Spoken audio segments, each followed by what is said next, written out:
I got a nice cap. I hate this name. What? Exploded crab falls out of trains a lot.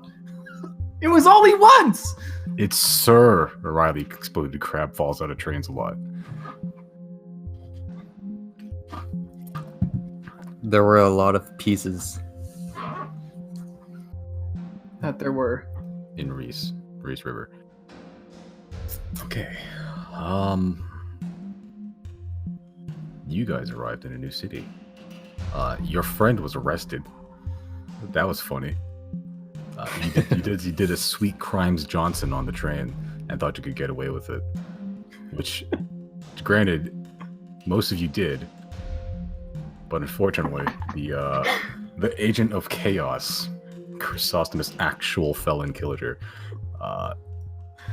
he's now incarcerated, and who knows where he is. You guys are miles away from him now. So, because of this predicament, I don't know where to start. So I'm just going to start with the three of you guys. You guys are currently standing basically what amounts to a steampunk street corner, minus your wizard friend, but plus a muskrat. Let him free. Oh, shit. Does anyone remember what we named the muskrat? I was going to look that up before the session. I forgot. It's food. Food, that's right.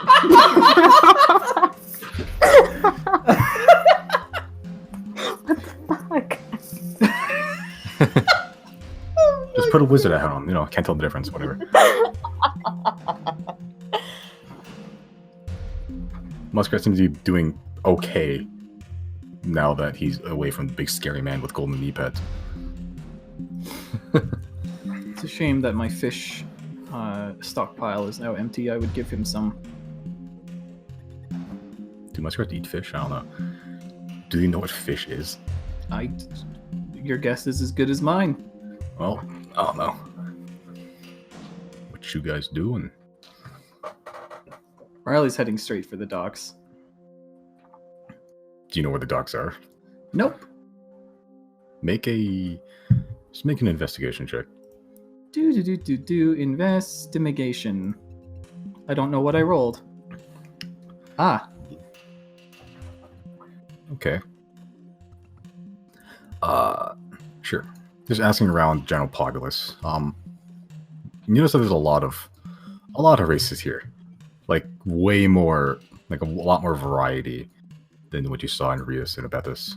Like in Rias, there's mostly just like human, gnome, dwarf, elf. Here, there's like some weird people. There's like cat people. There's like turtle people. A lot of orcs, goblins. There's still humans and such, but there's like it's more of a mixed bag. Generally, that's north, and they point you in the direction. That's where the docks are. Though they do warn you that. Why are you going to the docks, if I may ask? I'm a fisherman. It's part of me trade. Well, you regret to inform you that I don't think you'll be getting much fish out of it. And why is that? Well, the sea that the docks is connected to is called the Poisoned Sea. Oh. I was unaware. I imagine it's called that for a reason. Yeah. There's a big factory up on the cliff there that makes a lot of metal. Also makes a lot of waste. What's the factory? It's called the Metal Foundry. It's just up in the Cogswork sector. Factory? What? Does it spew out a lot of facts? Oh, you're new in town. I'm new to this continent. Nice. Well, to catch you up to speed, a factory is... Let's say they make things that really fast. Like, really fast. Shouldn't they Like call it a fastery, then? You know, I'm not a linguist, but I think you're right. Bowen, that's strike two. You're on thin ice, bud. Are we still making him put in money to the... Was that 20 gold now? Did the other one count when the crabby one in the Discord or what? I'll let that one slide. Alright. But No, I thought the This is a agreement warning, though. I thought the agreement we struck was I have to put gold in the community chest if I say the thing that Frodo says. I think Oh, you're anytime right. your jokes, I think anytime your jokes cause me physical pain, you should put gold in the community chat. That's racist. I don't agree to these terms. So you take 1 point of psychic damage. You don't know why. Massive migraine. You're looking for fish. Honestly, I wouldn't check in the city. It's a bit more civilized. You could probably check west. West, you see. Yeah, Well. Granite Forest. A little bit it's more of a swampy area, but it's only a few days trek. It's probably the closest thing to nature around here, honestly. A swamp.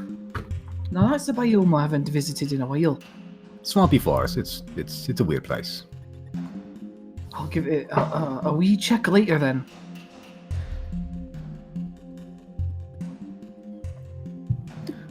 Anything else I can help you with? Do you happen to know where exactly they keep people who've committed slight misdemeanors? Slight misdemeanors. All right. We both be No, having no, no, that. no. I don't know. Hashtag drug smuggling. I'm not looking for Chris. Well, if you're looking for doers of slight misdemeanors, you're probably looking for Black Harbor, which is honestly situated right next to the docks you were trying to go to.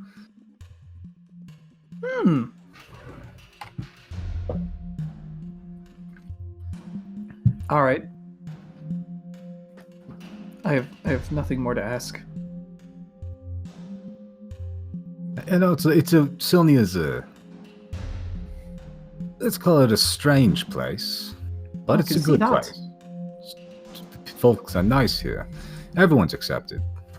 Long as you can work your part, do your part for the community, you have a place here.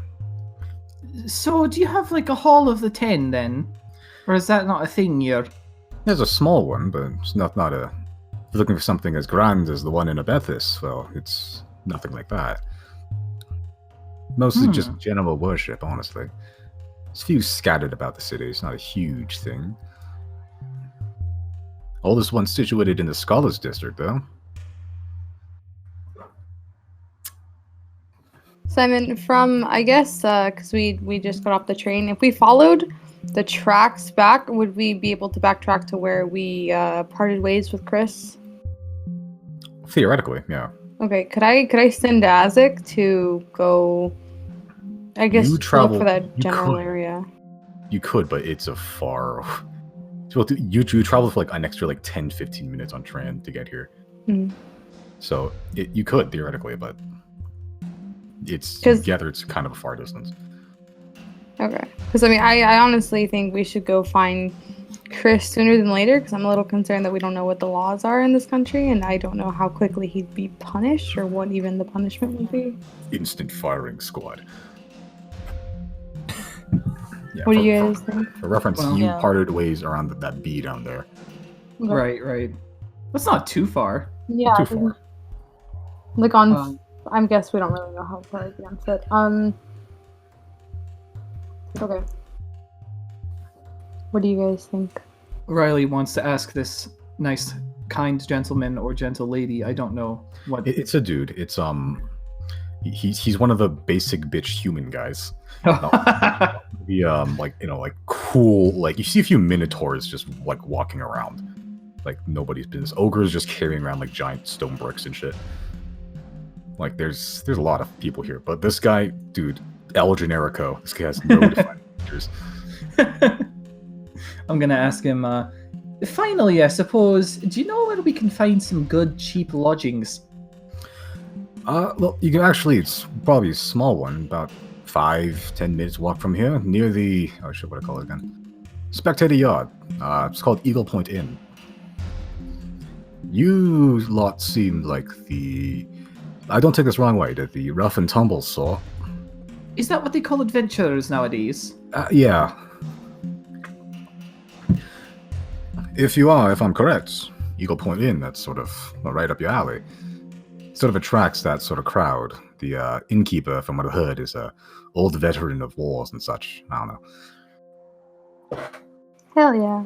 Sold. Sounds interesting.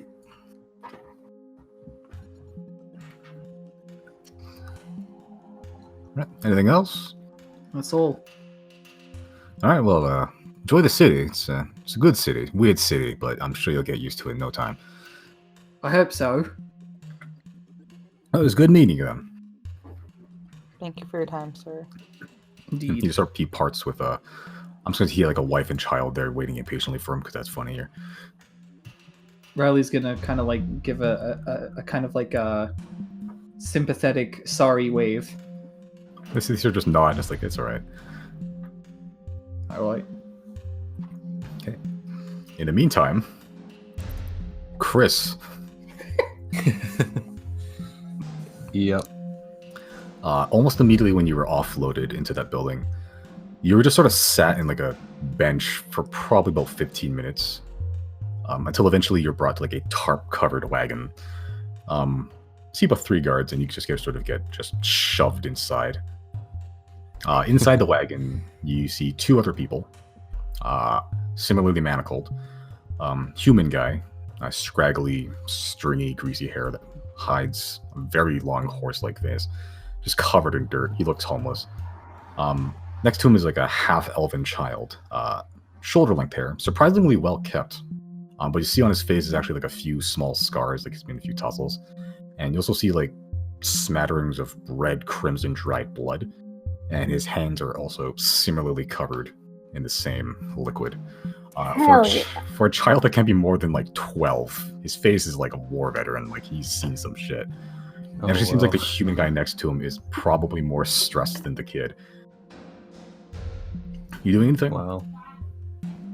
Huh? You doing anything? You have like a few minutes just waiting here. If not, that's fine. Just asking. I'll ask them. So how did you guys get here? The human guy he's pretty twitchy. Like the instant you just talk, like what? What do you want? Why? The kid doesn't react like at all. He's not even eye-candid. He's just sort of just like staring into space. I'll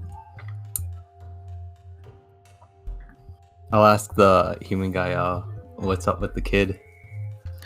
I don't know. What you snitch? What? No. You're not gonna get anything out of me. Leave me alone. Okay then. After a few minutes of just awkward. Oh, sorry, what? Oh yeah, that's it. Yeah, after just waiting in the car for a while, another person brought to a cart. A half-orc woman, similarly manacled, tattered, dirty dress like she's fallen in mud. Extremely thin, like she's nothing but just bones. Pale green skin, accentuated by a few bruises and scrapes on her face, and you see like dried tear stains under her eyes. After about a minute or so, eventually 2 armed guards hop onto the wagon, armed with short swords, and they're sort of just covering the exit. They're taking up like the closest seats next to the exit, so it's difficult for you guys to jump out. Eventually the horses pick up, and you're on your way somewhere. You can't see anything from where you are, just faint sunlight from the back of the opening. Human guy is still very panicked. Pen looking in his eyes like a caged animal just looking for a means to escape. The kid's still just staring into nothing. He hasn't moved since you got there. And the half-orc woman just clutching what looks like a necklace with like a 9-pointed star in it, just quietly muttering to herself.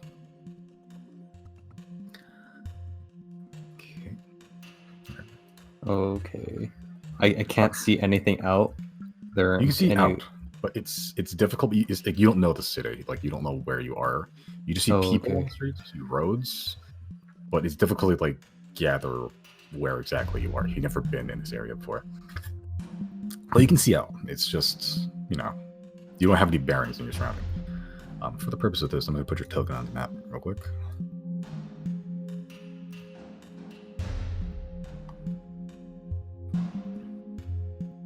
Am I handcuffed? Yeah, you're manacled. Okay. Yeah, everyone here is manacled except the guards. Okay, you doing anything? Your guys are on your way. You want to do some weird, fucking chaotic escape attempt? Gotta burn down the city in half. You know. Probably not right now. I don't think my stuff is back there with me, right? You know, you got nothing on you basically. Okay. Yeah, I'll just stay for now. Okay. Did they take his cloak off him too? Yeah, I'd say so. You're basically what you were when you started. You're basically just shirtless under like tidy whities and your golden knee pads. Actually, they probably took the golden knee pads from you too, so they could just tie you, falcon knee you in the face. They probably took that from you. No, you're just in your tidy whities at this point. Yeah, but after about half an hour, nothing's changed other than the human guy's level of sweat on his face. Yeah, he's progressed from searching around the cart, like looking for a means to escape, to like slight whimpering noises.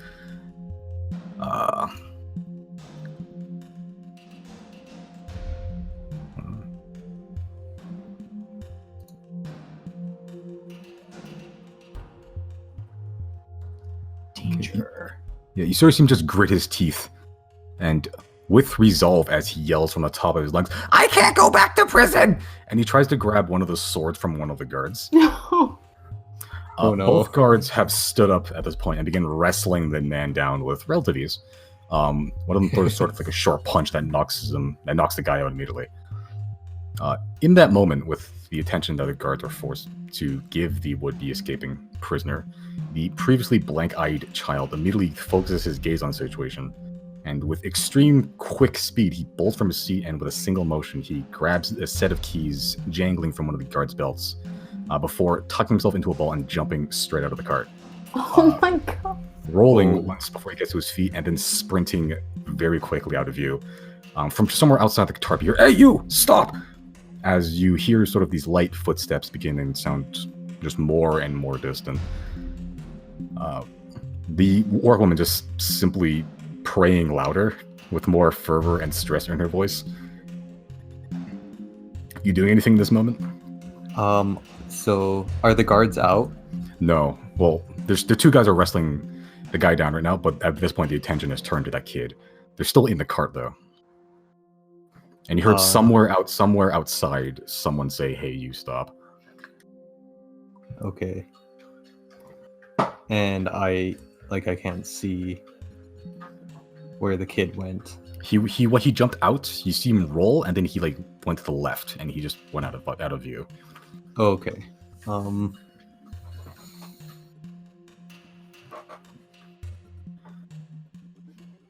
At this moment, I'm not sure if there's much I can do. Okay. Yeah. Alright. So after a few moments. Oh boy, hold on. Oh boy, hold on. Okay.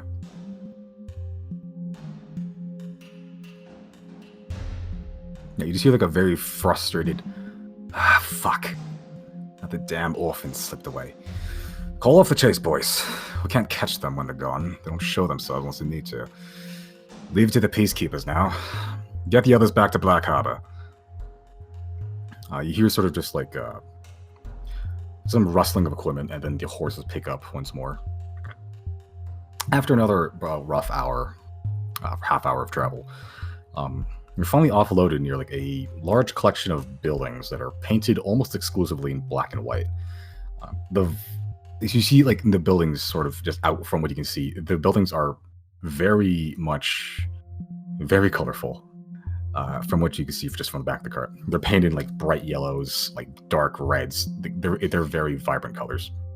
And those vibrant colors gradually shift into the more pragmatic, just gray, brown colors. Eventually you've arrived at the end of this black and white building. You kind of, some is paint, and also some is just sea spray coating buildings with a thin layer of salt. Giving hint to the age of this district. you're pulled out of the car and walked through a stone building with a black anchor with a chain wrapping around itself multiple times, painted above the doorframe you're being led through. And inside you're led to a large room with multiple people, all manacled, lined up, and multiple desks with attendants and secretaries at them spread throughout the room. You see as you occasionally hear just like a soft bell and the words, "Next!" just ring out through the room, just every so often. And another manacled person is escorted by a guard to one of the tables where they're seemingly having conversations.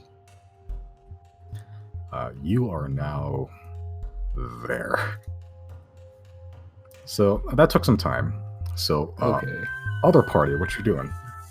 First things first, I want to find the inn. Okay. The guy gave you directions. It's not difficult to find, like by any stretch of the imagination. You guys would arrive about there. Not very far at all. Hold on. You see like sort of like a T-shaped building. Outside is a sign that says Eagle Point Inn with a crude but pretty well done actually image of like an eagle wrestling a snake. It's pretty mundane. It's mostly wood with like a stone base, like most of the buildings around here. And you see around the windows, some of the windows, it looks like there's signs of repair, like constantly. Like there's like glass shards outside, but there's new glass, and there's like some points, like some bricks are newer than others, like wooden slats are newer than others. I'm assuming you guys go in. Seems cozy to me.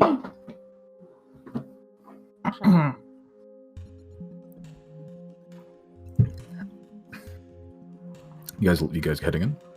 Yes, Okay. Reilly is anyway. Okay. It's walking inside. At this point, timekeeping. That's a thing I should be doing.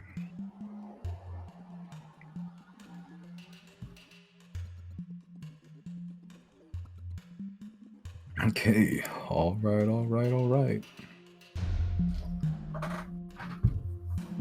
Yeah, walking inside, there isn't anything around other than what you assume is the barkeep. Very large orc guy. Not large as fat, large as in like he's ripped as hell. No shirt. You see basically all across his body is just like he's mostly scar tissue at this point.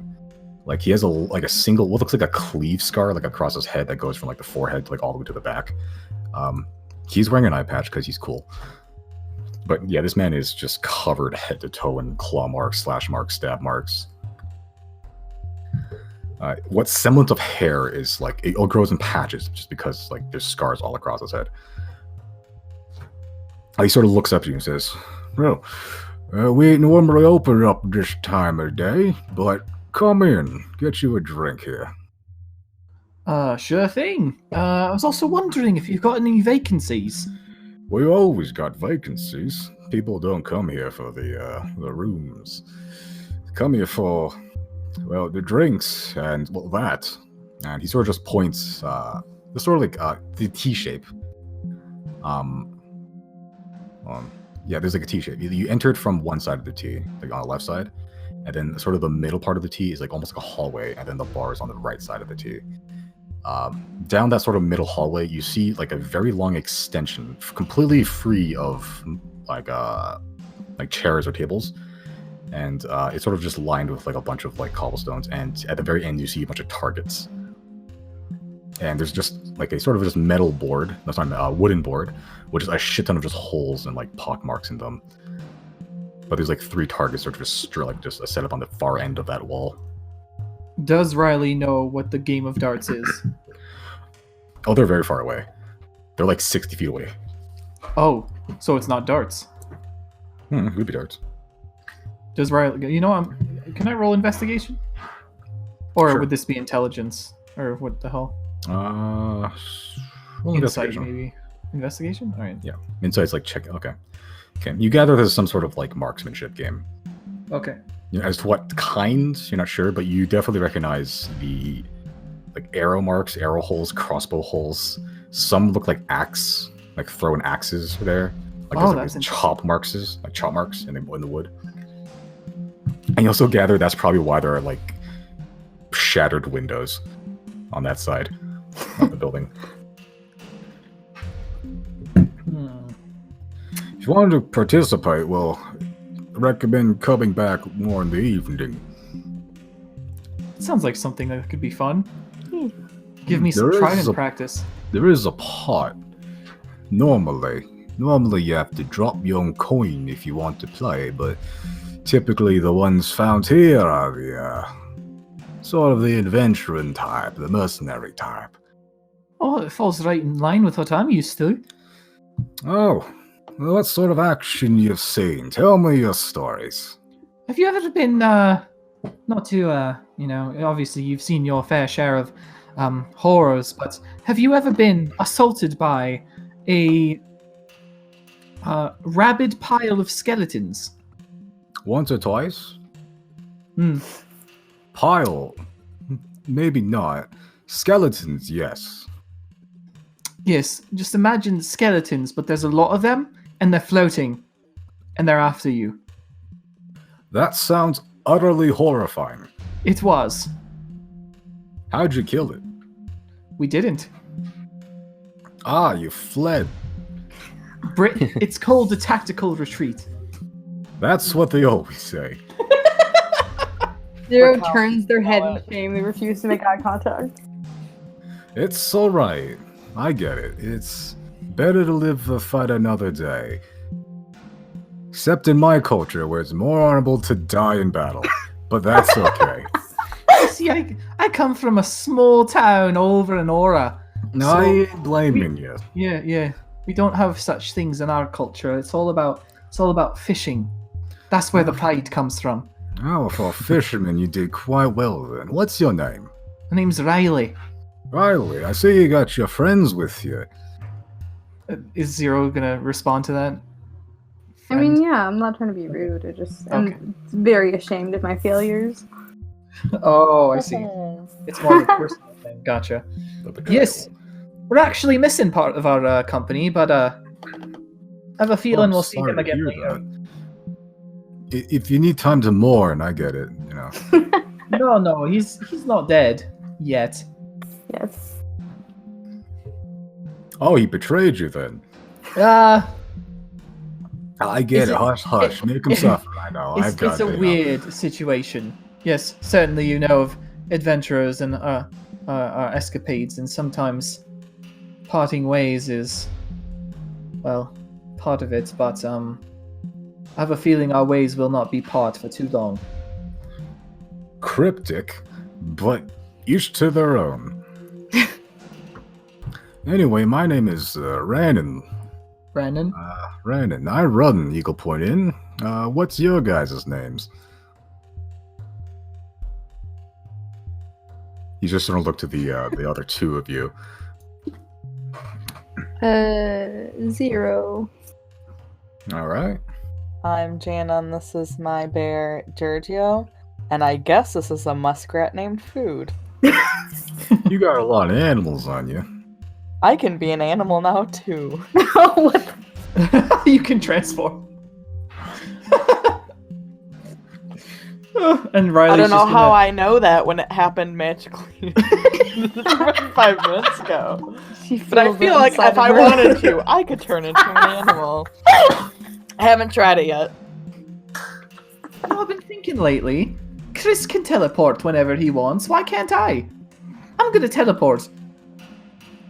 You're just gonna teleport right now. No. Actually, like fuck it. I'm just gonna teleport right now. Sure. No. Zero's looking at both of you guys like a little weird. Like, what are you doing? Did you need the bears for a separate room? I mean, honestly, the rooms we got are kind of small. Should probably get enough space for 4 people and a bear then. And that'd be 5 rooms, then, if they call you that. We can go back to like 2 and 2, right? Yeah. The rooms are very small. We don't How need a small? lot of space. A Like, single you have bed. a map you could show us? I think Or just describe them. How small are they? About, it's got 10 feet by 10 feet. Single bed, 1 table. How much are rooms again? We got 4 rooms that are normal sized, 2 that are sort of, let's call them jumbo. Those ones got a bench.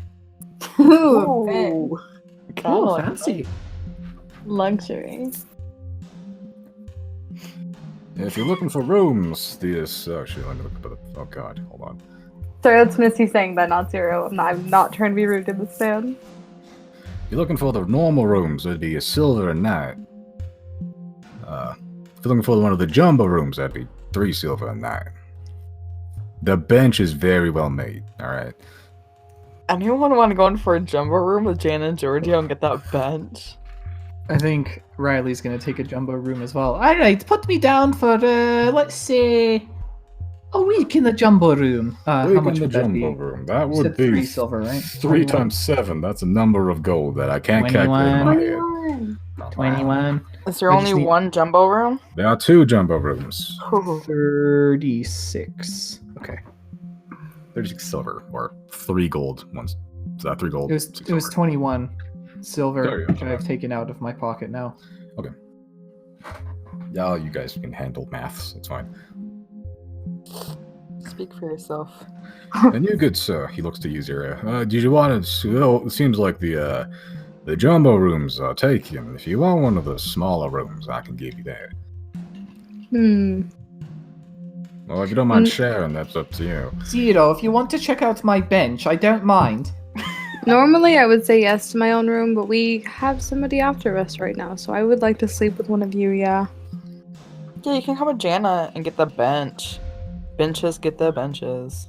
But where's Giorgio gonna be? I mean, he's not gonna sleep He'll on the be bench, on the but it's a bench. small room. In the corner. jumbo- Oh, he sleeps on the floor. 15 by 10 feet. How many feet? 15 by 10 feet. I think that's bigger than the actual room I'm in right now. A bear can fit there. Same. The bear can just be on the floor. I think since Reilly's gonna be by himself, I'll stay in Reilly's room. So we Sounds will good to at me. least have somebody with us.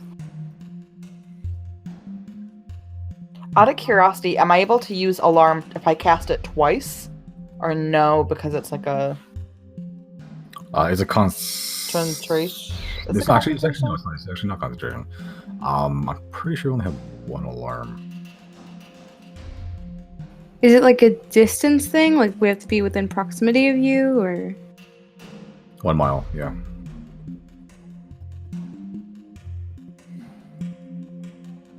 It doesn't say. It said doesn't say there's a rule with. Yeah, so can I just cast it twice and have them both going in 2 separate?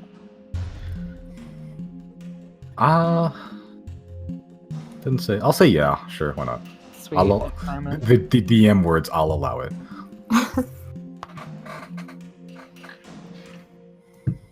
All right, so 2 jumbo rooms. They got that right. Both for a week. Or my accent shifted somewhere halfway through conversation. Oh, I understand that completely. yes. I'm still getting used to the speak of the Rias. It's a little bit weird. Yeah, they talk all posh and proper like. All Yeah, right. let's, I guess, do a... Should we do a night before we figure out how the Chris stuff goes? What time is it right now? It's probably a little before noon. I mean, I kind of want to. It's just me personally. I want to do some exploring and see if I can at least find where they're keeping him, and then I'd be cool with getting rest. I just don't want us to lose track of him. Well, Reilly already knows where they handle criminals. He doesn't know that Chris is going there, but he does know that that is a place to go to. So we can actually go straight to Chris. Hmm.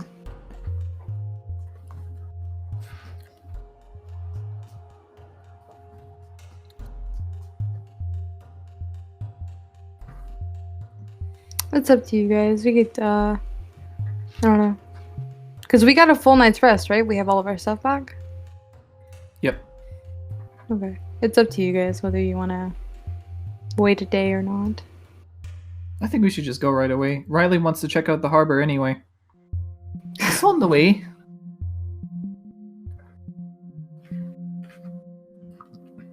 Cool. Wait, what are the two choices? I'm so confused. Because you said, do you want to sleep a night and then wait to handle the Chrys stuff tomorrow? Oh, not So- sleep a night. Just get a night for now. Like, we're not going to bed right now. I just want to make sure that we get Chrys out properly, and that we can stay in the city. We're not gonna do some crazy breakout. Oh yeah, for sure. Let's We're gonna like think this through a bit more than just that. I'd hate to buy a room for a week and then we end up breaking Chrys out and then we have to leave. Oh, okay. So you're saying you don't want to commit to buying the week room? Yes. Sorry. Yeah. Did not. Okay. No, yeah, I misunderstood. I thought you said you wanted to stay a night before we even like look for Chrys. No. Nope. Just nope. Sorry. We should go look for Chrys as soon as possible. Okay, then. Reilly's already committed to the full week, but I mean, he can bail at any time. What's 21 silver to What's 21 silver to Reilly? Dude's rich. Now he is, yeah. Oh, fucking. Go. Eat the rich. I cannot get over the fact that Reilly was not willing to take money that he made off of Merrick, but you're so willing to take money that you made off of Chrys. Chrys is literally in jail. Chrys got sent to jail for it. Reilly's fucking wild. Hey, Bowen, how's it feel to basically be used as being laundered money? It's hilarious. You know, half that money probably belonged to dead people by now anyway, so... I mean, you can't help getting killed by a dragon. That money's gotta go somewhere, and Reilly's happy.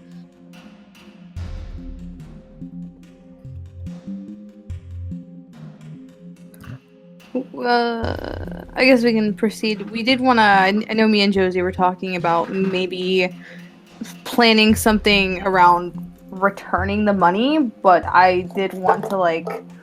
I didn't want to just hand it over and say, oh, look, we found this money. I wanted to, like, think it through and just kind of take that blame off of Chrys so we could handle whatever else is left, because he really hasn't done anything terribly wrong. He just was not where he was supposed to be, and then he got caught with a bunch of bad shit.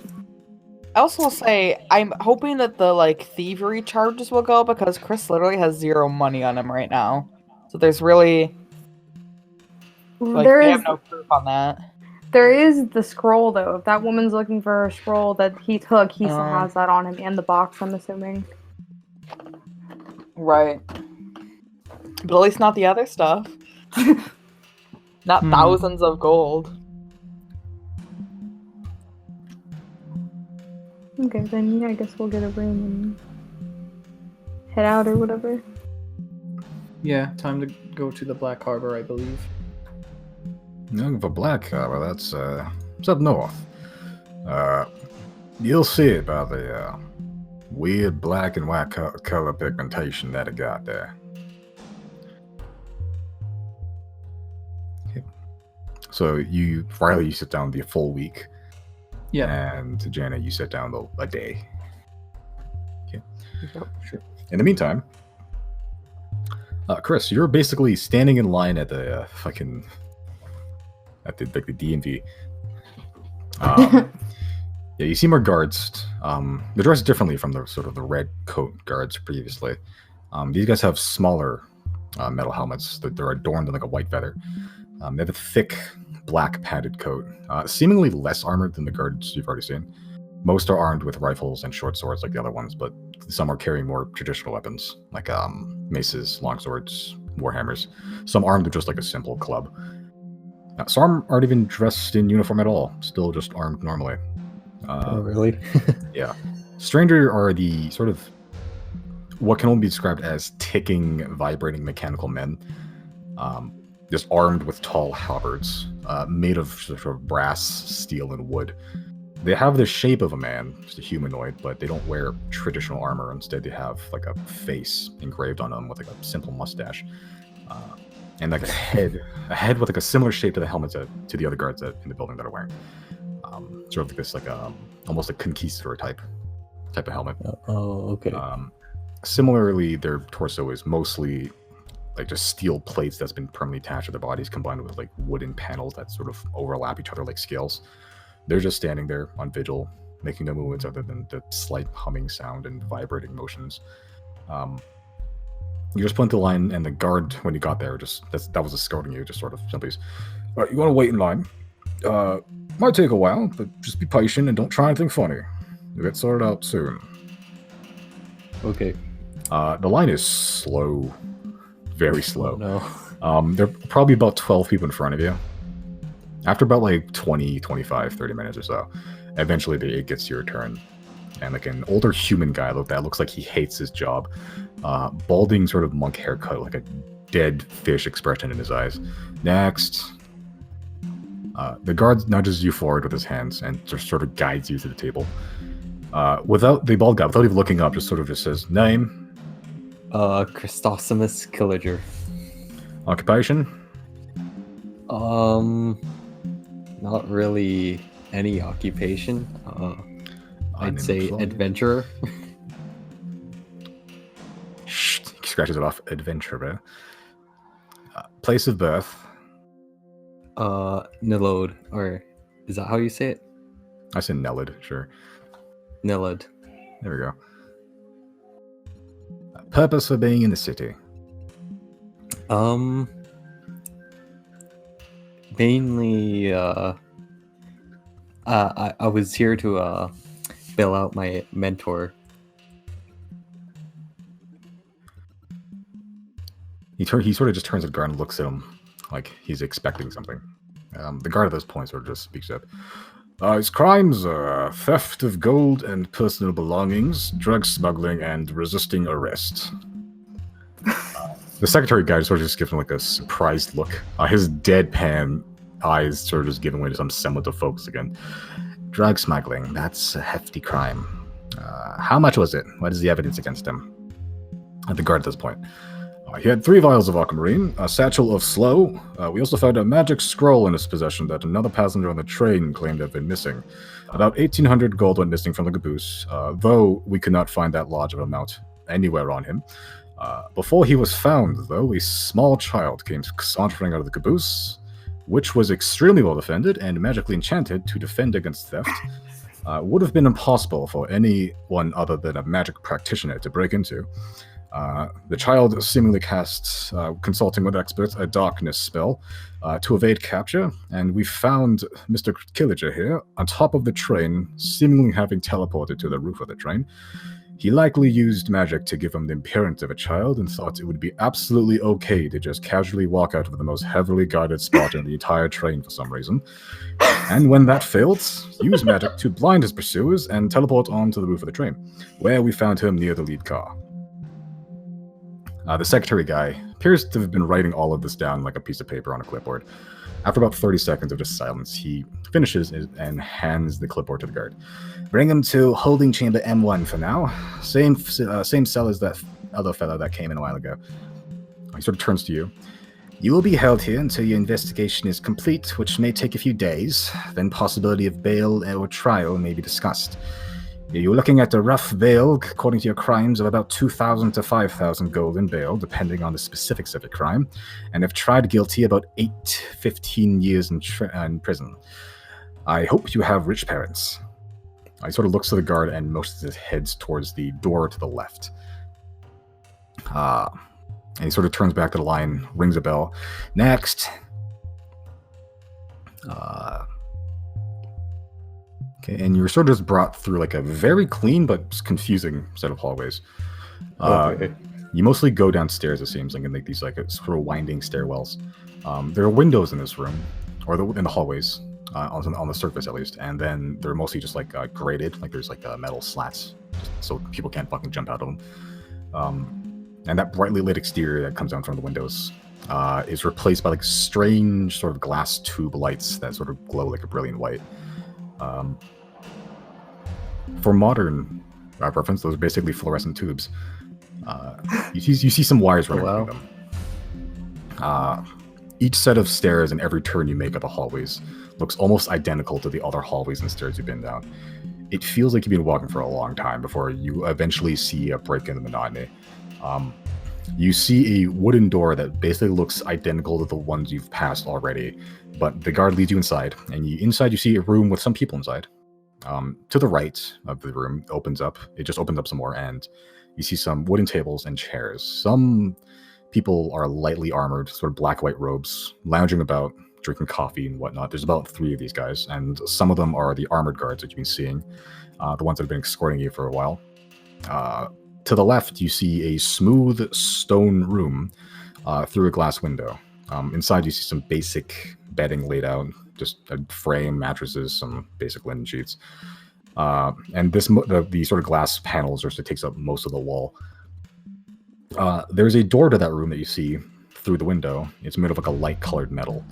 And again, the same glass tube lights that's been lining the entire set of hallways you just traversed is inside. Though these ones seem to be protected by some sort of like a metal cage. The people that are in the room are just all looking at you as you enter. And the guards ignore them as you just sort of glide. He guides you to the room to the door on the far left. That door leads to a smaller room with another door to the left. Some sort of connectory hallway, and opens that up with a set of keys, and he pushes you through.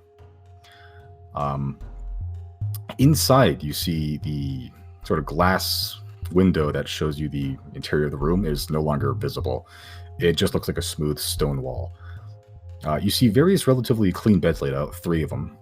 Some plates of food, and more importantly, you see an old man sort of dressed in like drab brown robe, pointed blue hat with stars on it. Long, scraggly hair that dangles to his shoulders, and his light purple eyes. Your mentor, Greinus Prachal, who is in the middle of lifting his robe up in the far left corner of the room, just outside the onlookers in the next room over, just popping a squat over a bedpan. Oh man. He's essentially taking a dump in the corner. He sort of looks at you. Oh, Chris, this my boy. Oh my Chris is a little embarrassed. You did come for me like I knew you would. So, when are we leaving? Oh, we've much to do, boy. Much to do. Life's work and all that.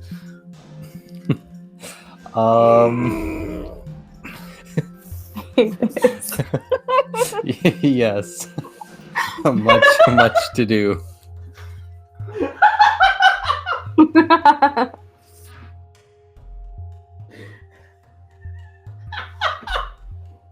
Am I in the same place as him? Like the same? You're in the same room. Okay. Does it smell? It's not bad, honestly. There is a sort of like a wafting shit smell that's now appearing. And you hear sort of like as something hits. It mostly smells of like old chicken sandwich. Oh my god. Oh no. So when are we leaving? Well, not anytime soon, I think. Oh. Oh, well, that's disappointing. Well, I guess we'll be here for a while. Would you like a chicken sandwich? Maybe later. Don't bother using magic to flavor your food, my boy. Magic doesn't work here, otherwise I would have been out here by now. Oh no. Really? Oh, I've tried. Believe me, I've tried.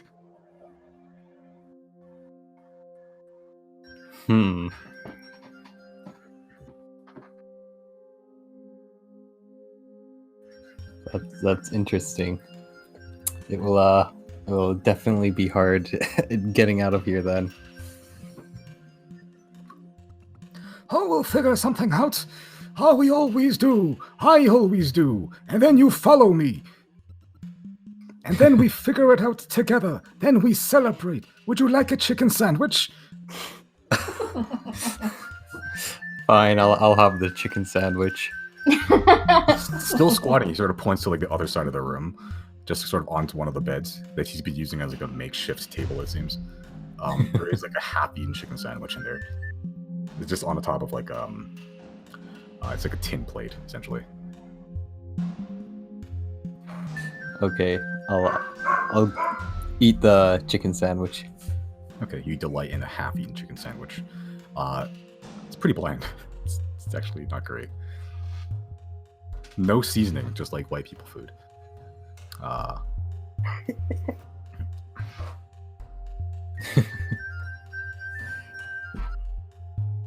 right. So you're hanging out with your mentor. Something's hanging out out of your mentor. Cool. I'm logging off. Yeah, It's been I fun, hate guys. you. Cool. God. Sure. Other team. You guys just heading to Black Harbor? I The believe so. Okay. Which route do you want to take? You have options? Oh, I mean, just look at the roads. Well, considering where we are, it would make the most sense to go up through the west. Okay, to that giant D there. Jaw. Haha. Haha, nice. Okay. It's a penis joke, guys. We're adults. I made a poop joke 2 minutes ago.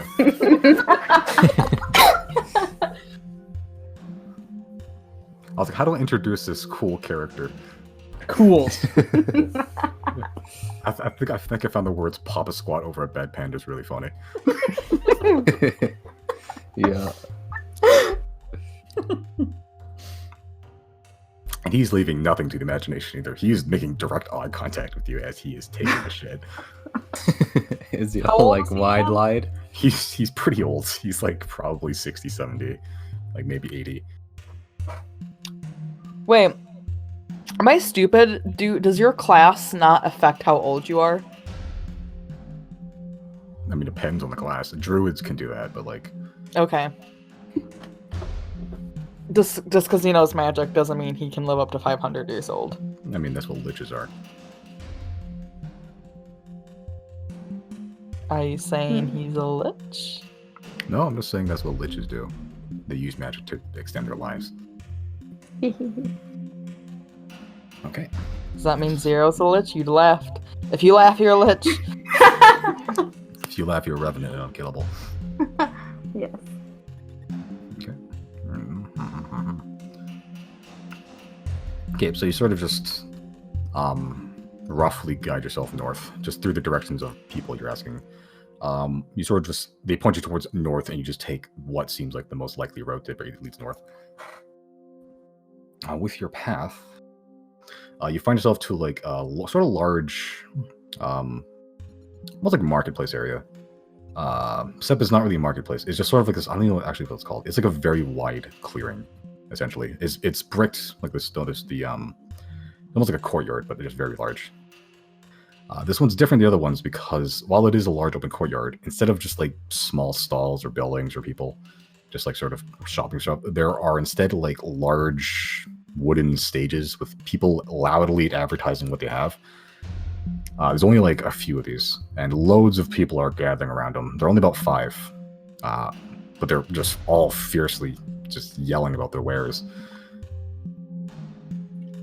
And you do see like sort of like a red banner that's sort of just like propped up, sort of toward the entrance of this place, and it just says the Sweaty Peddler Festival, Haze 1 to 7. Haze? Oh, Haze as in the month. The okay. month. It is Haze the 1st right now. So you just caught the beginning of this, whatever this festival is. Wow, what a start to the month. What kind of climate does this place have? Is it just like a... Like, does it feel like summer here? It feels, well, like the when you're on the train outside, it seemed mostly like, it was mostly rolling hills and deciduous forests. It was more wet than Greinus, but at the same time, it was also summer, so what that means, you have no idea. But once you got inside the train, inside the city proper, it's fucking hot in here. It's a little okay in this courtyard because it's actually like space, but the outside city walls are tall and there's just steam and smoke everywhere. Also, you do notice like sort of like in the north area where people kept pointing you, there is like this perpetual like rise of smoke, like constantly. Victorian London style. Like industrial era. Yeah, it seems like it. Like think of just tall, like imagine what you imagine like a giant chimney stack would do. Just that, but like times 70. Does Reilly notice Silverwind advertising here? Make a perception check. Dude.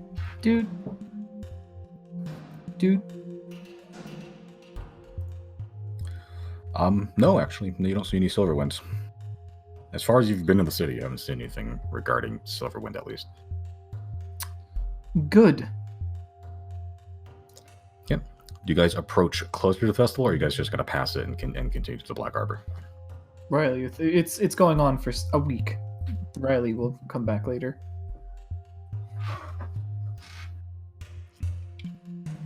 Yep. Janna's gonna look at it sadly and then keep going. Yeah, me too. Okay.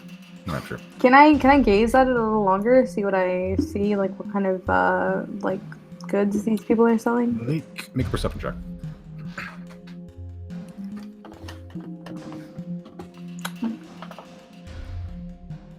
You don't hear fuck. You hear people yelling like, "Give me 2! I'll take a dozen!" It's just like a lot of like, think of like a stock market. Like it's sort of that vibe where people are just crowding around this one dude on a stage and they're just yelling demands. And these guys like, think of like a live action infomercial. Essentially, what this is. Beyond what the goods they're selling, you're not really sure. You see bottles, you see swords. You're not sure what the bottles inside the bottles are. Ooh. Yeah, it would be bad. I hope it's rum. Maybe we can stop on the way back or something. If we get Chrys out, we can give him a treat. Does he deserve a treat? No. Yes. Fucking Bowen from across the room. Oh my god. I definitely deserve a treat. After that chicken sandwich. That is, I feel like, enough punishment. He's Seeing been your through the father worst figure of it. taking a shit in the corner. Was that canon? Was Reilly like walking ahead of us and he says, "No!" I like that idea. With his elvish ears, he hears all. Your passive perception is fucking high. It is, yeah. Just as like a little fun thing, can I have the muskrat be riding Giorgio? Make an animal handling check. Oh. Because, I'm gonna cast guidance on myself. sure. Oh. The muskrat, the muskrat is like furiously like not trying to get close to the bear Oh. because Giorgio is like bonded to you and it's Yeah. like it has like some semblance of intelligence. That muskrat's a fucking muskrat, and like animal instinct just kicks in and it does not want to be near one of its natural Okay. predators. Can I like perch him up on my shoulder instead? It's trying to like climb into your clothing essentially Aw. to escape the terror of the new home that it found itself in. How big is the muskrat in comparison to Janna? Because Janna's not very tall. Oh my god. It's like a chihuahua at this point. Okay, maybe I'm just a fool. I don't know how big a fucking muskrat is. I'm sorry. It's like the size of a beaver. Like any brown I don't know dog. the size of a beaver. Size of a I just badger? assume it's like a. I don't know. I just assume it's like a cat beaver. size, I guess. Less smaller. Yeah. Than a cat? Okay. Cat size. There you go. Yeah. I don't know what a fucking muskrat is. Yeah. What the fuck is wrong with you guys? I've Go never seen a outside. muskrat in my life until you sent me. You're valid. You don't live in a muskrat environment. The Canadians have no excuse. We live in a city, dude. I don't know what fucking muskrat is. Exactly. Where I see muskrats, I'm literally less than a mile away from a major expressway. You assume we go outside. I've seen groundhogs. Do those There are count? beavers Yeah. here. Yeah, if you've seen a groundhog, they're the same ass size. Oh, okay. That's really tiny then, yeah. Brown Yep. logs. I love how, yeah, these lobe animals are just generally the same size. At the bird sanctuary, there are beavers I love beavers. and porcupines. I'm sad I didn't see one in Alaska. Anyway, we gotta stay on track. Beaver is now, I guess, swaddled up in Janna's. Yeah, you basically just have like you have a backpack made of muskrat, essentially. Oh. poor baby. Okay, you guys continue on.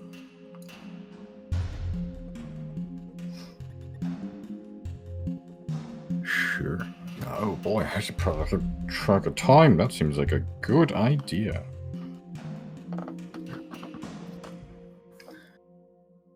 Okay.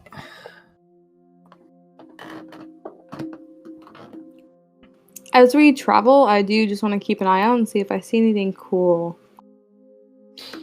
Make a perception check.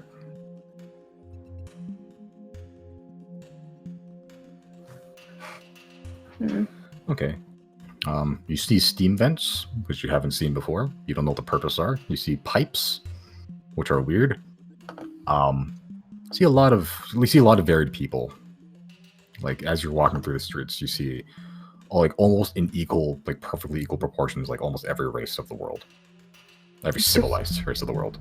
You see a large amount of humans. It's still mostly predominantly humans, but they don't seem to mind that there's a minotaur walking around, or a goblin selling shit, or a tiefling on the street. Just there's you pass by a few tieflings, they're just mind their business. Can I see the tieflings and just give them a nod, a knowing nod? Okay, you give them a knowing nod, and then they give you a confused nod. Perfect. It's like you're trying to do gang signs with a guy that doesn't know what the fuck gang signs are. Essentially, what you're doing is what are you doing? Oh. That's good. They're all comfortable and safe here. That's fantastic. I cannot relate. I'm in danger.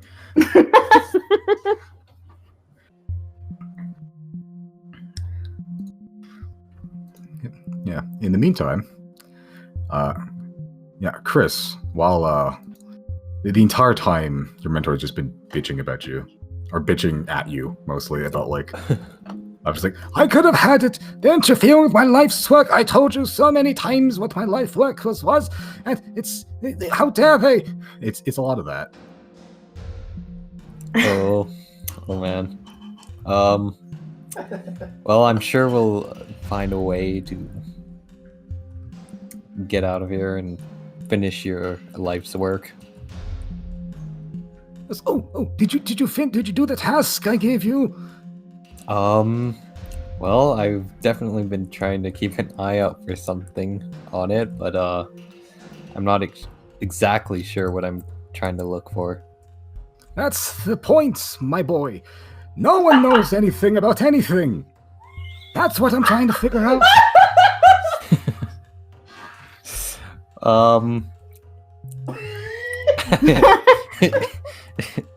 Yes, I guess we need more information then. Good. When you get out there, tell me everything. Actually, tell me now. I'm in position to listen. He's still squatted over the bed. And he's making direct eye contact to you as he's basically prepared for story time. Okay. Well, that's interesting because when I arrived in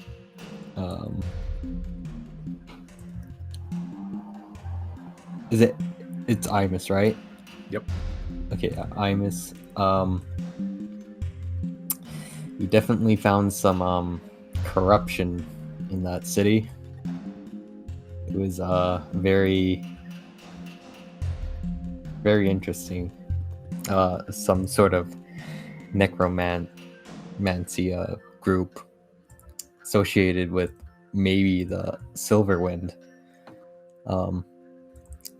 who was smuggling drugs, which then led us to Fairhaven, which then led us to Abethus. But on the way to Abethus, we took a detour to the Silverwind Woods, or the Silverwood. Yeah. Silverwood, yeah.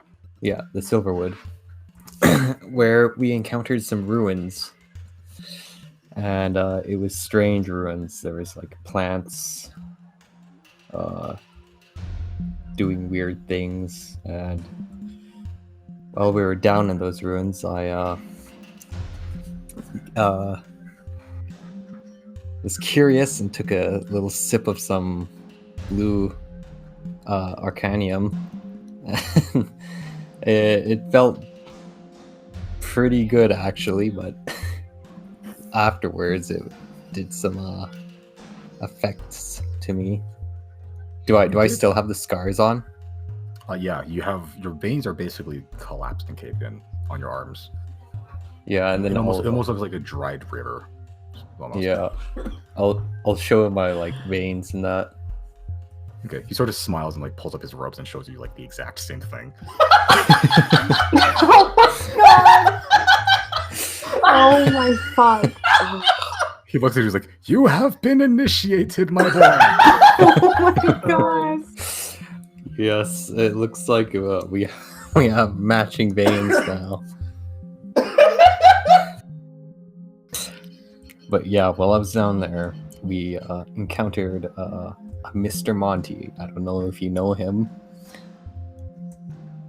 but he brought me somewhere where something seemed to have came inside me, and it Oh boy, I didn't know you rolled that way.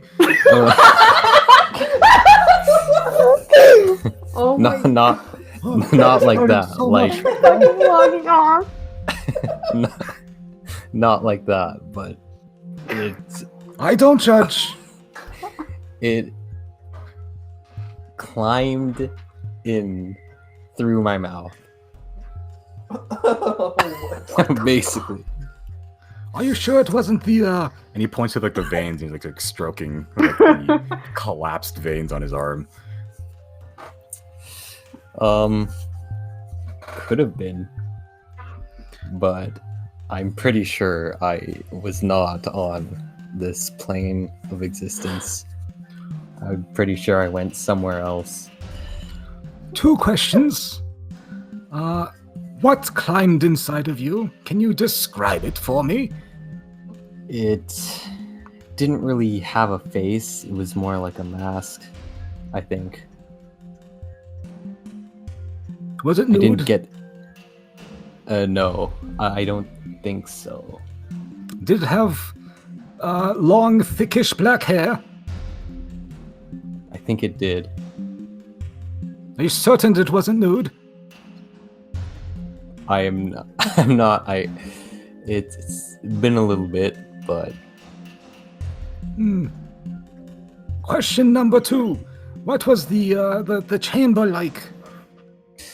it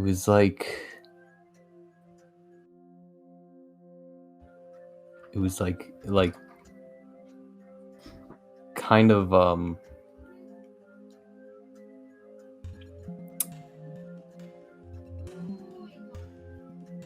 not sure how to describe it. There was like a pedestal where I put my hand on, and that's when it appeared. I think. He's stroking his beard as he's still squatting over the bedpan. What was the color of the stones? It was like it was like there was like blue, right? It was like a bluish green. Yeah, a bluish green. Were they engraved? Yes, I believe so. Did it sort of descend downward and like, sort of expand into a set of hallways? Yes. Ah, Silverwood, you said. Yeah. I found something very similar in the Forest of Faces. That's why I sent you to do the thing I told you to do. Oh, really? Yes. Let me search my notes. And he's sort of just like rubbing his temples as he's basically thinking very hard.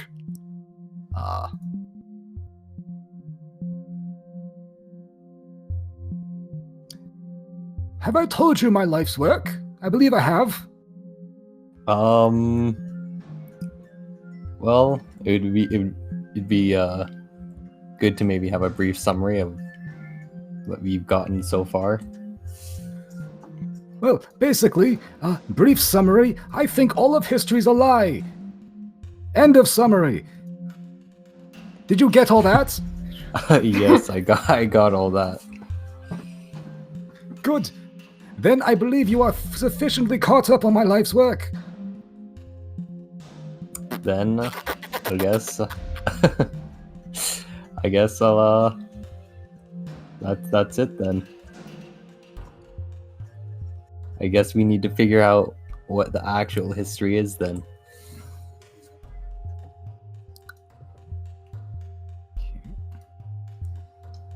Party A. So, Team Freedom. Yeah, Team Freedom. Yes. Okay. All right. So at this point, you've crossed the sort of like it's from like an inner wall that that separates the sort of vibrant colored buildings and like the tall wooden buildings, the sort of clock tower sort of in the ringing in the distance. Ooh, actually, speaking of.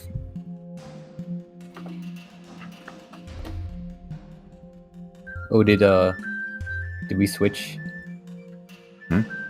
yeah. Oh, Yeah, it was just Team A. Yeah. oh, okay. Team Freedom. Freedom. Yeah, it's at this point it's basically noon, and you hear like this from the clock tower. You hear like this almost like a bell, like a chime. Like think of like the Japanese like it's recess bell. Dun, dun, dun, dun. Yeah, that one. After that, sort of like very slow over the course of like 20 seconds, each bell strike, it finishes, and then it says like it talks. It is noon now. Get out and enjoy that sunshine. Oh my god. Stay tuned for WZZM 13. This is XFM 103.9. I'm your host, Ricky Gervais. Okay, but you guys get to the wall. It's it separates the what is essentially you've been acquainted as the Scholars District, which I'm just going to get rid of that thing now. Oh no! All right. There we go.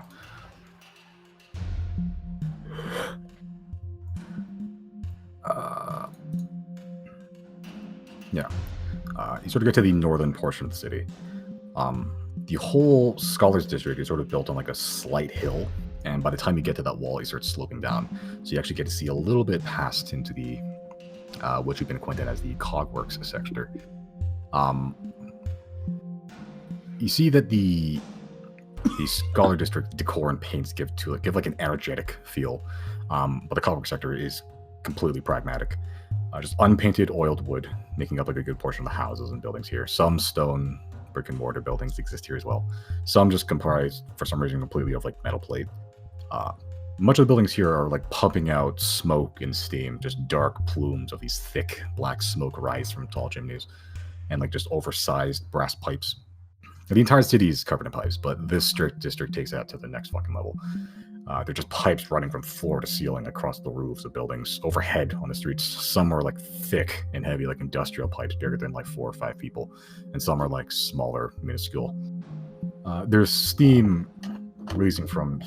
There's more steam releasing here from like than any part of the city. Just from your like slightly elevated vantage point, you see a few notable landmarks, mostly Reilly, because your passive perception is annoyingly high. You see sort of a large courtyard that with like a circular radius that's been sort of just cut around it, like there's 3 buildings. It looks like what looks like an airship dock. Sick.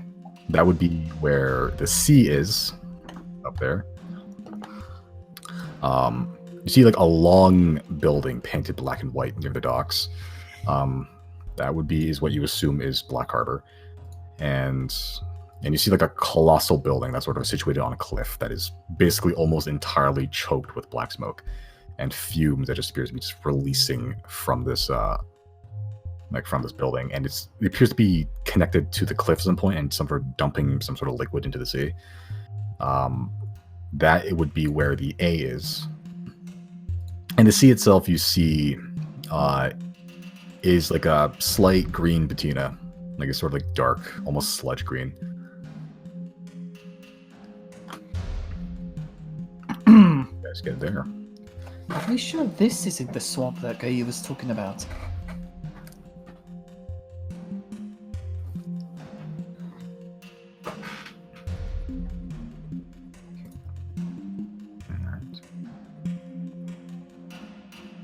And so just moving through the city, getting through, let's say you get basically make it there at this point. The other portion of the city you see mostly like regular folk. Here you see which you could call like the more bestial races. There seem to be more prevalent here. Like there's a lot more orc, a lot more ogre, a lot more minotaur here. There are still like the regular like gnomes and like halflings and such and humans there, but like there if anywhere there's been like a place for big strong dudes, this would be it. And they're sort of mostly just shirtless. There's like a lot of like women here that are actually like butch as hell, like carrying like whole logs on their shoulders. This is a place of just pure pragmatism. But eventually you make it to what you can only assume is Black Harbor. This past the clanging of metal and hissing pipes.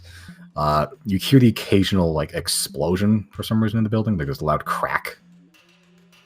But you're greeted by a very long building. It looks like it's actually multiple buildings that's been like, connected all together, and has all been painted black and white. Most of the town's loud color just clash very hard against this just pure black and white walls of this building, and they sort of extend as far as you can see down the street. That would be pretty much like this whole thing here.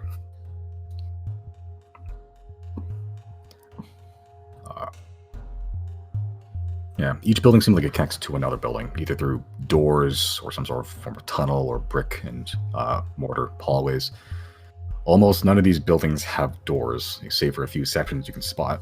But the biggest building in this area is like a sort of triangular building that's 3 stories high, windowless and colored, all in white, with a very immaculately painted depiction of a solid black anchor with the chains wrapping around itself a few times before dangling to the side. The doors are made of like a solid dark gray iron, with some elements of rust due to the proximity of the ocean water. You gather this is the entrance to Black Harbor Prison. Dear God, is this what being colorblind is like? Yeah, there goes my voice.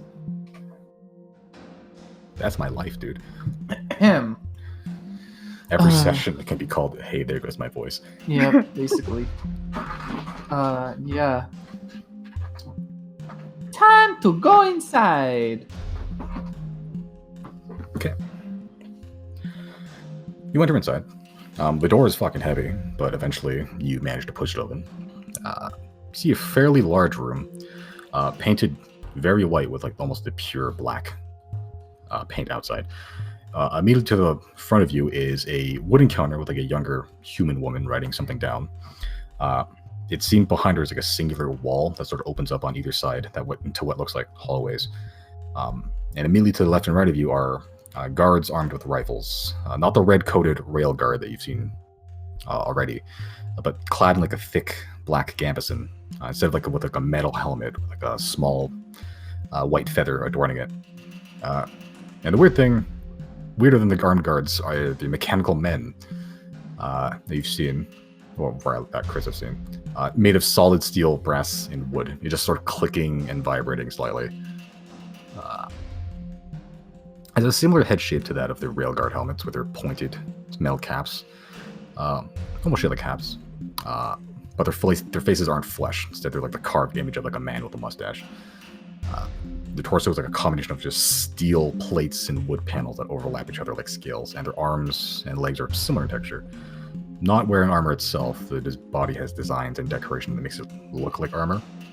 There's 2 of these machines armed with like a hooked halberd. The woman that's sort of in the counter, she looks up. She's relatively young, possibly early 20s, auburn hair, tied up in like a bun, suited for this type of work. Her bang's still dangling in front of her, light brown eyes. She's dressed in like a simple gray linen dress, and was in the process of writing down something when she notices your approach. Oh, hello there. Welcome to Black Harbor Prison. May I assist you in anything today? Yes, you see, there is someone that we are looking for. I believe if he were to be anywhere, he would be here. A Christosimus Killager has been apprehended. We wish to seek audience with him. Okay. She pulls out like a thick ass ledger. It's like the size of like 3 Game of Thrones books. And she starts like thumbing through it. Chrysostomus Killager. I don't see any records of this Chrysostomus Killager. Was this a recent arrest, or...? Probably same as today, yes. Jonathan, And you see one of the guards sort of just like looks over. can you ask if Chrysostomus Killager is somewhere around the building? The guard nods, sort of walks off. About like 10 minutes pass. You guys doing anything in the meantime? Look around, I guess. Yeah, I just want to look around. Basically, just look around here. Okay. Not hard to do. You have eyes. Yeah, it's mostly there's like a like on the wall behind her. It's like the same anchor symbol as the one outside. The guards are basically just keeping an eye out. No problem. But the mechanical guards, like is what I'll call them for now. Yeah, they're just standing there. Nothing's been happening over the 10 minutes. There's not much interesting here. You don't see much from this position, at least. After a while, the guard approaches. But yeah, I got one so just down in M1. At this point, the secretary lady. Okay, I have to call the warden. Unfortunately, I don't believe he's in right now. If you like, you can come back in a few hours. You'd like to wait around. Would you like an audience with the warden? It might be a bit easier to get it directly from him. If that's easier, then that's what we got to do. Right. If you wish, you can come back in lunch break. About an hour and a half. All right. Okay.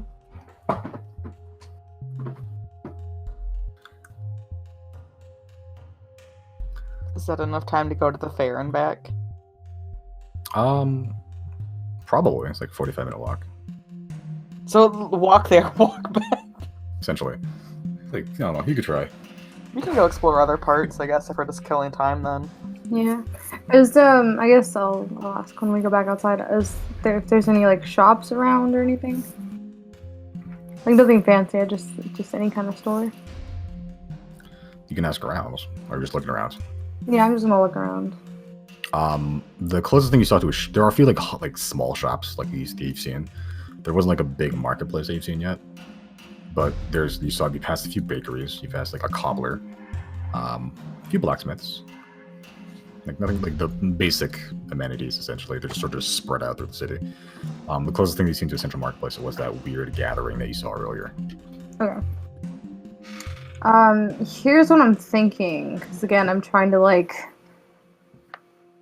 I don't know what order to do it in. I wanted to turn the money back into them, but I wanted to do it in the form of the small child, or use a silent image or something so they can see the child again. I want him to turn the money back in before we come back, so we don't have to immediately be associated with the money that was taken or the child. I was kind of looking for if there's any supply shops around, I could buy a bag big enough to hold that much gold.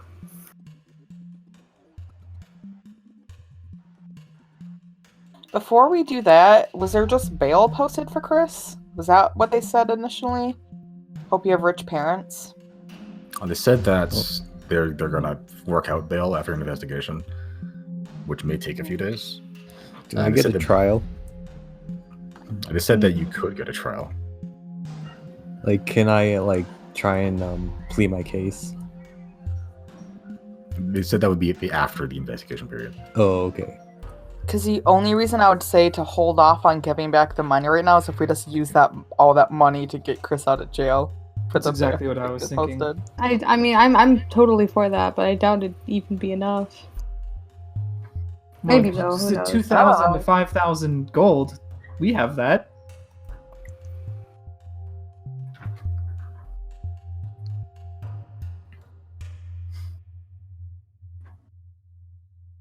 What you guys do? You can always see. Well, I guess I know it's gonna be a couple days when like we could see what gets posted, and then if it's a lot, then you turn into a child, give back money, and maybe it'll go down.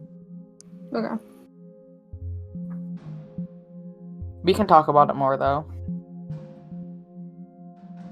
Let's, I guess, explore right now while we wait for the warden.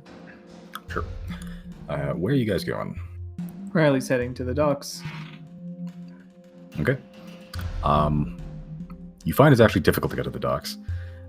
It seems like most of the docks is like sequestered with the Black Harbor itself. It's possible. It's just like you have to go like roundabout, like pretty much across the entire building. And even That wouldn't then, take too long, it's like fenced off and like guarded. There's only like one dock that is like actually like not super like under watch, and that'd be sort of this one there. I'm Yeah, gonna that's be what I real figured. quick. Okie dokes. You can try getting there if you like. Yeah, I will. Okay. So you get there. It's a weird walk because this is probably the furthest thing from nature that could possibly come to mind. It's almost entirely industrial here. Not that you know what the word industrial means. There's just chimney stacks and like chugging machines and just like even out to sea, if you see like a few ships, but they're not fishing ships. They seem like made of iron or something. And they're also just pumping out just smoke and steam. Everything here pumps smoke and steam.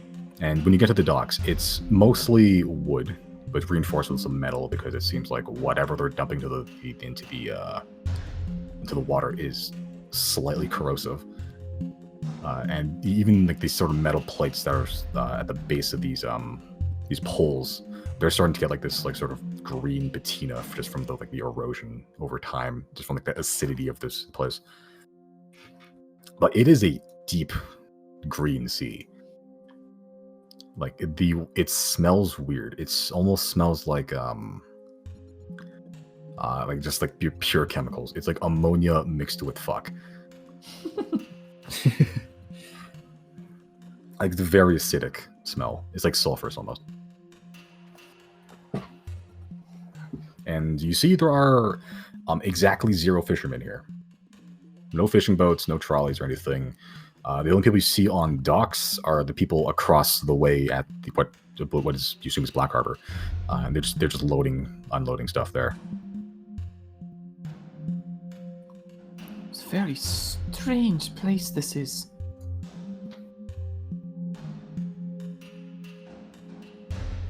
Would you like to try your hand at fishing? Can I see through the water at all, or is it too murky? No, it's very murky. It's like looking into like a vat of oil. Like you can see like an inch or two into the water, and that's it. Almost no gets reflected down there. Yeah, just looking at it, you can see why it's called the fucking poison sea. Yeah, what a travesty. I'm just gonna head back to the jailhouse then. Okay, jailhouse rock. All right, what are the rest of you guys doing?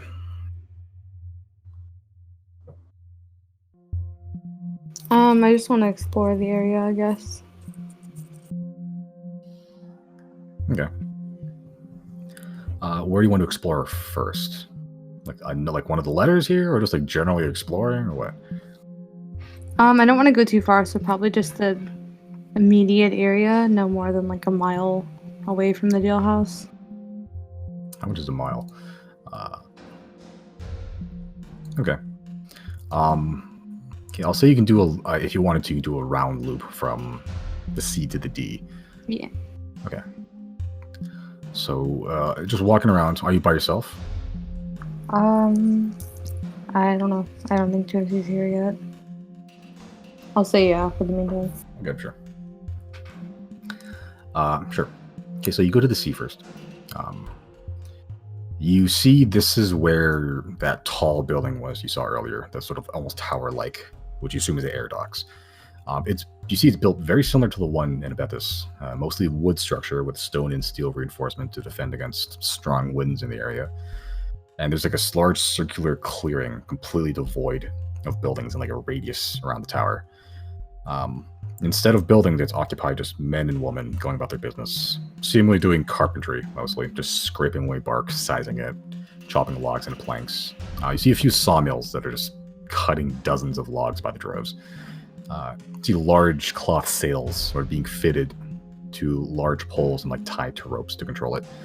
Opening and closing on demand, just testing it. You see large cloth sacks being filled with some sort of air or gas. It begins to rise slightly before similarly being fixed to a piece of wood tied with ropes. The tower itself is very high.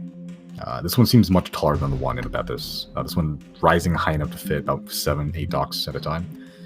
It almost looks like a weird tree with like wooden docks as branches, and almost like the airships under construction and repair are like, they're almost like fruit. They're just like hanging off of it. It's a very surreal experience. Cool. Okay. I guess you head to the D.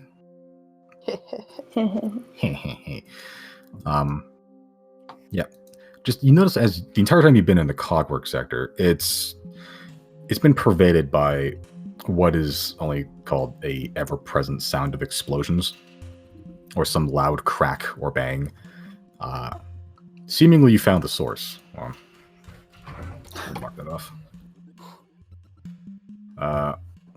You find a semi-cordoned off section of the city. It's like another interior wall that's seemingly being made to house these explosions. You get closer and it becomes louder and louder. It isn't difficult to find. You see a single door that is made of like a weird, like a very rusted, like orange patinaed iron, very rusted. And there's like a slightly faded sign that's been, it was recently freshly painted over, but then it got faded again. That reads Gunfire Lane.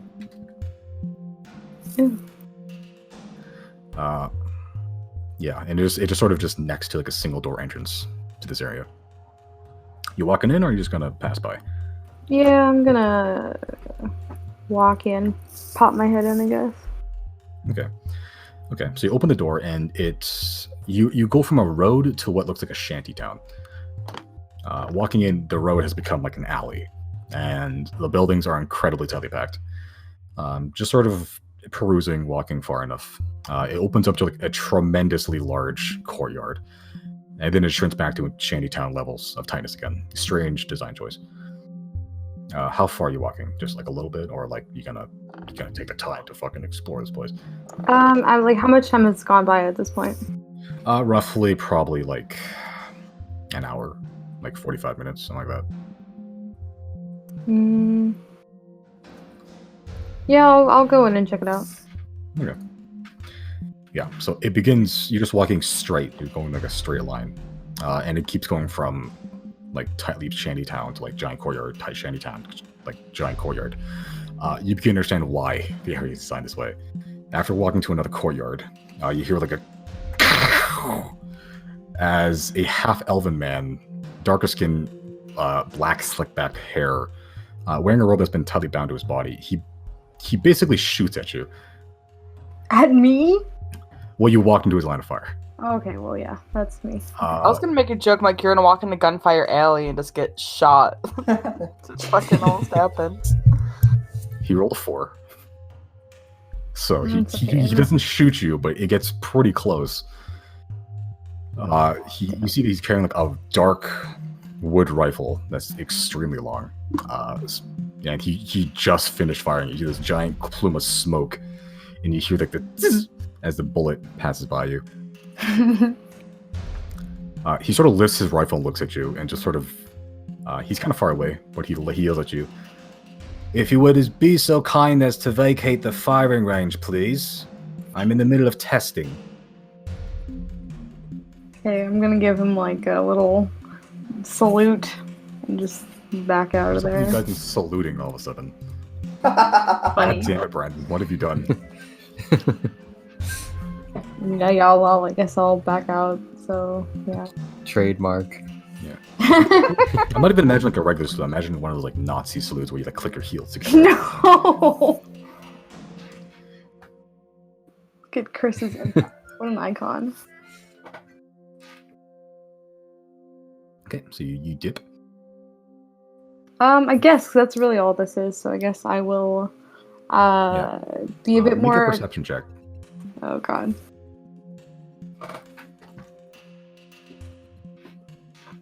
Oh shit. Too tight. Weird. You almost got shot at. Strange. Okay. Make fire. Okay. I will quickly try to get out of there and not get shot. Okay. All right. Janna, what are you doing? You're basically everyone else is separated. You're basically on your own.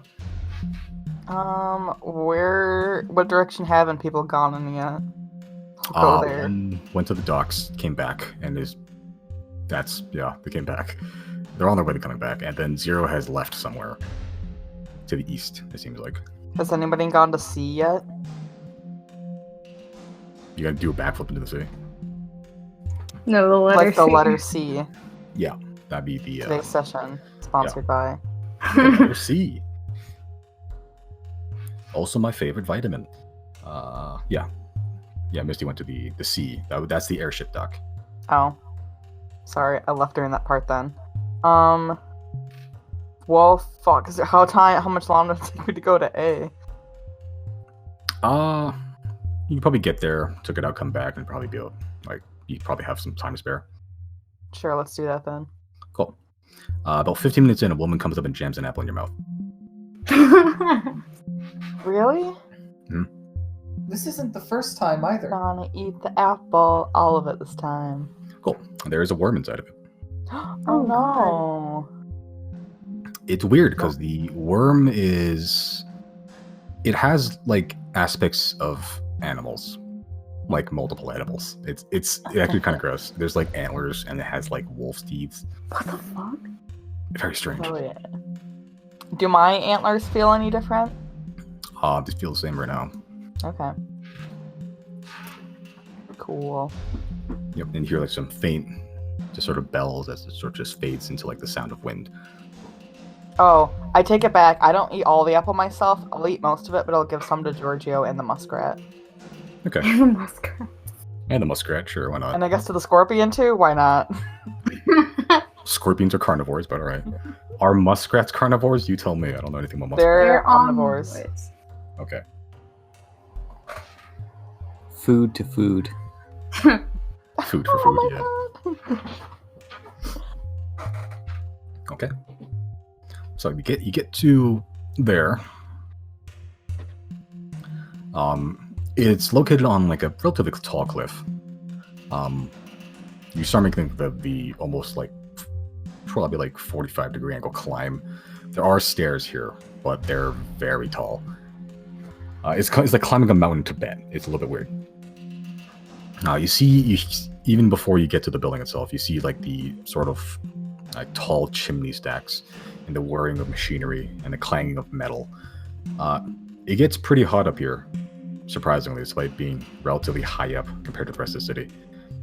You eventually crest the tall hill you were climbing and see like a set of very tall stone walls that have riveted pieces of metal on them, like there's strips of metal, almost like an iron gate, like punched into the walls themselves, long rusted from years of sea spray.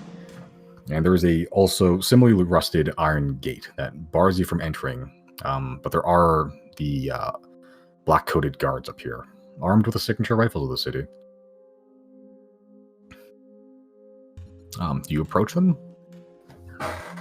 Sure. Okay. So as you approach, there's no one up here other than basically you.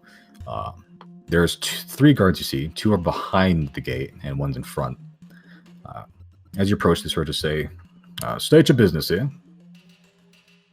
I guess I'm just a tourist, sir. What is this place?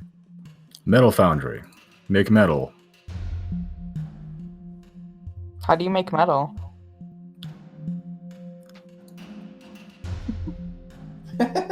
There's like Simon palpable Googles, how do you make confusion. metal?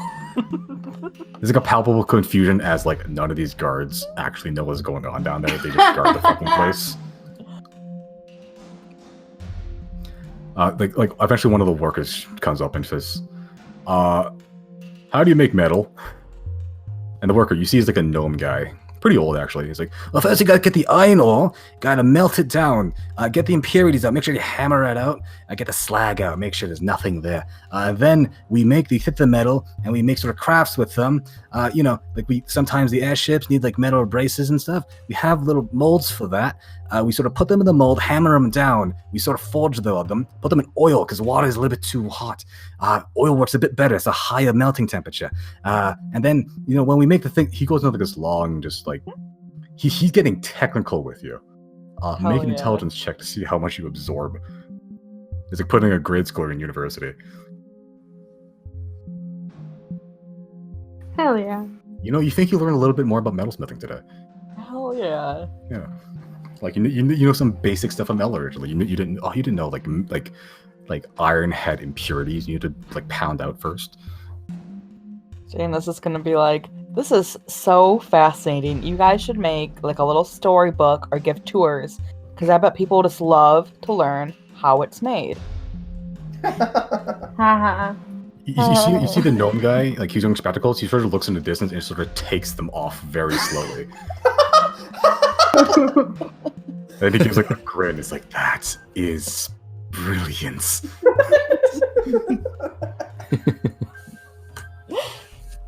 All right, I'll salute everyone and head out. 3 or 4 party people have saluted today. Well, Lowen, what's I up? gotta find a reason to. Salute the fish when you're about to murder them. All right.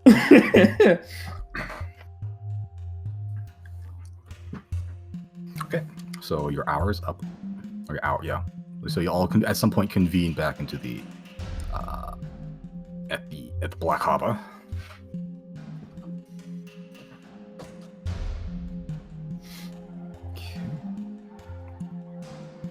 Okay, so you enter the... Oh boy, where's my notes? You enter the building again. Same woman still there.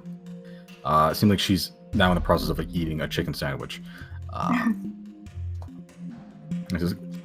She's like halfway through a bite. Like, oh, sorry. Yes, Warden, Fair and Wesley will see you now. Sorry, Warden, when Fair and Wesley will see you now. Yeah, I'll guide you to him. Perfect. Cool.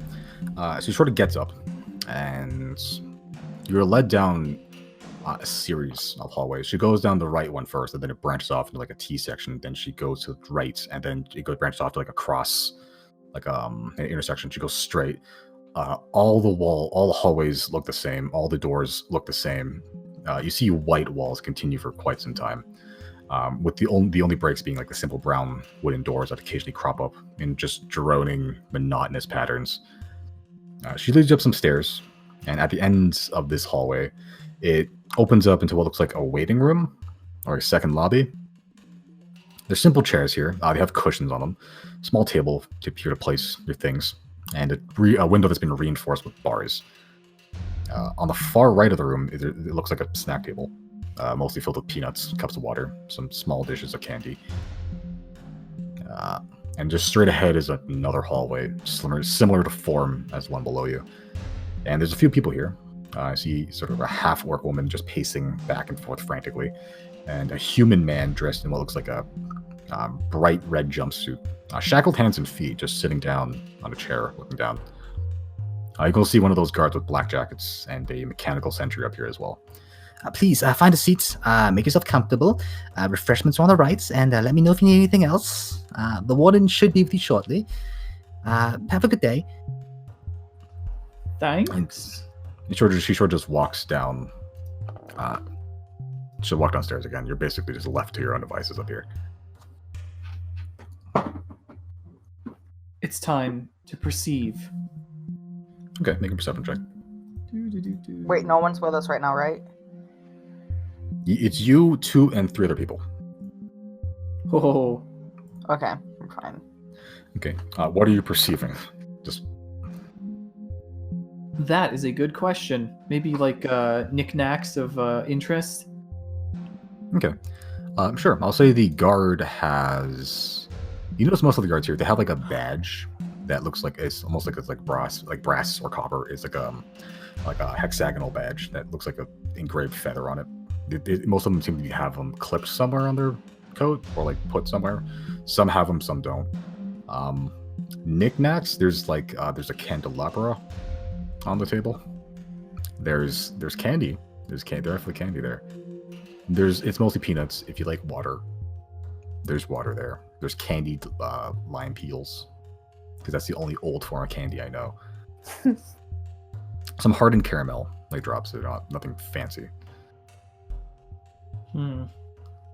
I take a caramel. Okay, it's very nice. It's like one of those hard caramel candies. Oh, like Werther's. Yeah, they're basically Werther's. Ye old Werther's. This guy is gonna be like 100 years old. Just watch. God, I hope so. Yeah, Reilly's just gonna grab some water.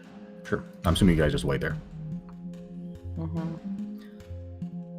Wait, you said it was us and how many other people are with us? There's a guard there. If you're going to count the other mechanical guard guy, that's another person. There's a half-orc woman just pacing back and forth. And there's a guy in a red jumpsuit that's been shackled that's sitting down. So it's altogether 7 people, including you. If you assume you're counting the guard. How worried does the orc woman look? She looks very worried. Like, she's pacing back and forth. She has she's like fiddling with like her clothes and stuff.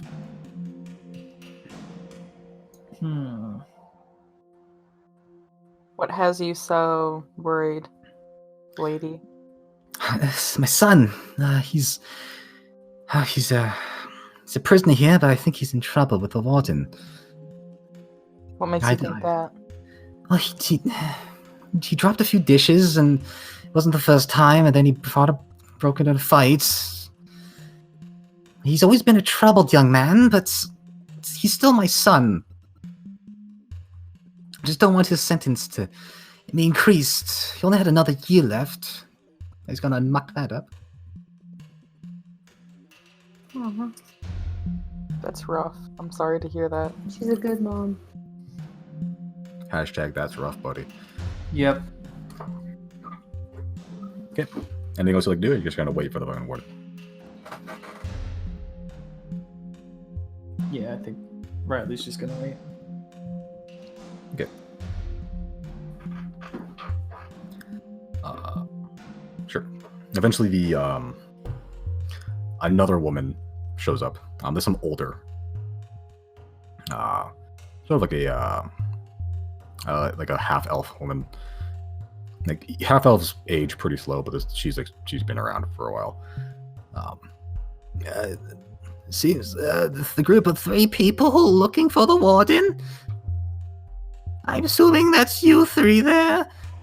Fits the bill pretty nicely. Ow, my voice. Yeah, I was gonna say.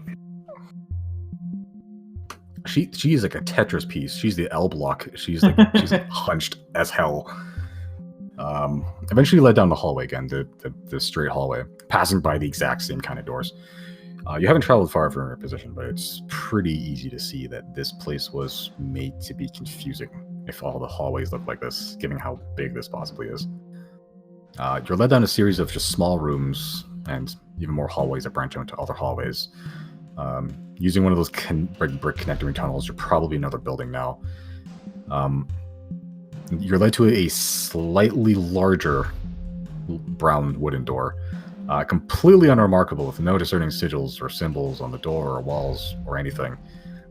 The woman knocks on the door, waits a moment, and then sort of opens up the door. Inside you see a sort of decently sized octagon-shaped room. On 3 of the sides of the octagons, there's like these sets of large windows, 3 of these, that go from floor to ceiling. The room itself is about 10 feet high. The windows similarly barred.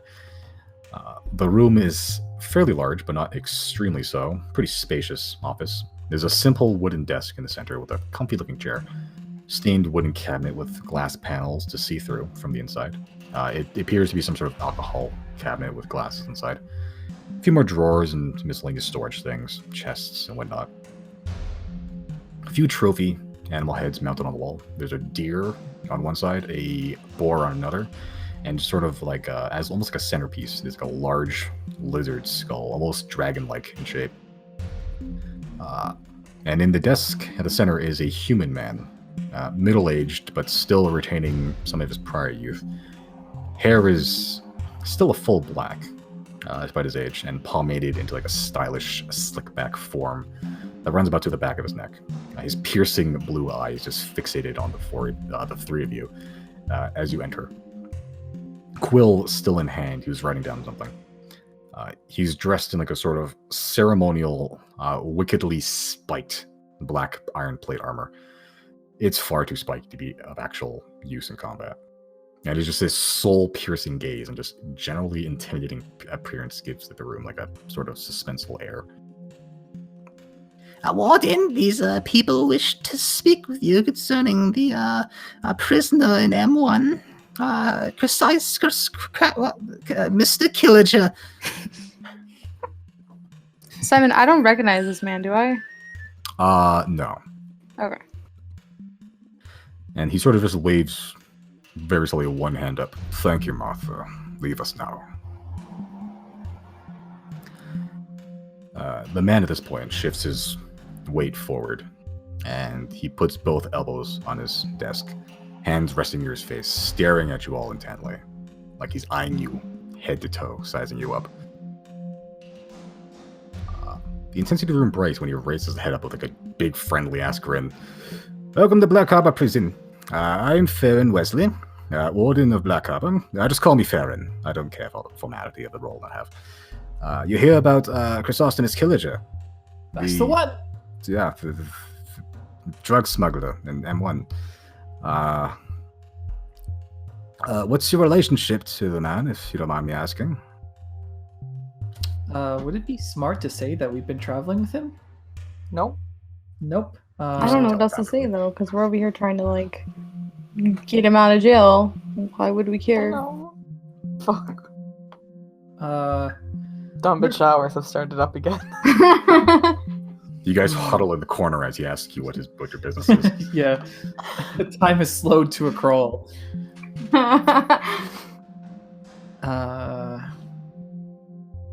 Yeah, what story should we go with? Obviously, I think we could go with the truth first, because again, he really didn't do anything to. Yeah, maybe say we That's haven't true. traveled with him, but it was just oversight or something. can always just say like, those drugs were supposed to be dropped off to the judge in Obethus, and we just forgot in our haste. Yeah, because we still have Or- documents on us that we don't remember that we were supposed to drop off. okay, let's start with. This is going to sound rather far-fetched, but we are well-intentioned adventurers. We have recently stumbled upon a bit of a conspiracy in Rias. Don't They're name still- drop the company yet. Don't Okay. ever say anything about Silverwind. It's true. Telepathically. What's this about Silver Wind? No. I didn't utter the word Silverwind. Janet did. This is Okay. Josie This talking. is I Josie know. speaking. I'm fucking We can with say you. fucking Janna metagaming. like nudged him. I am fucking with you. Yeah. Metagame all you like. I've We stopped are caring. metagaming, though.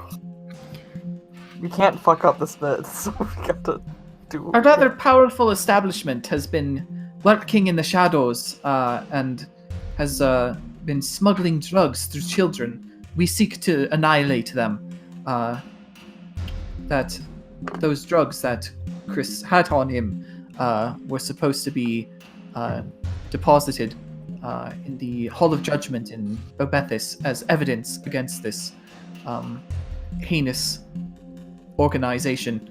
And I guess in our haste to leave the city, they were left inside the bag of holding. It's fair to assume that you've dealt with High Priest Rethar, then. That's the very same. I hope that was her name. You just guess at this point. I could have said anybody, like, yep, sure, that guy. Yep, that's it. Jim High Priest Johnson. Yep, that's the guy. John Doe. I Isn't just remembered the lady with the beard. Priest Leonin the one in like the Hall of Death? Hey, you remember the High Priest? How about that shit? And then, of course, High Priest bar. Oh, nope! I forgot the forest gnome dude. If you give me a second, I'll remember it. It had the word wood. Woodwork? Yeah. I always want to say it's Woodward, but it's not. Woodworth? Woodwork? No, I'm not selling you. Alright, man. Whatever. This is why you keep notes. You Woodward. guys depend on the videos. We have not touched the group notes in months. Yeah, True. that's why you don't remember anybody. The guy we have the videos here, but then the thing is, you're still relying on your brain to remember all that stuff. I do have a few notes of my own, but I haven't That's updated that in a while. I forget the name of the hunter in the first session. I forgot the name of the hunter in the first session. I don't think we're ever What going to meet that hunter? person again. Dude, I don't even remember what the name was. It was like somewhere in my notes when I was still in Google Docs, I think. But we'll I never forgot the name forget of the first Luca. town, but Amy Warmhill was missing some valuables. Hey! See, this is what happens to keep notes. Oh, you remember shit. Enidin was the Dusty Road bartender. There you go, see? We wouldn't have known this. Tiffany Winston. Leanne was Mrs. like the Guys. lady that sold me the poisoner's kit or something, I think. I think it was Winston. What? For Poisoner's Kit? No, for the hunter. No, Winston was the bartender. And the other bartender Oh. did not like us. No. Because someone decided to cook in the kitchen unprompted. We don't talk about that. But we all had our own personal reasons and why we did not get along with Tiffany, so it's okay. I think we're getting off of a tangent here. You don't want to Funny stay in tangent. jail, Chris? Don't say. Where were we? Oh, yes. High Priest Rethar. Rethar? Sure, well, let's go with that. Yeah. Yes, we well, are collaborating with her in order to further investigate this. what's the name of the organization that you were, as you so politely said, to annihilate? Those are, as my fellow kids say, them's be fighting words. If you don't mind, sir, until this investigation is over, we prefer to not name them in the hopes of not stirring anything up before it's conducted. Yeah, we currently have somebody paid by them, we believe, after us. Indeed, they hired the Gravekeepers on us. That is a term I'm not familiar with, but Must be a Rias thing then. If you are very interested, you can ask High Priest. Oh, I already forgot their name. Rethar. Jim High Priest Johnson doesn't it? Yeah. Jim High Priest Johnson. And at their discretion, they can tell you the name of the company under allegations right now. We are not at that disclosure. Give me 5 minutes, I can call them right now. Call them Oh, love to see How you do you call them. call them? What does this fucking country have? The cell phones? Call? Like with magic? Is there a spell that exists that can travel that far and that quickly? That, but, well, sort of the soul philosophy of Altus, generally for the past, well, ever since its the modern inception about 50 years ago. It's been ease of better quality of life for all. Previously, you had to be a famous magic caster, born into a noble family, but now everyone, he pulls out like a ye old telephone and puts it on the ground. Well, you can call just about anybody, assuming they got another one of these. I believe there's one somewhere in the Hall of the Ten in a bit. This been a while since we used it, but I can Who do you try. think has it? I've never seen such a contraption. How fascinating!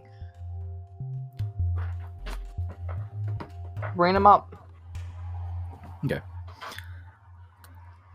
He sort of just like he does things to a thing on a thing you don't know what the fuck's going on.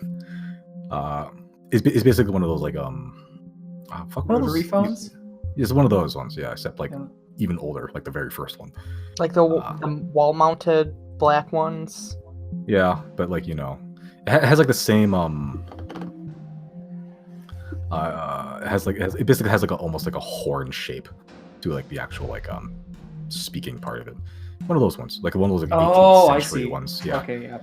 it's not like a fucking like a modem dial-up. It's a wire essentially. And after like 3 minutes of like trying to like he's like looking up through like papers, like trying to find the right number, and he punches it in, it's waiting there. It takes a while. Hi there. This is Warden Farron Wesley of Black Harbor in Altus. May I speak to High Priest Rethar, please? She's gonna love this call. Jesus Christ. It I told her we wouldn't get into shit anymore. Yet. 5 minutes, okay. I don't mind waiting. Don't worry. And he sort of looks at you awkwardly, like he's just on the phone for like 5 minutes, just waiting for this fucking. They don't know what the fuck's going on. Would you perhaps like a little ditty? Sure. Or that'd be too much. No? Alright.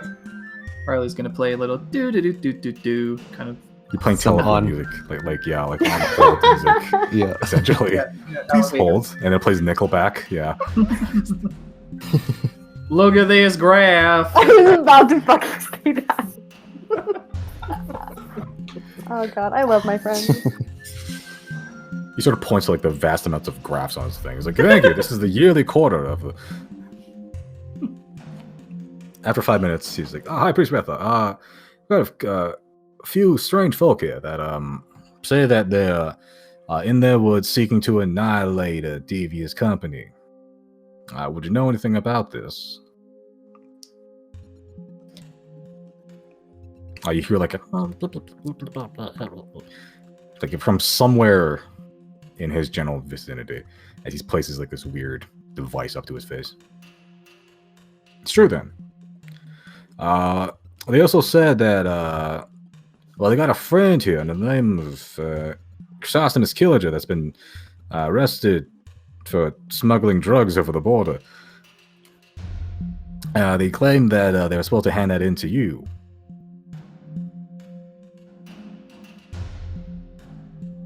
You didn't mention that you had any drugs on you, did you, to the priest? No, I don't think we did. Wait, one of the priests. We also forgot though. The priest of knowledge that Whoa! Yeah. Yeah, that he guy. saw He- the weird the powder because we showed him and we Yeah. didn't have any interest in like selling it. We didn't even know what it was. Wasn't that the Cronus? Yeah, that's what I'm saying. Yeah. At least we showed somebody. We're not like hiding everything. Yeah, but you didn't show the priest. Like not the that guy. He didn't tell anybody. He was hush hush. He probably partakes. Whoa! Yeah. Whoa! Snort up some Cronus. Get Monzo Max, brah. Yeah, you didn't tell the High Priest Rethar, judge of law, that you had. Hey, I got drugs on me. Well, We there's a lot of forgot. things we forgot to show her. Forgot about Yeah. it. We also forgot about that one other paper. Yeah, there's entire documents we forgot to show her. Okay, but this would be the first time she's hearing about that fact that you guys got drugs on you. Well, it's an easy thing to, forego, because, we're running away from murderers right now. Yeah. Sorry for this transgression of whole few vials that we forgot to drop off. We're kind of busy trying to not die here.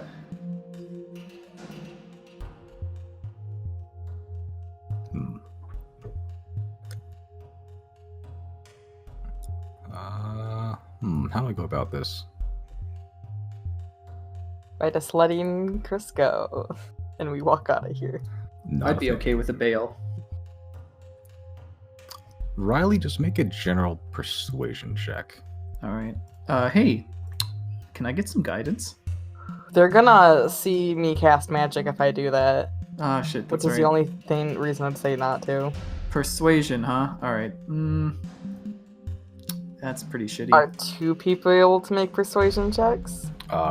We can't go back It to was this. We used to mostly- do this all the time. Yeah, he's just like, oh, he rolled bad. Can I also make one? But you always let us do 2 people. On like perception checks when it's not one person talking the entire time. The perception check, anyone can look around. So, Yeah. like one person. If a person stays silent in the room, they can't make a persuasion check. In the corner, just like brooding in the corner, and just be like, I am being persuasive. And then it moves to everyone's degree. Yeah. Just like these like dudes leaning against the dark corner of the tavern, and suddenly he moves the heart of everybody because he rolled really high in persuasion. In my defense, Janna did talk about how we couldn't name Silverwind.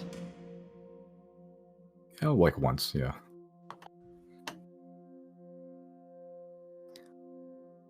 Alright, so at this point the warden just goes, right, so it's true that they're fighting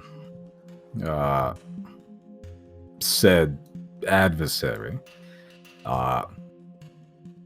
But this is not the first time that you're hearing about that they got. One of them at least had drugs on them. And for about like 20 seconds, conversation, just back and forth. Well, thank you for your time, High Priest Rethar. I appreciate it. This will help in the investigation greatly. Well, have a good day now. My accent shifted halfway through conversation. I default to like ye old Texas. Yeah. Still good though. When's Misty gonna shift to old Texas? Well, hey, I'll wrangle up some cowboys and Indians. Right. Bless your heart. There we go. No. Yeah. Southern hospitality. All right. So he hangs up the his iPhone and he puts it in his pocket.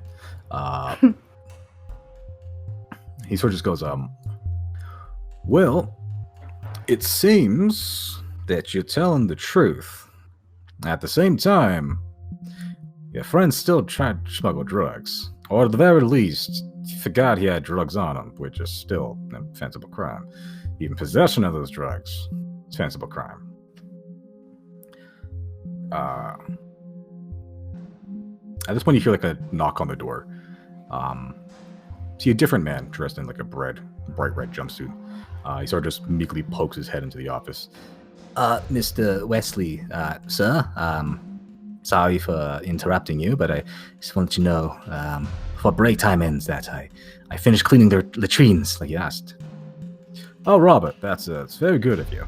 Thank you for doing that. Oh, here.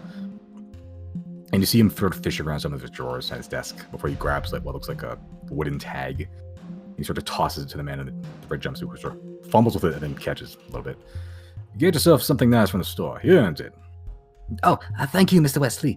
If there's anything else you need me, just let me know. And the man quickly exits, and the warden leans back on his chair, just smiling.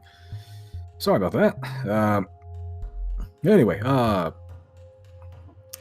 so since you ain't lying, but still an offensive crime, I'll cut you a deal. Technically not supposed to, but you seem like good folk, and it seems like a honest mistake, but at the same time, still crime committed within country limits. I think that's a perfectly fair assessment. There we go. Me and you on the same page, same wavelength. Do you know what a wavelength is? Of course I do. There That's you like go.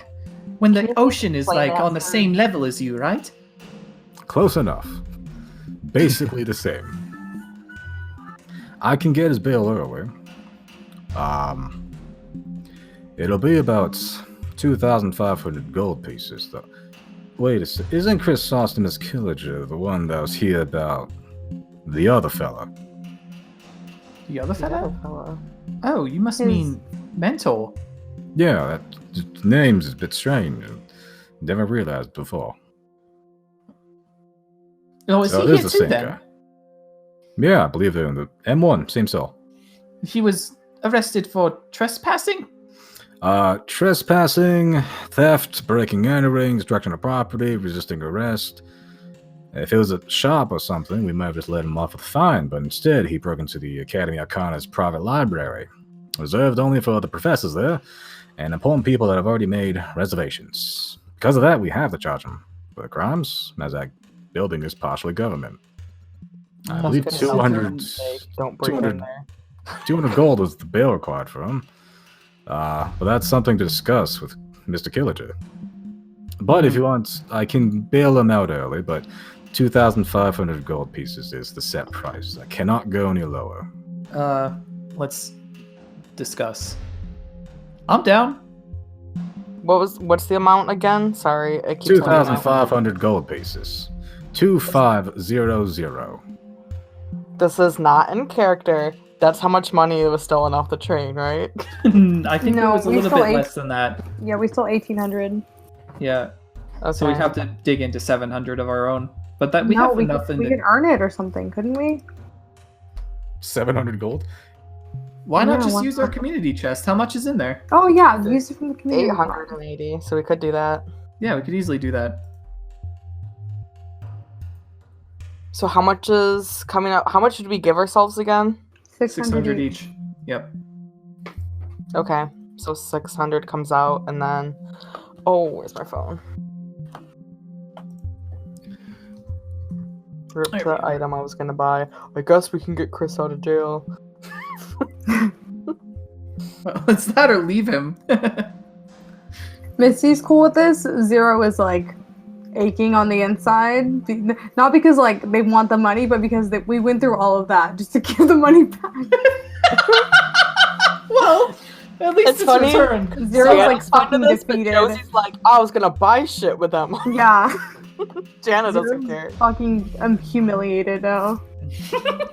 And then Well, it's not 700 your fault. coming out of community. If Chrys had just teleported back in, like, into his room or something, none of this shit would have happened. Also, if I hadn't just like walked in that door, I don't know why I thought it was okay. I'll just walk past the guard, no big. I'm a child. I broke out of Alcatraz. That's what it Everyone seemed learned like the definition. with the kid that I was sitting with. Everyone kid learned was the hard definition as of fuck. hubris last episode. Just Last finish session. this What was that, title Josie? read. What? What did Josie say? He discovers hubris. Everyone learned the definition of hubris last session. Oh, Eugene is dust.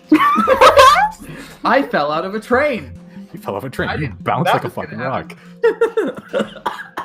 rock. You're basically like a permanent scab on the right side of your body because you hit the fucking ground so hard. Well, hey, war scar, am I right? Yeah, I can go back to Ronin and say, you've got some mighty fine scars on your head. Look at me side. You have a cast. Yeah. Scab. That's what it is. Oh god, that's disgusting. Alright, I think Chris's bail has been paid though. Okay, so if you guys give back the money you stole plus $700 from someone. Yeah.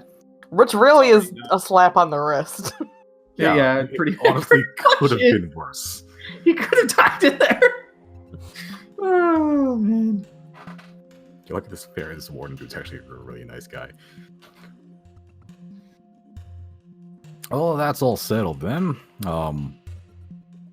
Well, now that piece of the puzzle's tucked away, I suppose we'll need to get Mr. Killager up here and discuss the release of his mentor. We solved Simon's prison puzzle, guys. And we did it without breaking in. Yeah, you did it without committing another Oh my crime. god. I don't think we would have been able to. You just straight up told us, hey, magic doesn't work here. The second I heard that, I'm like, oh, fuck. Well, in the That's chamber. what it took, not me and Misty begging for all week. Like, hey, can you like please not break in? I would love to go somewhere where we're not banned from. glad it was that convinced you. It wasn't your Also- moral compass or like logic. No. It was the fact that your plan just wouldn't have worked. I mean, I did have an idea of how. Gotta punch the window. Well, I was thinking, I guess I'll talk about it after the session.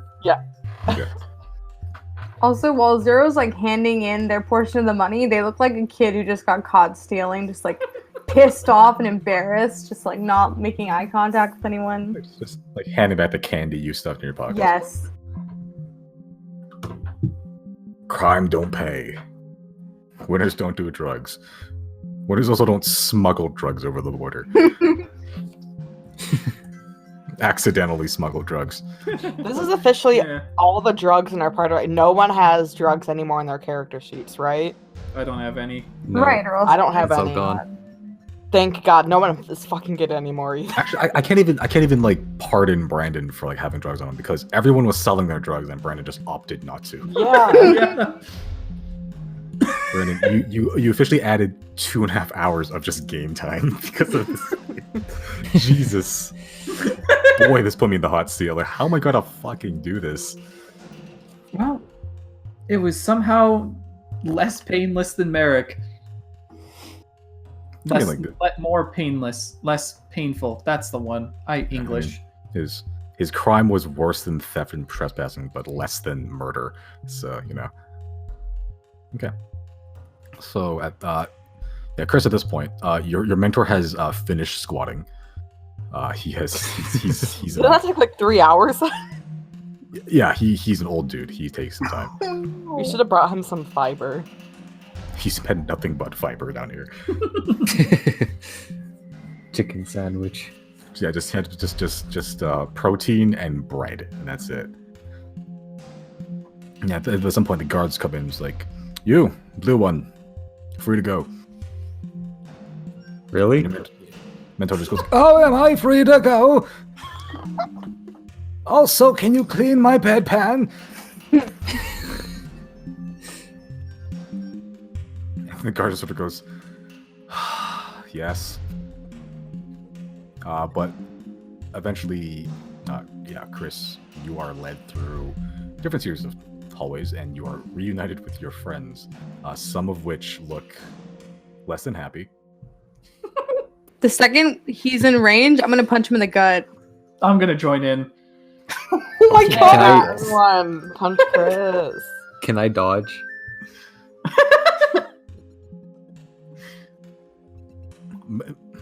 Does he have a stuff There's back so much yet? happening right now. Okay, so you want to take the dodge action. I'd say for that you have to see it coming. Chrys, just make a perception check. No, make an insight check. This would be. Yeah. You really think Chris has enough self-awareness? Oops. Fucking- Yeah, that was for GM only, but I see it. Let me just. Oh, okay, I see. Yeah, I see. I accidentally put you on. I was testing some shit on your character sheet, but let me just show you what he rolled, everybody. Is it a nat was it a one? nat 20? No! Fucking Christ! Oh my god! Of course it was a nat 20. You do the Sherlock Holmes thing. You open the door and you see every possible angle of attack the party's going to be pulling on you. You see saw like all the ghosts 14 that are like. million timelines. You saw all 40 million timelines, and only one of which you may have succeeded. You take the dodge action. The people that are punching, you punch at disadvantage. So what is that? Just like a... That's A a strength strength check? roll plus Yeah. just a strength check, yeah, because you're not Okay. proficient in punch. Oh. Disadvantage. Misty. Disadvantage strength. Okay. Yeah, so just make another one. Okay. Oh, wait. Giorgio's gonna go in for this too. No! Which I think, doesn't he have advantage on? No, that's perception checks. Why is Giorgio mad at me? He just sees everyone going in. He doesn't know what's happening, but he just knows he should attack. Please tell Is me the somebody muskrat? hit him. Oh my god, yeah, can the muskrat make an attack? No, he's terrified of. Exactly, this is his time. But he's utterly terrified. He's considered charmed by Chrys, essentially. By fear, so he cannot act against Chris's wishes. Chris, what's your armor class? Like 12 or something? It's 11. Okay. So, one of you hit.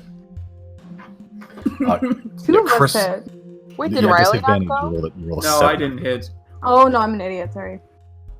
Yeah, so it's fucking like Chris. No, sorry. Reilly goes for like a haymaker. You sort of like dodge back, and then Xero starts to go for like a gut punch, and Xero just like step to the side. Georgia tries to maul you, and then you sort of dodge that, but then like Janna just like jumps off George's back and does like a Superman punch, just cracks you across the jaw. You take what's your strength modifier, Janna? My strength modifier. Yeah. 1. So you take 2 points of bludgeoning damage as this tiny gnome fist just collides with your teeth. And then Warden, what was his name again? Warden Wesley. He sort of sees all this, like, you're definitely adventurous. I'll salute him. 3 of 4 have saluted this session. Oh yeah, Janna's gonna turn a salute to him also. Dude, it's like fucking it's hailing this Gestapo right now. Alright. So I assume you're Mr. Killager then? Yes, that is correct. My accent's the same as every other person in the city right now. Must be a regional dialect. Probably. Yeehaw.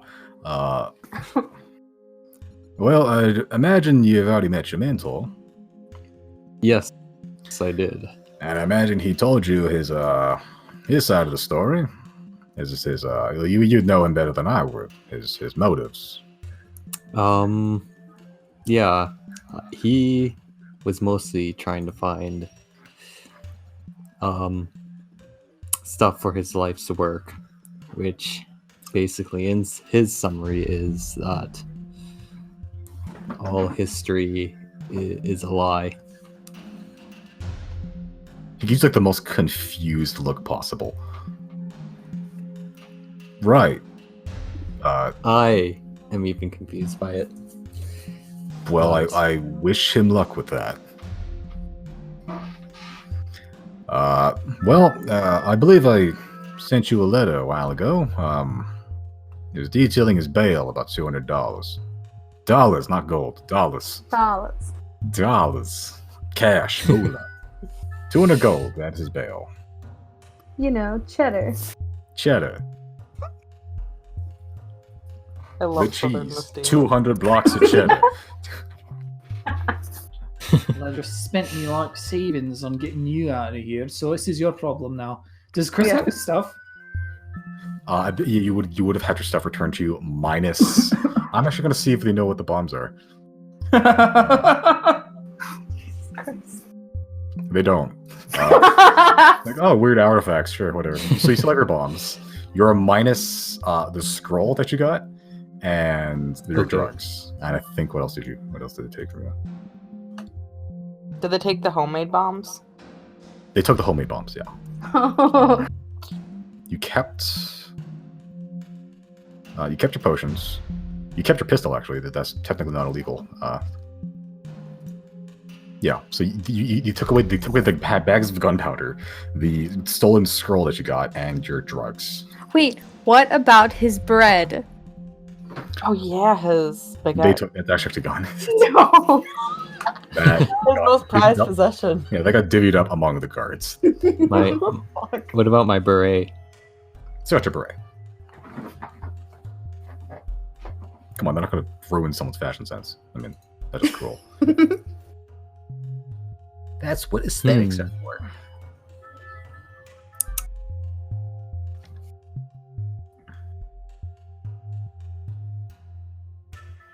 Okay. Well, I don't currently have 200 gold on me, but I could probably get some soon. Normally I'd say that's 200 gold's a lot of money, but after you just spent about 2,500 gold, that's honestly surprising to me that you don't have 200 gold. Hey man, it's his mentor, not ours. No, sad enough. With Well, there that are salt few in the wound. options. Sorry, go ahead. Oh, there's a few options you can do. We'll be holding them for another 2-3 weeks or so. So if you scrounge up the money then, no harm, no foul. Otherwise, you might have to go to court and fight on his behalf. You could play insanity, but then they'd throw him into the loony bin. Honestly, the bail's probably your best option. Cleaner for both of us. But I know that 200 gold is usually a lot of money. I can postpone the date a little bit, probably mid-harvest. There is a little thing that I can do. I can release them now, but there is 50% interest rate, so it'd be 300 gold.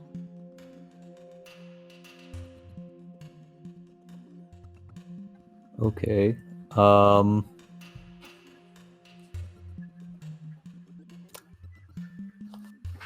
I think I'll leave him here for now, and I should be able to find or get 200 gold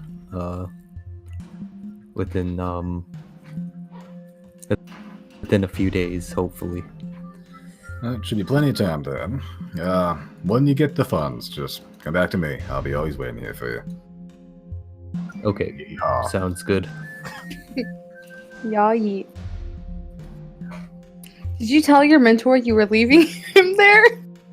I can I request to talk to him before I go? Sure, we can allow that. Okay. Janna Martha. wants to come too. She wants to meet this guy. The whole party might as well go. Sure. Okay. So you guys, you basically led down to another series of just complicated, confusing hallways. Just white, just up weird shit. Yeah, the three of you get acquainted with the strange tube lights that are sort of lining the walls, the corners. Actually closer to the ones you see on like submarines. Yeah. But eventually you get led to the... Chris, you're familiar with this room. The sort of room that with like the guards in it with those robed dudes and like the sort of glass panel there. Yeah, and Mr. Prachal has resumed his squat.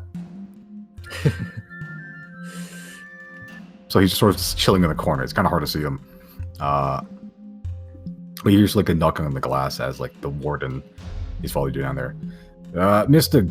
Prachal, sir. And you hear like, oh, and then and then like you hear like a rustling of cloth as like he sort of like finishes up and then sort of like so he sets himself like proper, like as proper as he can be. Yeah, the three of you see this like scraggly old dude, just like simple brown robe, like nothing fancy, but he has like cool pointy hat though, like with stars on it. It's blue, and he's just scraggly, just white, the gray hair that just like sort of dangles a little past his shoulders. He looks like a homeless Gandalf, like discount Gandalf that you get from like Party City. That's what he looks like. He's not that tall either. Like he's honestly like probably shorter than Chris, honestly.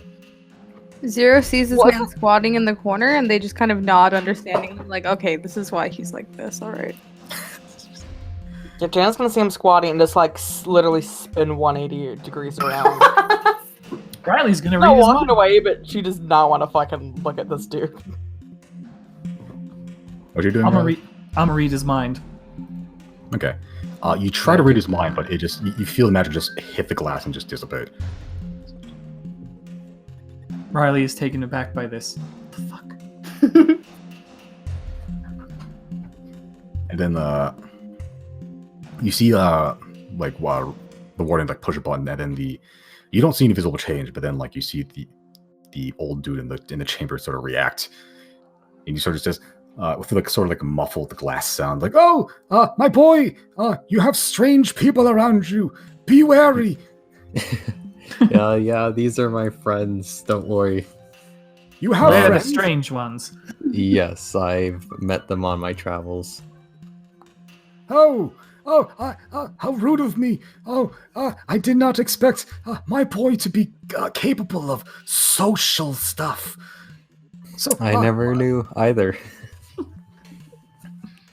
My name is Greinus Prachal. I'm a practitioner of the arcane arts. I taught my boy there, Chrysostomus, everything that he knows. I'm sure he's been a great boon to you at all, and not a hindrance at all. Let's go with that story. Yes. Tell them about your life's work. Oh, I think all history's a lie. What, is that it then? Would you like the long version? I've got all day. Yeah. Oh, let me prepare my lore dump. Xero walks away. Okay, you hear none of this. Sure. Like, oh, history, fuck.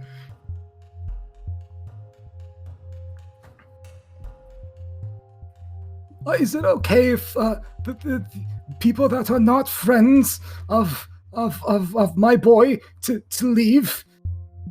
Because this is highly sensitive information, and frankly, I don't like most of you. That are not. What? Sorry, what? He's talking about the guards. Oh, okay. I'm gonna have him roll a persuasion check. He's not very persuasive, if you haven't guessed already. He rolled pretty high. Oh my god. He's not very persuasive. I feel like these guards just don't want to hang around this guy that's who's exactly what happens. shitting every time. Just like I any excuse to be out of the room is a good excuse. So it's just want to just like, all right, just take your time. When you're done, I'll have the fellows here knock, and we'll be outside, so don't try any funny business, otherwise we'll stab you. Got it? Sounds Like, good. Peachy! Okay, as the guards leave, I'll come back. Okay. So it's just basically you four and the crazy dude in the glass box. I assume... Oh, go ahead. So it's like fucking Silence of the Lambs. Like he's Hannibal Lecter. I ate his liver. With a side of lima beans and a nice Chianti. I assume you're all familiar with the history of the world? About as Um, familiar as a elf from horror can be. yeah, give us like a short and sweet version. Not possible!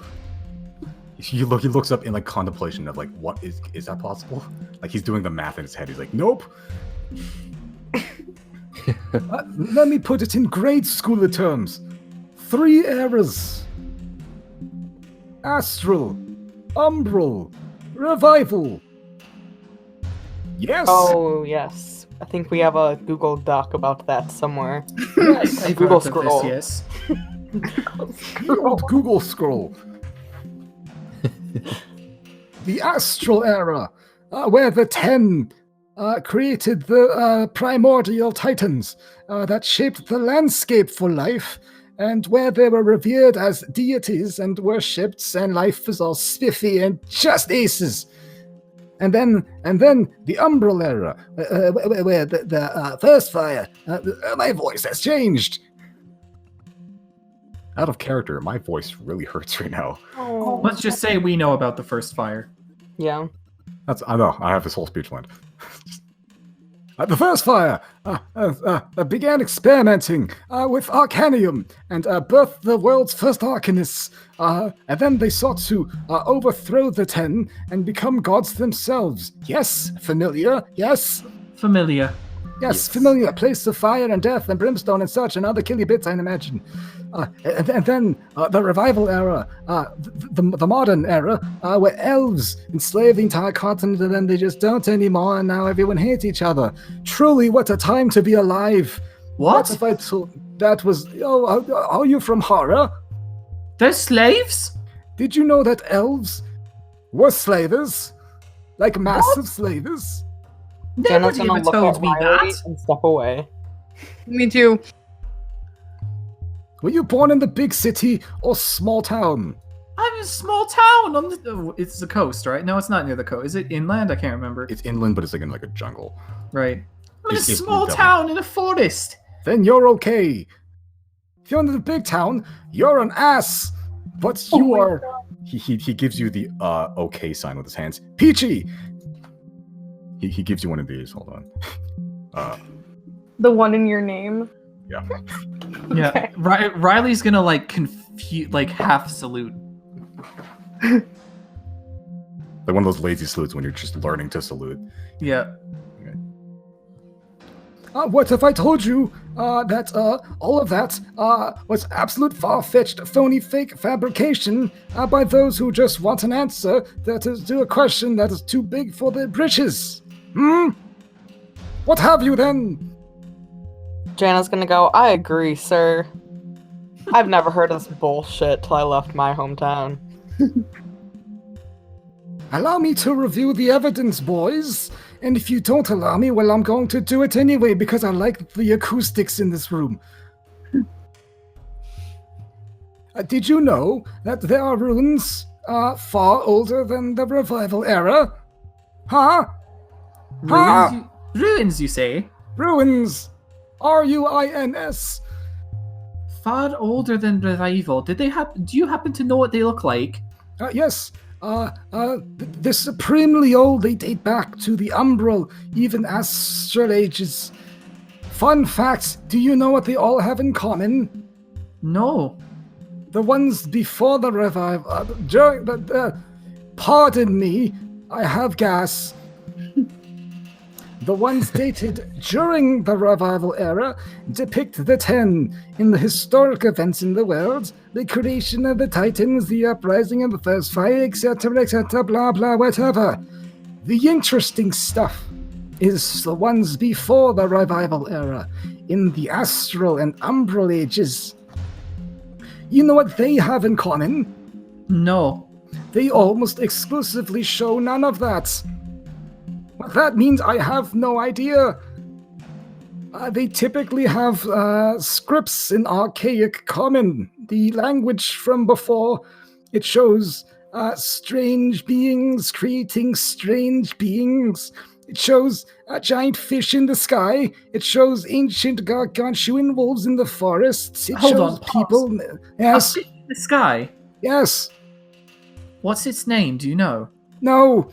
Fuck. It was just in this cool picture. I'll tell you later. Don't interrupt me. I'm in the middle of a story. I lost my train of thought. What's a train? We Weren't were just on a one. train? That was like the lowest hanging fruit and still funny. Yes. What I saw. It shows people made of ice and crystal. It shows colossal maggots writhing in the earth. It shows these white owls overseeing everything. Humanoids in different shapes, sizes, hybrids of animal and man. Some have tangible form and others are chaotic messes. And all of them are creating other creatures who in turn create other creatures. A tangled web of information that no one knows what it means. But the modern thinkers, like the ones living today, has pasted their own modern ideas over things that are far older than them, just to fit a narrative so they can understand it. How foolish! They believe that these are all forms that the 10 take on, not because that's what majority believe, that is what is written as truth. But I say folly to that, and if I were Kruder, I'd say balls to you. Thoughts? Well, So I take it that you're not a fan of the 10. No! What do you know anything about apotheosis vessels? No! I'm going to take out my sword and I'm going to show him.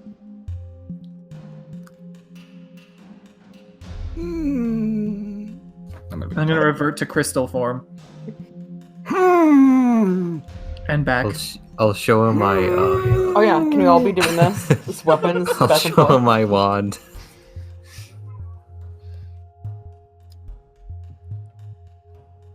Wow, how did he manage that? He has such a high intelligence and he sucks. Hey, Wow, out of he's curiosity, Really, yeah. I have 2 apotheosis vessels on me right now. Yes. What's happening there? One's a crystal, the one you have as a bow. Okay. I rolled Thank really you. low for his intelligence. I have no idea what you're holding. According to common theory, these are gifts from the gods themselves.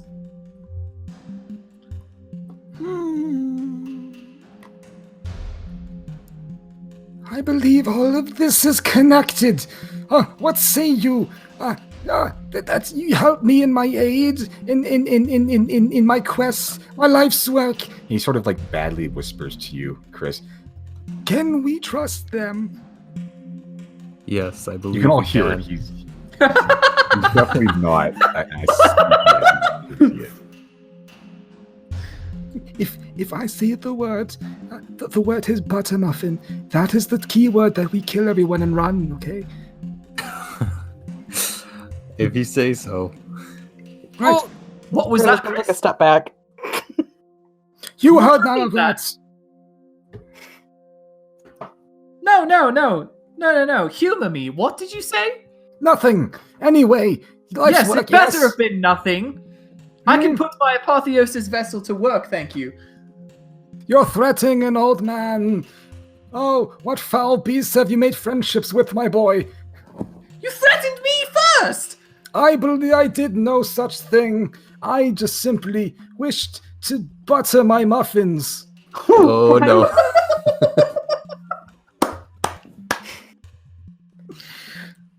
Okay, let's calm down.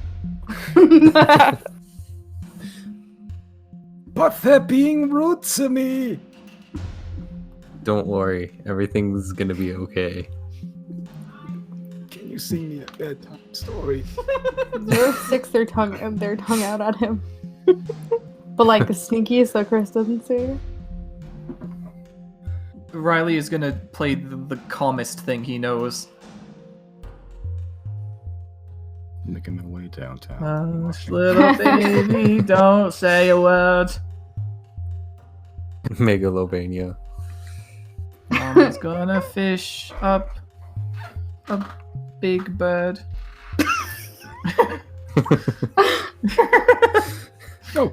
Anyway, I continue my train of thought before I was so rudely interrupted by the strange man that is part of the race of slavers. This brings me to the crux of my work. Even though that modern thinkers, they think they can slap on their rushed, convenient answers onto that which is truly forgotten, they are wrong. The Umbral Era, the uprising of the first fire, let us assume it happened that way. That modern thinkers assumed it did. The Arcanists of the first fire attempted to overthrow the Ten. Very well. Let us proceed with this train of thought. What is a train? Do you know that to this day, no one has any inkling as to what ended the Umbral Era? As to what now? Did you know that no one has any inkling as to what ended the Umbral Era? Oh. Everyone was fighting, and then suddenly it just stopped? Huh? Does that sound logical to you? No, not really. You got us there. I Well, don't know. according to everyone else, everyone thinks that's logical. I'm sorry, is I the rudely non-believer. interrupted you. You know, fights usually end when, one side is declared victorious. Yes, but the thing is, no one declared anything. There's no record of any declaration of victory. This fighting just simply ended. With all the time and record keeping of the old ages, there is an area of what, let's call it, dead history. A history that should logically exist, but doesn't, and no one knows why. Those that believe in that theory call it the Void Era, a time that wasn't there, and that may have never been there, but a time that will, I believe, will unlock the very truth of the world, and that hides the origins of the modern age. No, the entire world. It will rock the foundations of mankind, I tell you, my boy. Oh, and in the forest, the faces near Nelid, where you grew up, I found a ruin. Avoiding traps and disabling and whatnot, and at the very end, a large, cylindrical chamber made of greenish blue stone. They were glowing, very pretty. And engraved are all these depictions of all the figures I described. Infinitesimal amounts, all wholly unique. From the floor to the ceiling, I couldn't even see the top. And as I looked up, I saw glowing white lights, like falling stars. Little dots fell from the top to the bottom. That is why I'd asked you with finding a falling star. It must be the key. Yes. Ah, Right, so assume that you fix this, or you finish this puzzle here. What does that mean going forward? it means everything we know is a lie, and humanity deserves to know the truth. Even if we're all like weird people made of ooze and sludge, we need to know the truth. Okay, I agree there, but how does it change how we're going to, do things? Everything we know about the world is based on everything we know of the past. If we know the past, we know the world. You notice that there's like spittle everywhere. This man is a shotgun of saliva. Like, I've spent naught but a day in this city, and I can already tell you that's incorrect. he sort of turns to you, Chris. I don't like this one.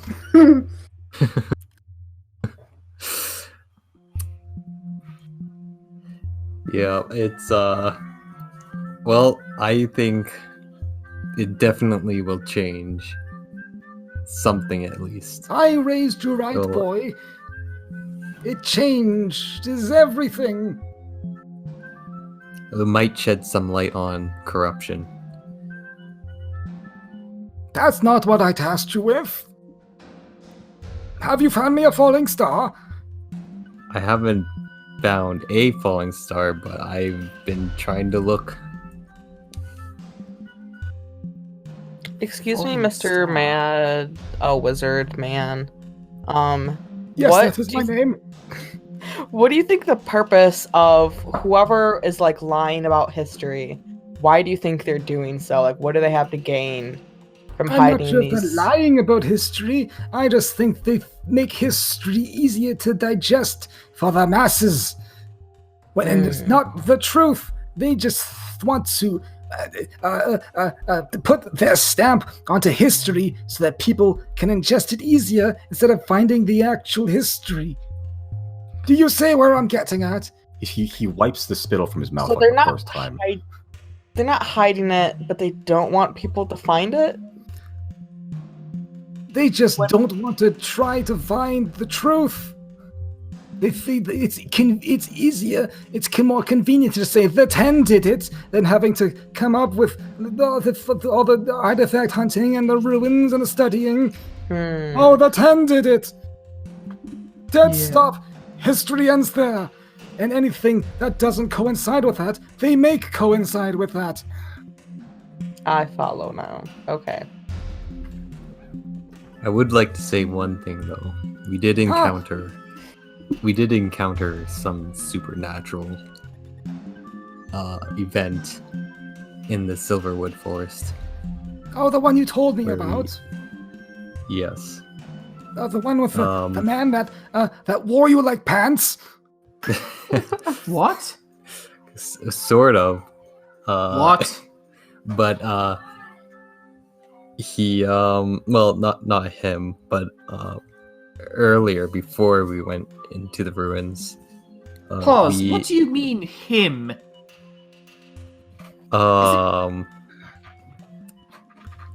Well, it was some sort of being when Mr. Monty took me out of whatever place. He took me out of this realm into a different realm. It seemed, and Reilly's face is getting like more confused. and this guy, I don't know who he was. I don't know the name, but he went inside me, and I occasionally hear things from him. What you do in your own time is up to you. Reilly's gonna read Chris's mind. Okay. So you're just gonna lean in and ask Chris, what did he taste like?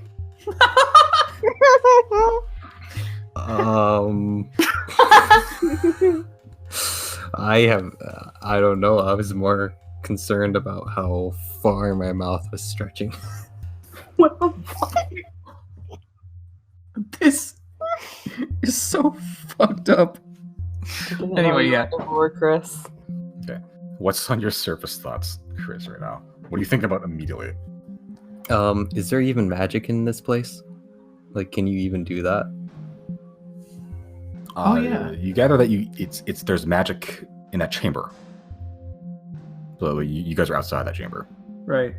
Yeah, you gather that the reason they brought you to this specific chamber is because you are a magic practitioner. Oh, okay. And it seems like inside that chamber is where it's anti-magic. Outside of it, where you are right now, you're totally fine. Oh, okay, I see. I guess my surface thoughts are,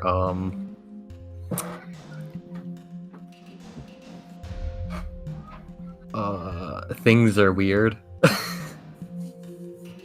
Okay, so you're just like thinking of like that moment.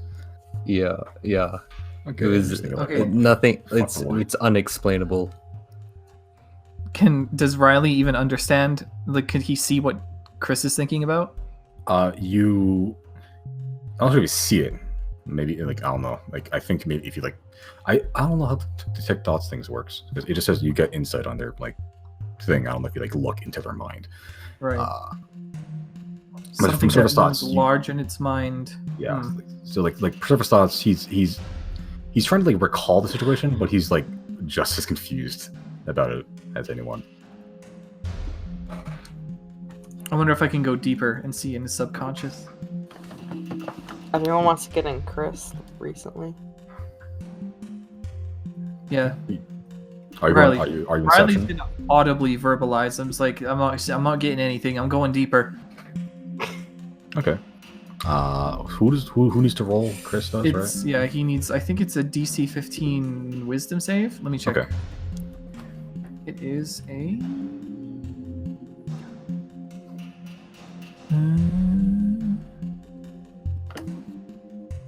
Where the hell does it say? The spell description. Yeah, I'm looking for that right now. I'm looking at Detect Thoughts. Where the hell is it? What? Must make a wisdom saving throw. Okay, yeah, DC 15. Cool. So Chris, make a wisdom saving throw. Oh.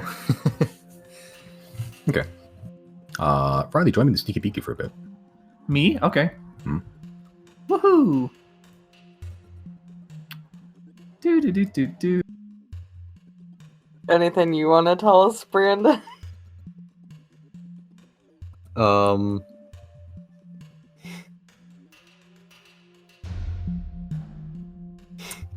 not sure. Is Misty still here? Yeah, I'm here. You guys want to hear a joke? Yeah. What do you call a cow that just gave birth? Oh, I heard this one. Did I already tell you this one? You might have, yeah. I'll let Chris answer. Decaffeinated.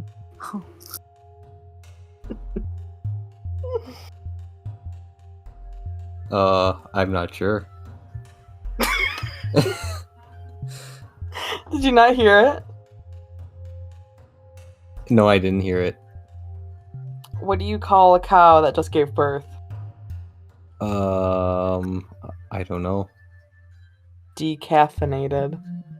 Oh.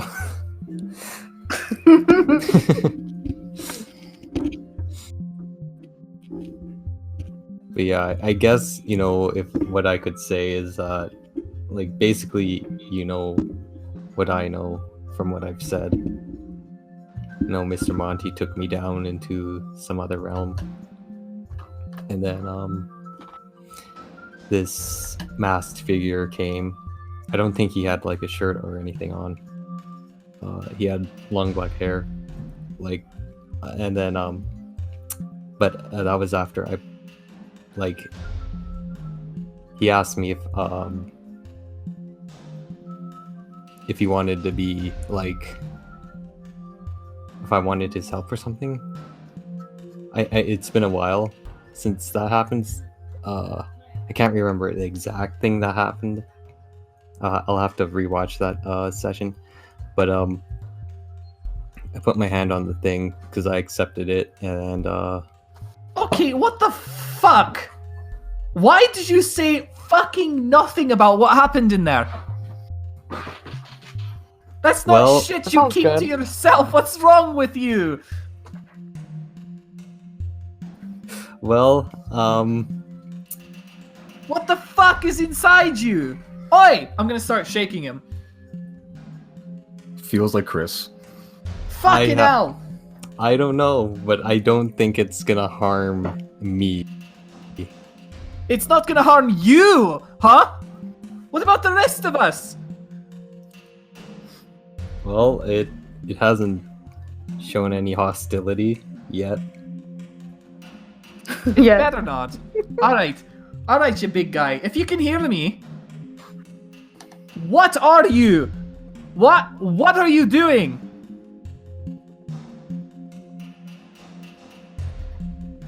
No response. Figures. Janna's gonna hear that something is supposed to affect us and be like, what the fuck is happening? Oh, nothing new around these parts. Just everybody in this party is getting possessed by something.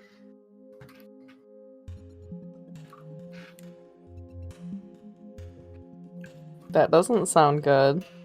No! Well, I don't think it's bad. You didn't think having drugs on you was bad. That's true.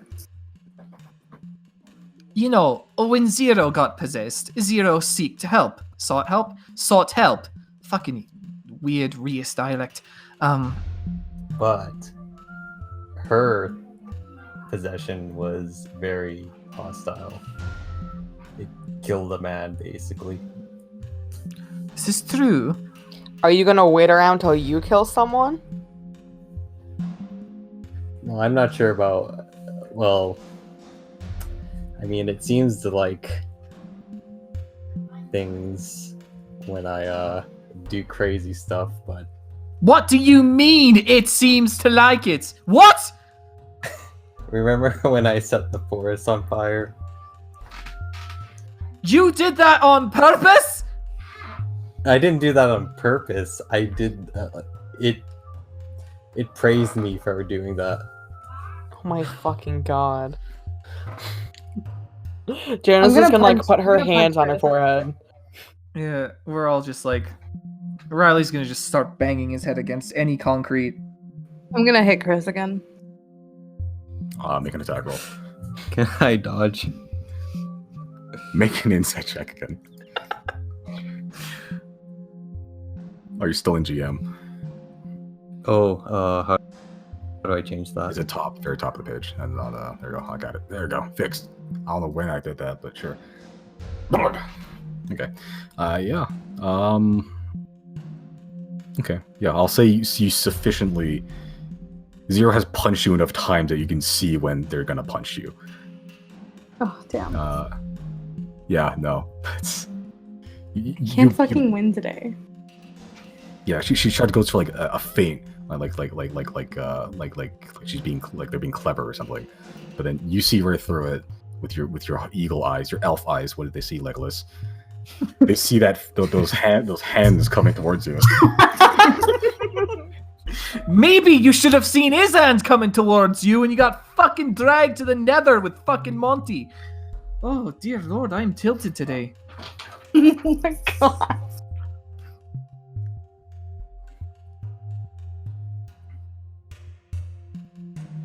Are you gonna at least introduce him to us? Well, I don't know his name yet. Apparently, I will. What does that I don't mean? know. Are you That gonna have, sounds like, so a threatening. party? I'm not sure. Mr. Monty said I'll know when it's ready. We need to go back to those ruins. Fucking god.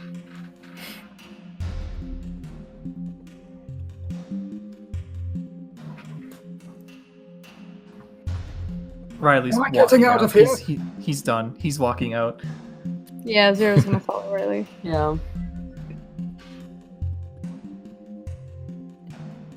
I'm gonna ask my mentor what he knows about like a buckhead. Elaborate. Well, there is a buckhead on like a body, like on a pole in the middle of the forest of Silverwood. Mhm. Was it missing half his And- legs? Did it have guts spilling about? I think so. Yep, It I was saw that. Pretty. You did? Mm-hmm. Buckhead, bloody, guts, on a pole. Yep. Human body, weird. Where did you see that? Oh, in that chamber I told you about, all the depictions and carvings and such. There's just lots of weird things on there. I spent a lot of time in there. Did it talk to you? No, it was a picture on the wall. Oh. It was Everything just a I've picture. described was a picture on the wall so far. So you saw a picture of it. Well, Yep. we saw the real thing. Ooh, you do tell. Well, it spoke to each of us, telling us about our secrets.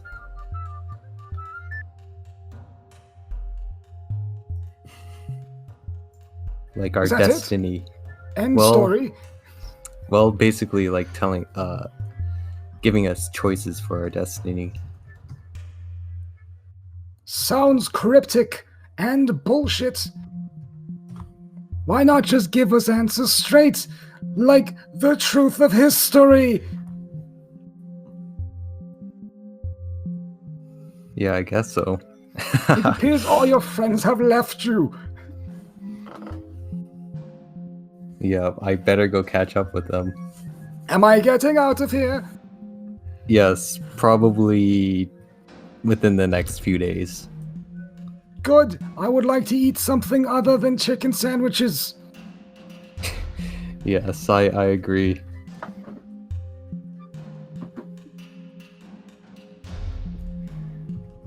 Well, I'll be back. I am counting on it. Otherwise, I'll probably die here from indigestion. I hope not, but I'll see you soon. Good. I will be looking forward to seeing you soon, for seeing you see me soon. Yes. Yeah, I'm And then, just walk up there. Yeah, then I walk towards them. Okay. Sure. So at this point, Chrys has rejoined you. And you're basically standing outside the what's it called? Prison. Well, like, outside the Janna? room. And the warden was like, "Are you guys done there now?" Oh, I'm done, all right. I heard a lot of screaming. Is everything all right? Just peachy.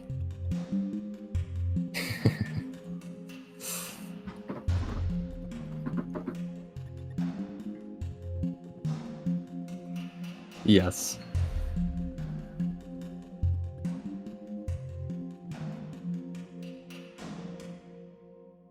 Janna's gonna walk out of the building and go find the nearest bar. Okay. Make an investigation check. Oh, she's gonna cast guidance on herself. Okay. Oh, Oh, shit. Well, yeah. not You find like a cat woman, like a tabaxi woman. Basically like a walking humanoid cheetah, essentially. And there's like, oh, are you looking for cheap or like the good shit? Cheap. Right. You'll probably want to go to Wicker and Racket then. Out of curiosity, what's the nice place to go to? It's called Painted Sky. Ooh, she actually was gonna go there. That sounds like fun. All right. You really want to go? It's somewhere in the Scholars District, I believe. Just sort of near the center, near the copper border. Thank you very much, ma'am. Yeah, you just She goes there. Yeah. Cool. What's everyone else doing? Following suit? You guys gonna have a sweet bender? Yeah, I think Reilly needs to hit the bottle today. It's I'll one go of with those. It's them. one of those days. Oh, can we send Chrys to the other bar? Which bar? I'll go with Chris to the cheap bar. Ooh, splitting the party. Double the RP. Let's see. Number 15. 15. Peddler. Oh, fuck. Oh, I have so many notes. Okay.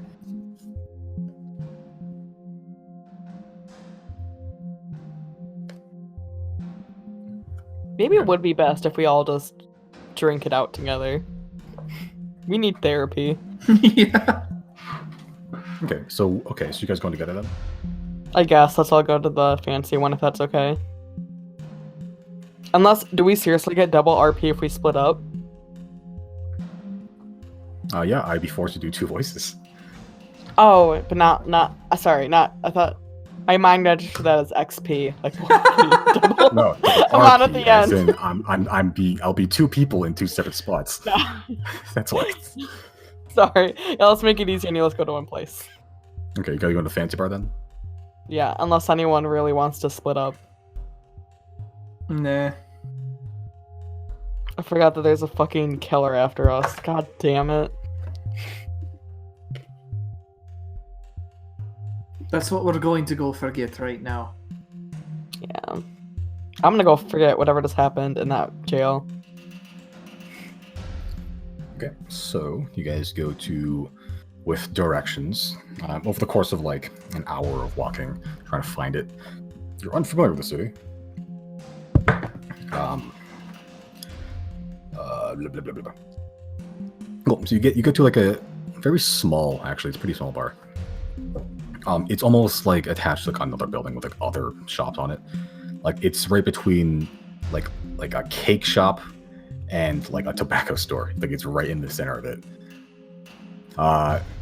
Very small bar, but as actually like this time it's not crowded, but it seems like it's popular enough that it requires like a lineup and like tickets and stuff. Like this is apparently a very good bar. It's a very humble looking bar, but there's a sign that just says in like fancy font, "Painted Sky." Can we enter? Do we need tickets? I don't understand this. I mean, there's doors there. There's like what I mean is like there's like you know, like one of those like poles that is set up for like clubs, like nightclubs. Like people are lining up outside the door, and there's like it has one of those. Okay. So there's like a bouncer. Not right now. It's like afternoon, like Okay. just early afternoon. There's not a lot of people that want to go to a bar right now, but technically they're open. Okay. Let's go in then. Yeah. It's spacious, but it's not like a huge inn or anything. It's mostly just a bar, a few potted plants, and like 6 bar stools at the bar. That's about it. Inside, you see one guy already in there. Appears to be like a dwarf dude. He's behind the bar. He's dressed in like this very like white, what they're called, like a shirt, like one of those like tuxedo shirts. I don't know what they're called. And with like a black apron on. And he's sort of just polishing glasses. Seems relatively old. He doesn't have like a full-on beard. He just has stubble. Actually, seems like he's shaved most of his head already.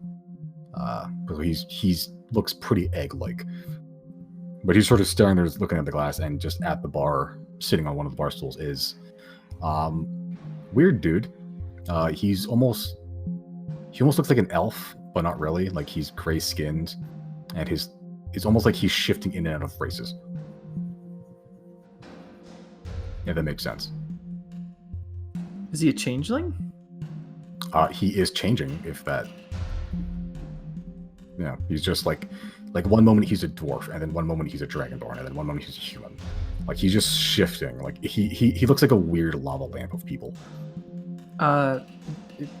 Obviously we're noticing this. Are we like close enough to like talk?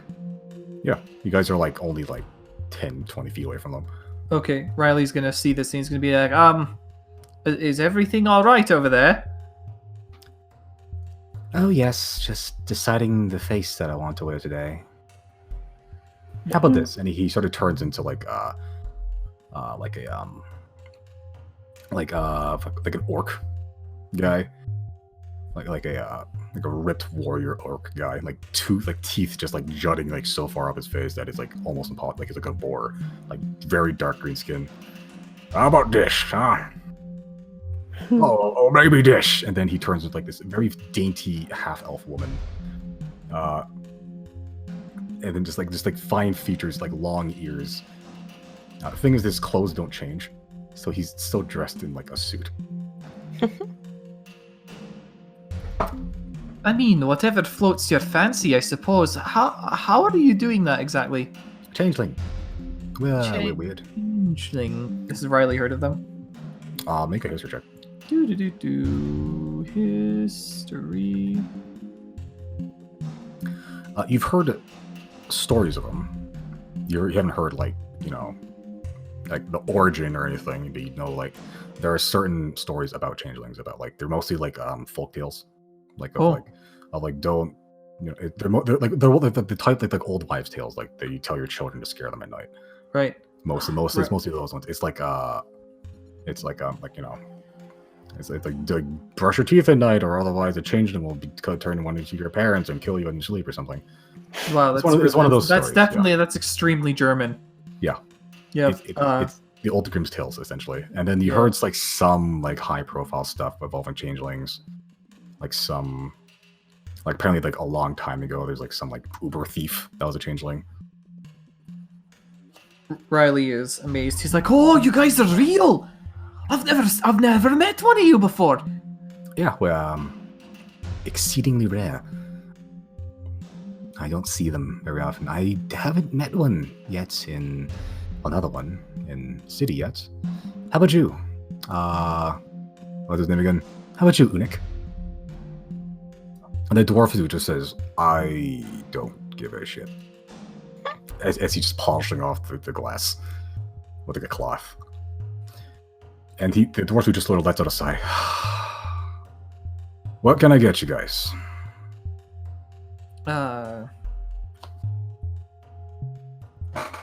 I'll take a double whiskey, please. I'll have what she's having.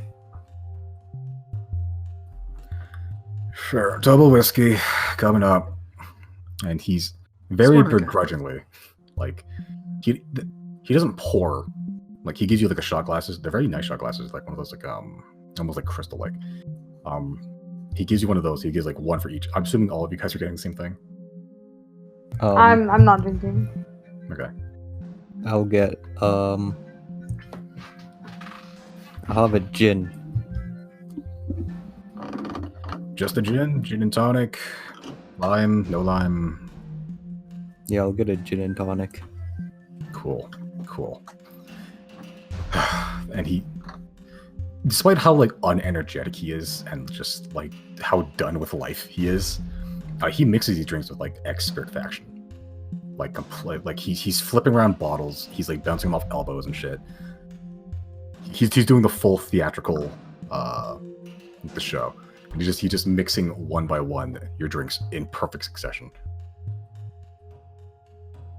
But before you have 3 pretty strong drinks, expertly crafted, perfectly proportioned. That's pretty impressive there, the little juggling act. Do you take tips for that? Yes, I take tips. Perfect. I'm going to slide him 2 gold. He sort of pauses and says, "Thank you." How much is this? it? Like for the drink? The drinks themselves are about 5 silver apiece. Okay. which is fucking pricey, which is like for just a shot. Janna will also give him 2 gold, I guess. She was gonna give him 1, but then Reilly had to set a standard. I'll give him 1. No fear.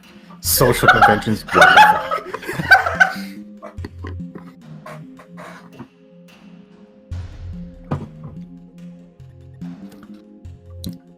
The changeling at this point has decided on a face.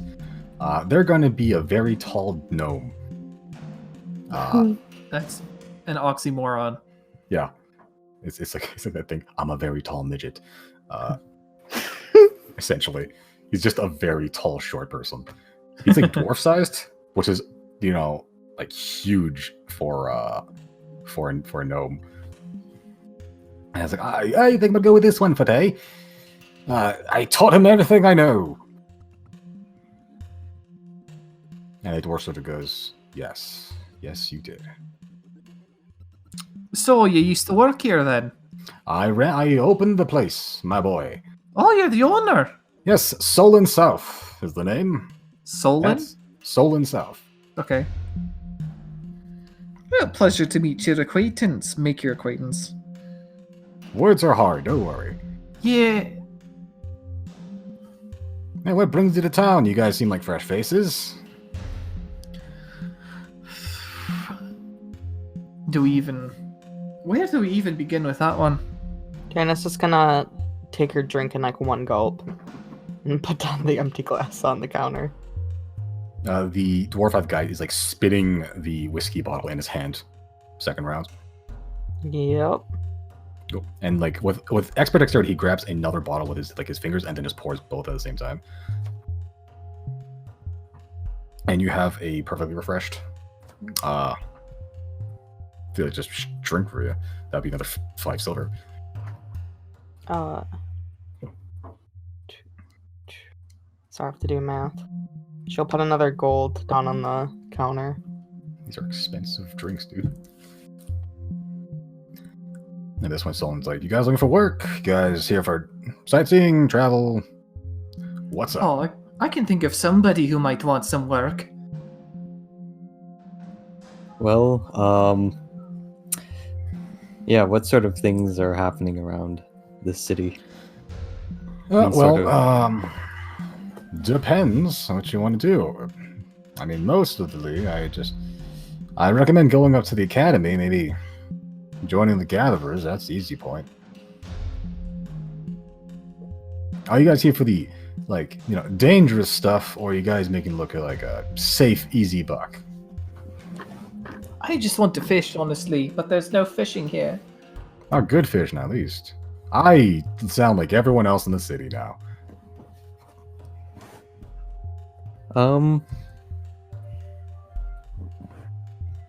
Yeah, I guess we could, check see if there's any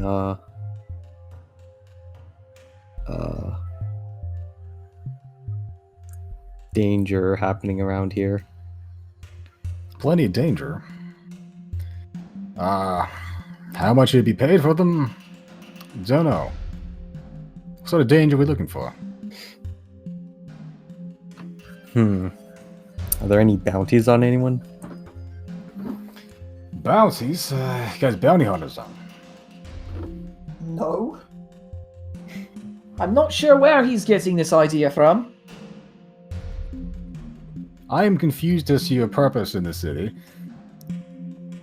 So am I. I'm just gonna take my drink. Dwarf at this point is spinning the whiskey bottle's hand again. Another. How does Reilly react to it? Whiskey's pretty. Make a Constitution saving throw. Yeah. Constitution. We'll use this roll to determine your alcohol tolerance for the entire campaign. Whoops, that's not how I do that. There we go. You are pretty hardy to alcohol, actually. Oh, why not? I'll have another. Sure.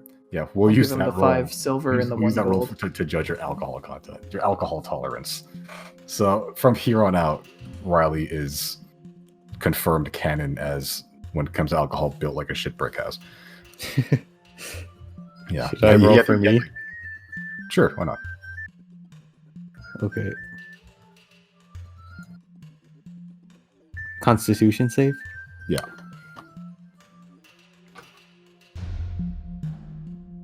Okay, yeah, you were pretty hardy too, I guess. Yeah.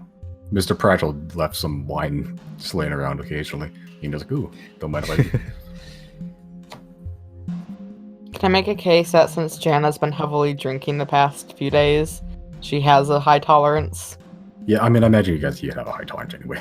Okay. You're a gnome that travels around and you're fucking... You've seen drinks. I've been drinking. Yeah, I mean, you drank like whole vodka bottles and I didn't make you roll first. So then when you started like, drinking like water, that's when I was like, okay, maybe save. But the gnome man is now like, I don't know what you guys want from the city, but I know things from about the city. Been here for a while. Is that so? Then maybe Yeah. you can help us with something we're doing. Well, I'll try. Do you know of any, perhaps, Arcanium smuggling? I'll make a persuasion check.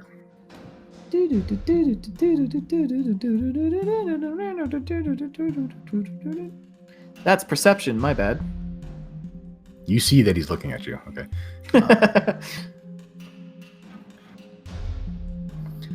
Well, I know things about the city. The underbelly, not quite sure, unfortunately.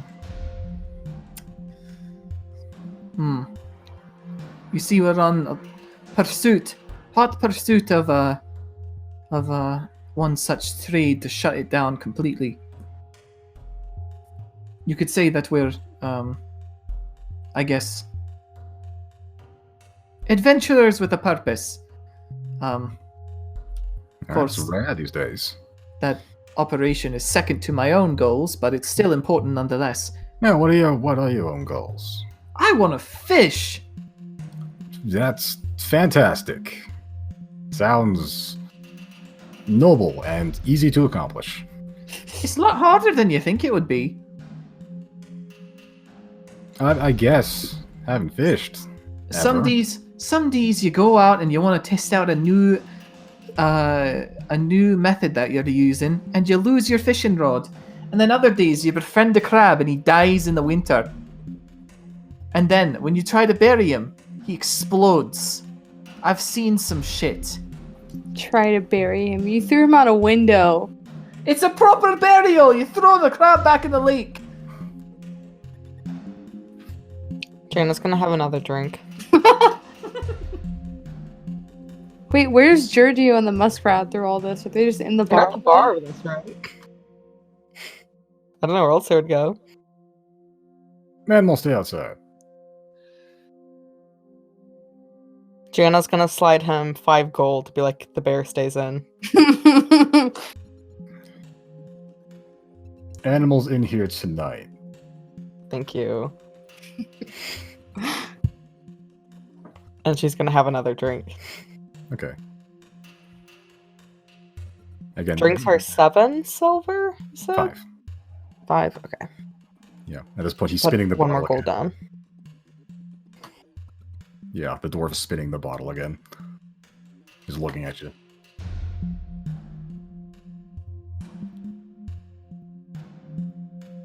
Third round. Yeah, does she just have her 3rd round? He's asking if you want a third round. Oh, yes. Okay. Jesus Christ, yes. Well, I've seen my share of heavy drinkers, but you just knocked back 3 shots in probably less than 3 minutes.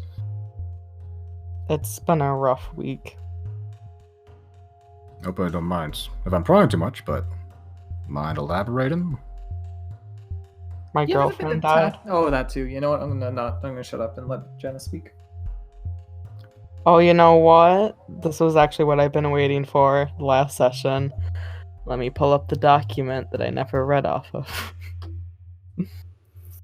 You got How's it, everyone Dante. doing this Saturday night? Are we about to get some real depression hours? Isn't every hour real depression hour? Yeah. Yes. Yes, it is.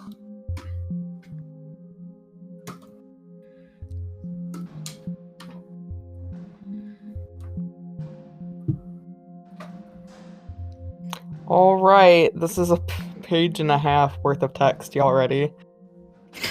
Have fun. All right, this was more written for like not this type of setting, but whatever. This is Janna's backstory, y'all. Well, I was raised in a small Amazon village over near Westfield, just on the edge of the forest of faces. Probably the most powerful and adept women you'll ever meet. They would go into the forest when they're ready to start a family and hunt down a great beast sent from Aslor. Inside the corpse of your prey would be your little bundle of joy that you would gladly rip out and return triumphantly to the village with. My own mother took down the displacer beast by herself just to bring me into the world. That's the strength we were taught growing up in the Harpy Scouts. Skills and knowledge passed down from generation to generation, raising the next children to be smarter and faster than the last. It was intense. I remember how bloody my hands were when I was just a young one, painstakingly trying to sharpen a rock into an arrowhead with my unseasoned hands. There were many tests and trials as you progressed through the Scouts. Survival was never a guarantee. There was a goblin a few years ahead of me who had to navigate a journey down the river to the sea and back. They got taken by the rapids and drowned. Nobody helped because the weak needed to sort themselves out. I took that lesson to heart. As I was reaching the final ranks of the Scouts at age 17, I was on extended camping survival trial with another girl. We were to survive in a harsh part of the forest for 2 months without any given supplies or tools. This was during the storm season, so weather was not on our side. It had been hurricane weather for weeks, so everything was too wet to forage into tools to hunt, and all the nearby crops and berries were flooded. We had already been out of food for some time, and I had to make a choice I never wanted to make. Either I kept on going hoping circumstances would eventually change, or I took the only nutrient source I knew I had.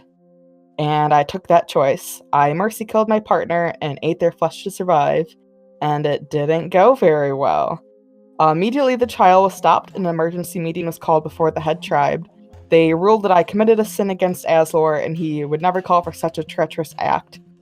They brought shame upon my mother, my sister, my village, and was promptly excommunicated on the spot. I still pay for the choice I never wanted to make. That first year alone was hell. I was angry, I was grieving, and I'd lost everything I thought made me me. I wandered around the forest for a few months, completely lost internally. That eventually led me to find the best thing I have ever known in my life. Having completely given up on myself, I was oblivious to my surroundings, and was captured by rogue bandits, and these 4 women appeared and scared them off. These women quickly became my new family, and I traveled with them for many years, helping 2 sisters in the pack on a quest given to them by birth. We made our way up and all over Altus, never following a coherent path. I owe so much to that pack. They took an emotionally traumatized girl and turned her into the thriving woman you see before you. I can only hope that they all found what they all set out to do. I've lost all communication with them and don't even know if some of them are still alive. I know I didn't know Answin for that long, but when I was with her, I felt like I had a future again. Like after all this, I could have shown her the world and eventually would have settled down together and lived a happy life. But that is no longer, I guess, in my life for now. And then she's gonna just finish the rest of her drink.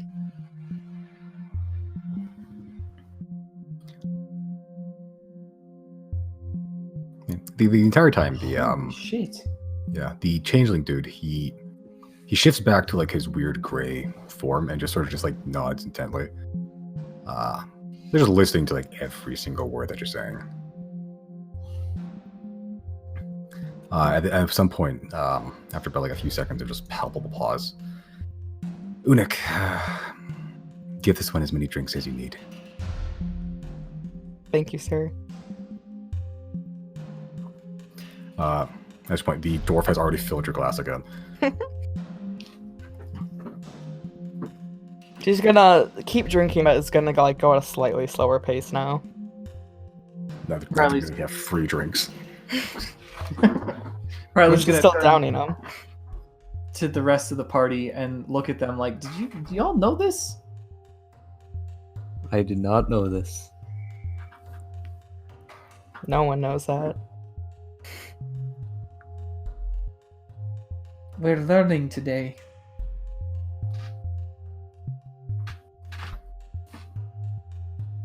How's everyone else? Any other stuff we should find out about each other today?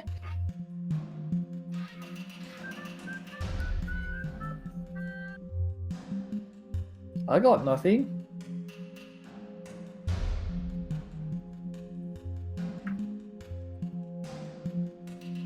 How about you, Xero? You're a closed book. I'm good.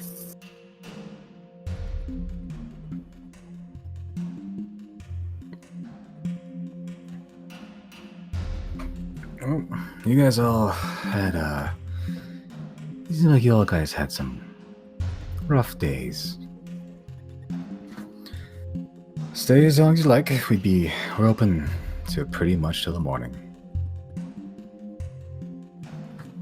If you ever need an ear to, just to lend, I'll be here. Sort of why I'm here, honestly.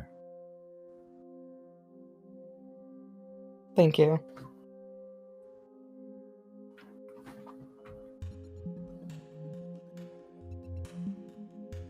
What's she like? That woman you're talking about, Antoine. What? What's she like? She was a very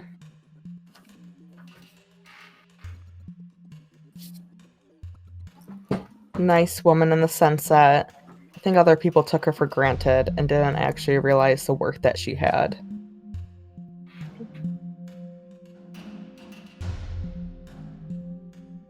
I think she set herself lower than the ability she had. It seems like she run that in by herself. She had a lot more strength than she showed.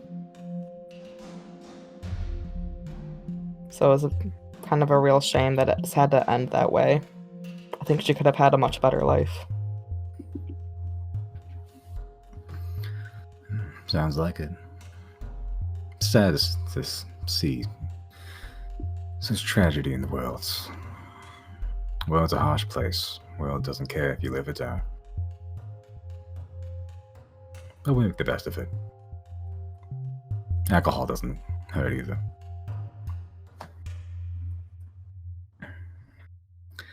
Just know that, whiskey and wine helps dull the pain. It won't ever actually get rid of it. That part's on you. I know. This is just the coping phase, I feel like. Oh, I see a lot of coping here. Do you believe you me? Nothing helps more than just time itself. Ain't that the truth? Well, sort of why I started painting Sky. People need to cope. I needed to cope at some point. Sort of people here are sort of just an amalgamation of just sad, broken people. But it's a start of something.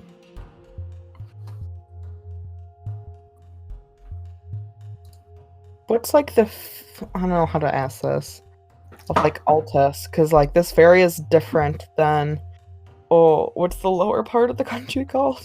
Rias? Because you guys seem to be a very more diverse and technologically advanced country. Moving away from depressing shit. Well, from what I know of the city, which is a lot. A while ago. Well, first, let me preface this. How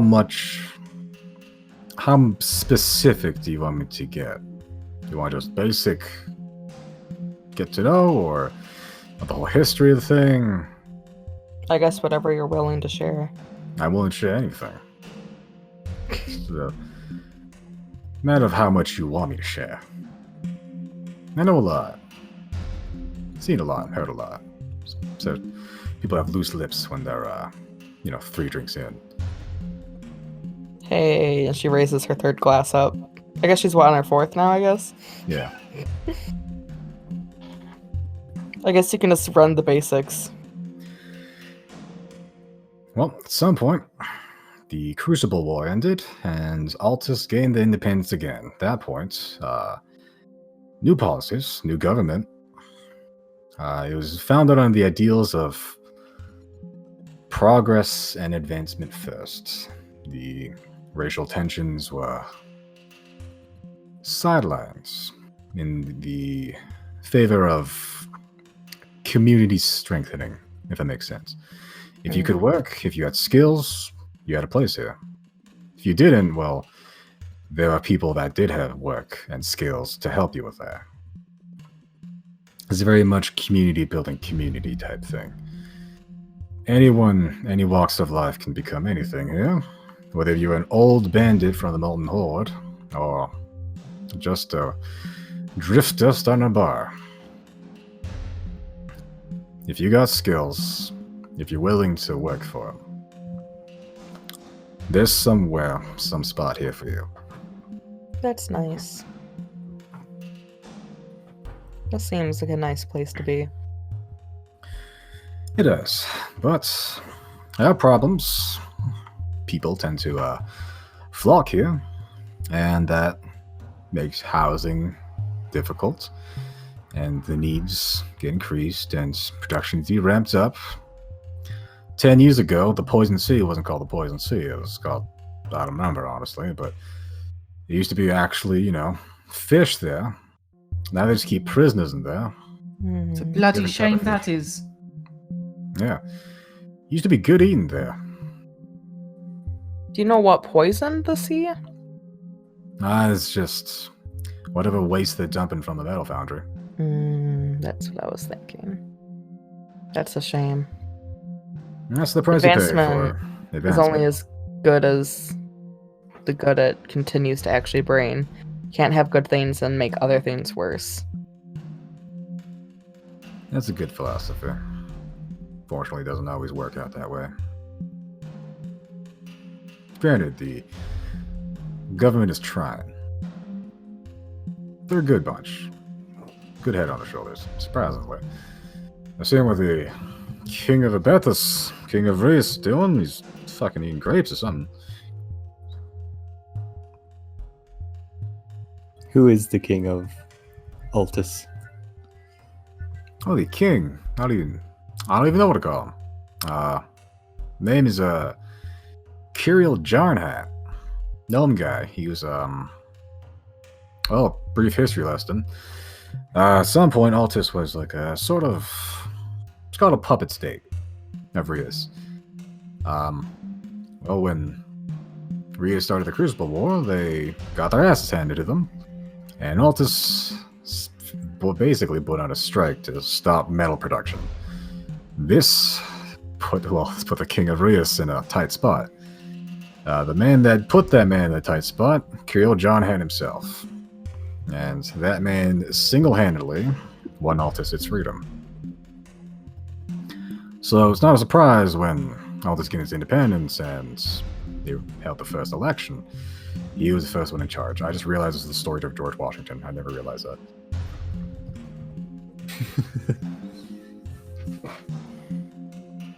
Amazing. Fun fact, that man is a genius. He's a headmaster of the Academy Arcana. Doesn't call him a headmaster.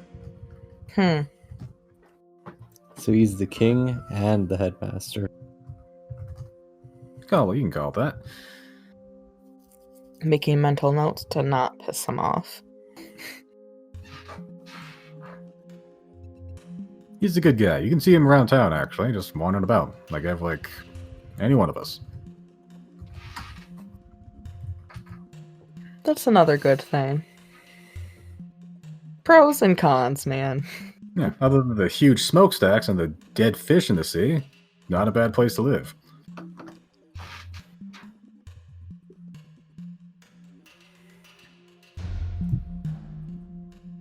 Any other questions? I got all day. How's your life going? It's going good. I hated it working here, honestly. That's why I got this bastard to do it for me. And the dwarf just not happy. He's just sitting there polishing glasses and just filling your drinks at a rapid pace. So what sucks so much about it?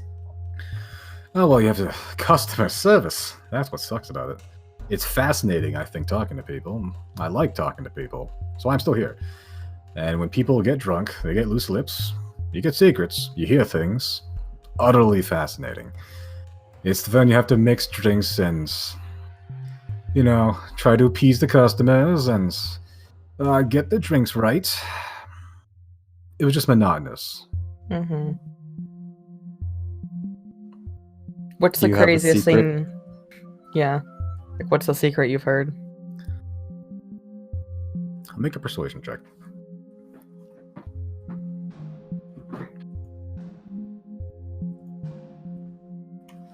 Fuck.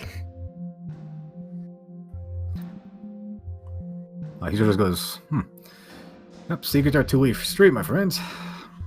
They're secrets. Let's call it, morally obliged to keep them so. It's probably a good business practice. I'm good at listening to people. Believe in me, I won't forget your story. It's definitely tragic.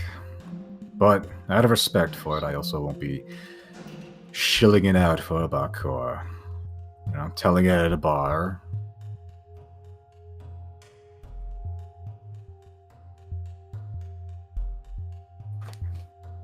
Alright. What, like, time is it? Depends on how long you want to drink. I feel like we're probably going to be there a long time, as long as we've been chit-chatting. Yeah, you guys got a good chit chat while you're like, Solon South, dude, he's a talker. Like, anytime the conversation dies, he asks a question. And then when that conversation dies, he asks a question. Like, you get the feeling this man is... This guy is like, he's built to talk. And the guy, and the dwarf dude is just there to serve drinks, essentially. And you're not really sure why it's so popular, whether it's because of Solon South or his bartender friend and his like cool tricks. You have no idea, but there's something very interesting about this place. You know, I've been wondering for a while, and this is a really kind of wild, out there theory, but my childhood idol is something of a legend in my village. I'm wondering if tales of his exploits have been passed as far as Silnia. Oh, what's his name? He goes by Yule. What was Yule? his? Dun, dun, dun. What was his full name? Soja, what's up? Yul Paranile. How the fuck do you pronounce that? Yul Paranile Naldin. That's the one. Oh, Perry. Perry. That's what we call him, I think. Perry. I've Elf never guy, heard that one sort before. of just like, you know, short hair. Yeah, he's that's the described- same yeah. one. Yeah. I believe he was working as a gatherer up in the academy for a while. I don't know if he's still there, but In the academy? In this city? as a gatherer, anyone can join the academy, but well, anyone can join the gatherers of the academy. Joining the academy is a whole other thing altogether. How long ago did you find out about this? A few years. I wonder if he's still here. I don't know if he's traveling around as much as you said. Maybe. Well, true, but I'm something of a traveler myself, and I found myself stuck in gold mud for 3 years. Fair enough. Yeah, that sounds like a story. Tell me sometime. Tell him right now. How I was, after I left me home in Illyreed, I wanted to see the world. I wanted to catch me some fish. I'm after the fabled Guina. I don't even know if that fish is real, but one day I had a vision, and it was there, and it was massive, and there's no way, as I am now, there'd come anywhere close to being able to catch it. So I need to catch more fish, test me skills, come back, and give it a go. But that's beside the point. That's my motive. What got me here is I was shipwrecked in the, what was it? Not the Despiracy. Was it the Despiracy? Yep. Yeah, I was shipwrecked in the Despira. Me crew, about half of us survived. I never got to see most of them again. I saw one of them in Obethis. He was at a fight club, but I never talked to him. So it's good to see that some are still alive. But the people who took me in Golmud brought me into their guild, the Sea Spears, and we had ourselves a merry time. Eventually, I took it over, and just recently I passed it on to my best mate. So if I head down to Golmud, you'll hook me up, right? Hook you up how exactly? Yeah. Delicacies. And it's like, I heard there's good fish down there. Oh, there's wonderful fish in Golmud. Okay, yes, I can hook you up. Just say Reilly sent you. Reilly. I remember everything. What are you guys' names anyway? I'm Janna, and this is my bear Giorgio, and the muskrat's name is Food. I hope that's not a prophetic name. It better not be, and she's gonna look really hard at Chris. No, he's fine.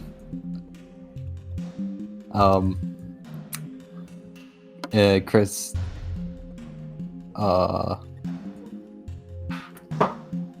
I guess just says Chrysostomus. Strange name. Where are you from, Chris? I'm from Nilad in originally, but I've been raised by my mentor who lived in the mountains of the Selenic Ridge.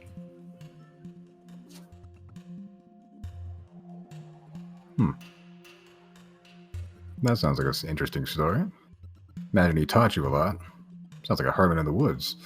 Yes. Yeah, teach you how to eat and skin a rabbit. Not really. More like magic. You're a wizard then. Yes, basically. Show me a trick. Fireball. You want fire? I would prefer if you didn't burn down my establishment, please. Something Okay. small. Small. Okay, I'll just conjure up a cup. Okay, how big is it? Like a jug or something, or like a mug. Okay. He sort of just like chuckles. Oh. Well, that's definitely a feat. Eunuch. And he sort of just like nods his head over. And then the dwarf at this point just starts pouring like a shitload of beer into that mug. On the house. Thank you. And then there was one. What's your name there, good sir? Xero. Any tragic past you like to reveal? Not today, I don't think. Would you like to reveal some after, let's say, 3 free drinks? What did he say? 3 free drinks. No, would I like to reveal some what? Reveal some secrets. Nah, I'm not much of a drinker, thank you though. Yeah, fair enough. Each their own. Well, I believe I've introduced myself. The grumpy old bastard on the bar is Eunuch. Eunuch, not. He still has all his man parts intact. You still got what all intact? I said eunuch instead of eunuch. Oh. Eunuchs are funny. Eunuch, that's his name.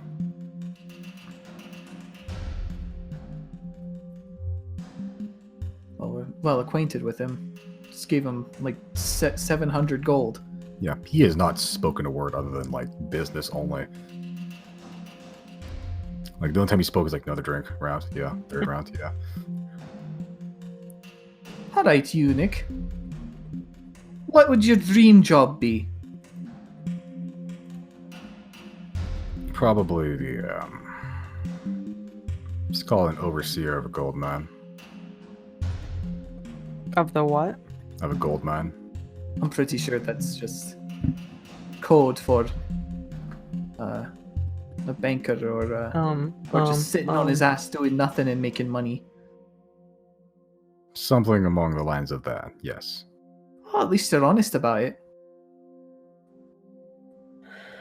Another drink. Nah, I'm good. Okay. Didn't do anything for me anyway. Sure. So you guys can spend a whatever allotted amount of time you'd like inside Painted Sky.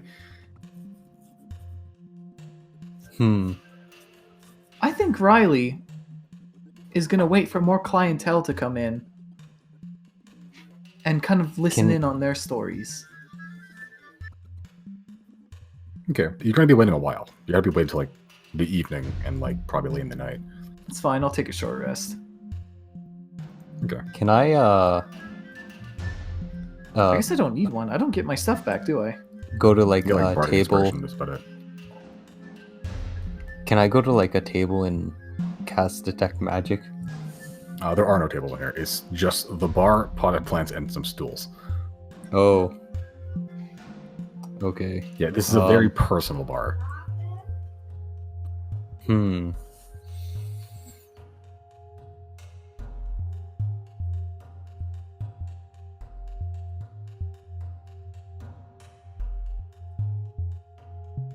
Is there any place where I wouldn't be noticed? Is there a bathroom? Find a latrine just over in the corner there. Just to, keep the vomit inside the hole. Thank you. Oh, okay. Not the how first far? time. How far is it over there? Like 20 feet.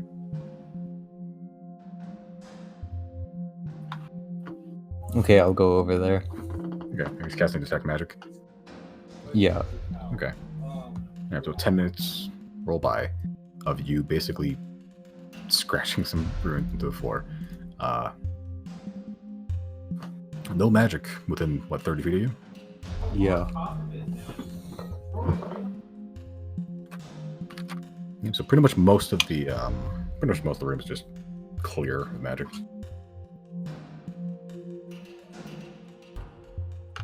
Okay. And so what else is everyone doing? Reilly's staying here until late. Late in the night. I think Janna's has had a lot of drinks and will probably go back to the rooms that they bought at some point. Sure. Okay. And what is Xero doing? I guess I'll just go with Janna. Okay. Sure. Janna, she makes her way out because she's not blackout drunk, but she's has enough drinks tonight. On her way out, she's gonna point at Reilly and Chrys and be like, "Don't let the killer get you." Points her finger and then walks out. Oh, like the evil monkey from Family Guy? Yeah. All right. Bart, I don't mean to. And then, please, can we take a break right now? Jesus Christ. Yeah. Yeah, that was 4 hours straight. Holy shit. Woo! Exposition and lore dumps, and a very talkative man at a bar.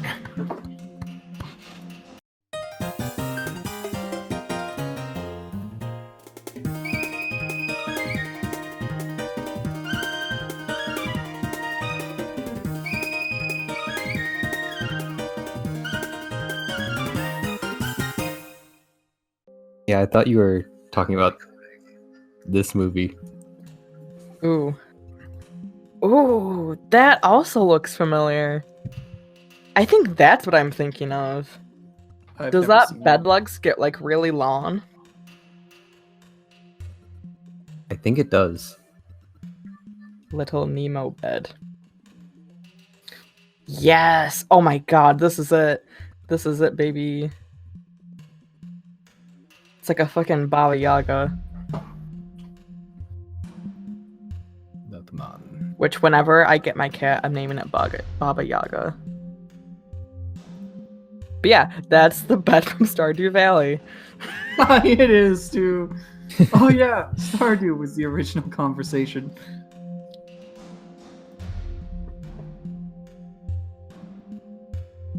What's wrong with the bedroom start? Tangent. Fuck it. No, we're not getting into this. All right. Shit. What's going on? We just went Betty by time, right? Okay. Yeah, you did. Reilly, you're staying to see the customers. Hi. They're I'll mostly also stay as well. Okay. So you guys take up between the three of you take up half the seats in the bar. It's mostly just like a lot of people are just coming in and then just talking about their problems and just shooting the shit. Essentially, like almost exactly the same thing that you did with Solon. You hear like pretty mundane stories. Like they're most of them aren't like super like earth-shatteringly things. Like, oh, my wife cheated on me. Oh, I'm still trying to work through my daughter's death and shit like that. Like sad, usually, but relatively mundane. This is what Riley's hearing? Yeah. Okay. Can I gamble with someone? Fucking gamble. It's a bar. It's not like darts Fuck. or anything. What is wrong with you? Because Oh, I it's have just some dice. I have the dice. To just cheat people that just like that are like fucking going through some issues out of their money. Sure. Does anyone here have a moral compass I whatsoever? need the money. Chris's moral compass is a fucking roulette wheel. It's for the good of mankind. Or everyone kind, I guess. How is cheating people out of their money for mankind? We need to get my mentor out.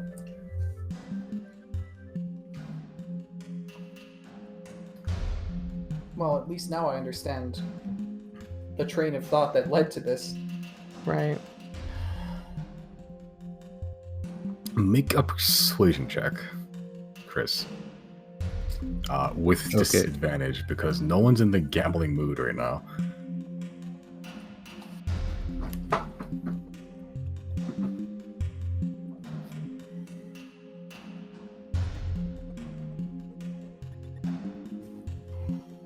Oh no.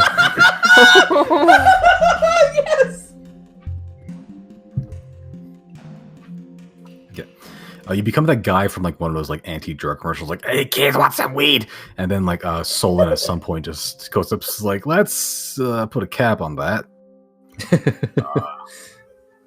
As you can probably see, these folk here aren't exactly ain't exactly in the best mindset to be,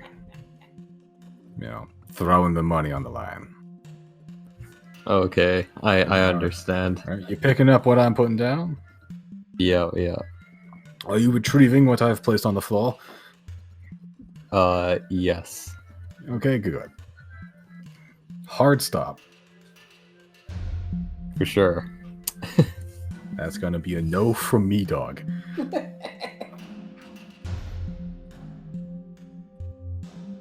Okay. At this point, traveling through stuff and space and time and relocating your physical bodies to another point in space. The other half of you guys go back to the inn. At this point, you see it's mostly...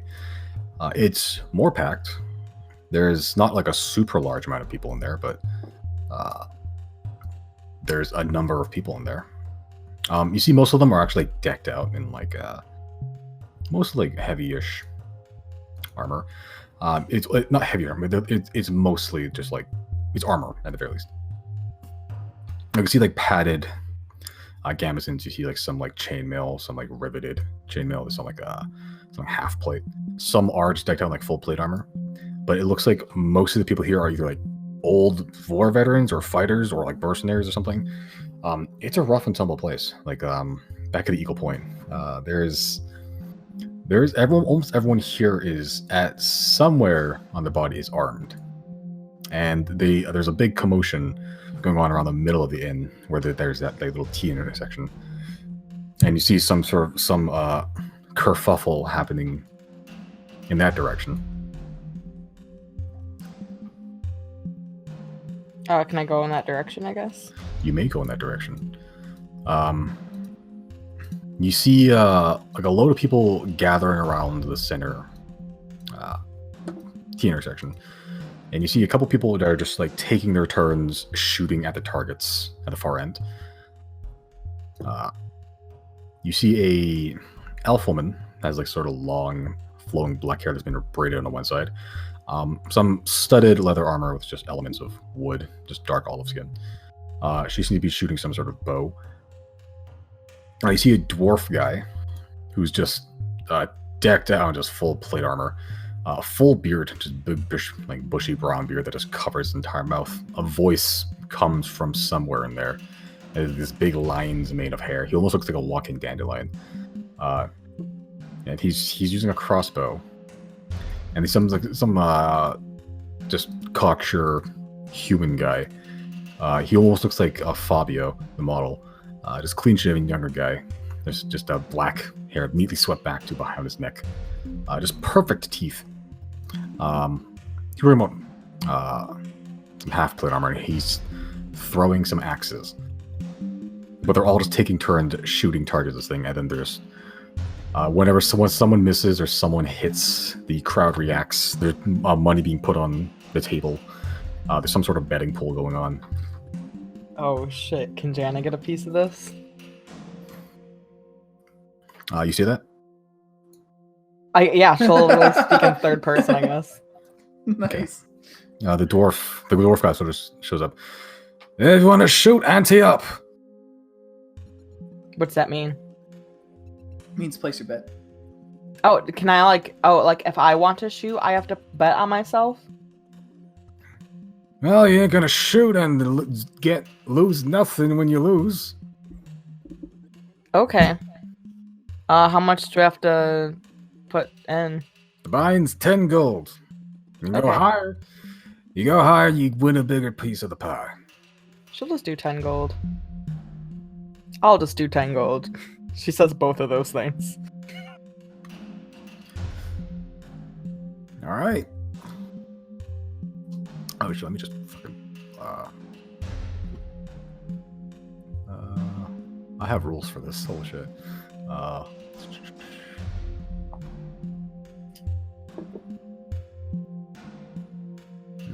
I take it has to be a ranged weapon. Yeah. You're not going to run up and stab a target, are you? Oh, I win. I stabbed the middle of the center like 3 times. You didn't say I couldn't.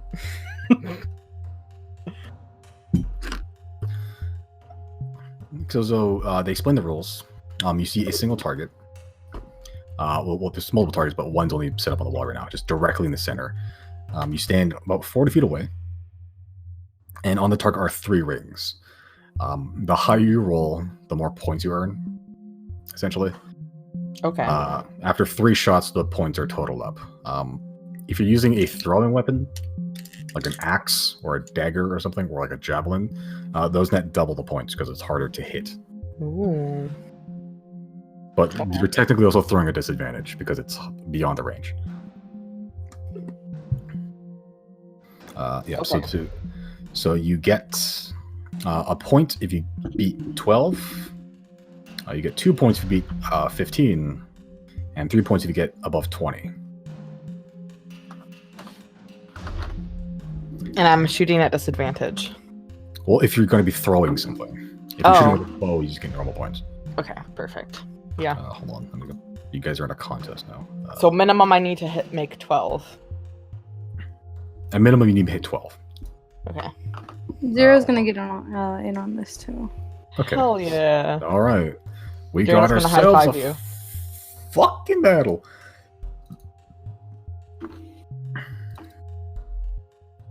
Okay. Oh shit. Hold Are on. we competing against each other, or is this like a just you and the target? It's all 5 of you shooting at the same time. Okay. Anyone who wants to like.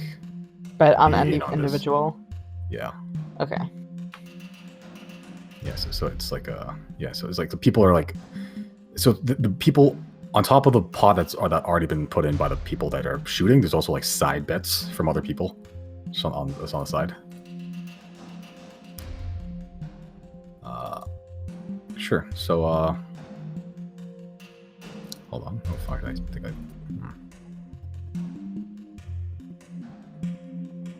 I'm still not 100%. Like we're shooting at the same time, but we're not in competition, direct competition with each other, are we? shooting one at a time. Okay. Like Well, each like, we're you get not- one shot. Rate like at the end, total everyone's, and then rank them. Yeah, That's it. basically. Oh, we are doing that. Yeah. Okay. Otherwise, no point of betting. You just lose 10 gold. I don't know if it's just on if a person like individual. I don't know. I don't No, know what I'm it's- thinking. You're basically the people that are shooting are betting on themselves essentially, Okay. and then people around that are watching are betting who's going to win just by themselves. That's not part of the Okay. pot. Got it. Yeah, those are just side bets, which you could join in if you'd like to get some extra money, but whatever. I want to see how this one goes first. Sure. Okay. Before we start, Janna's gonna give everyone a handshake and just be like, "Happy to be in competition with you all." Okay.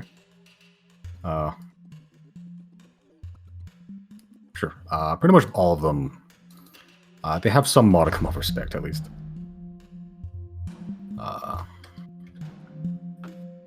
Yeah, so they all shake your hand.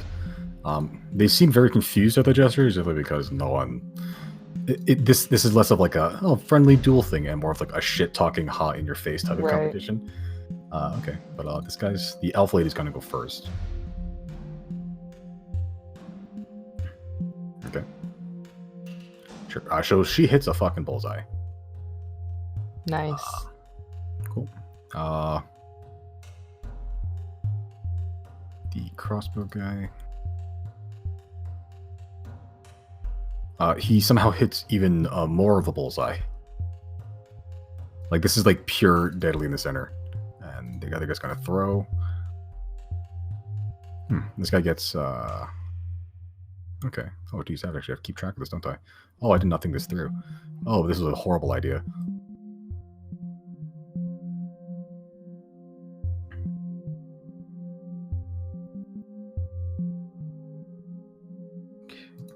Oh.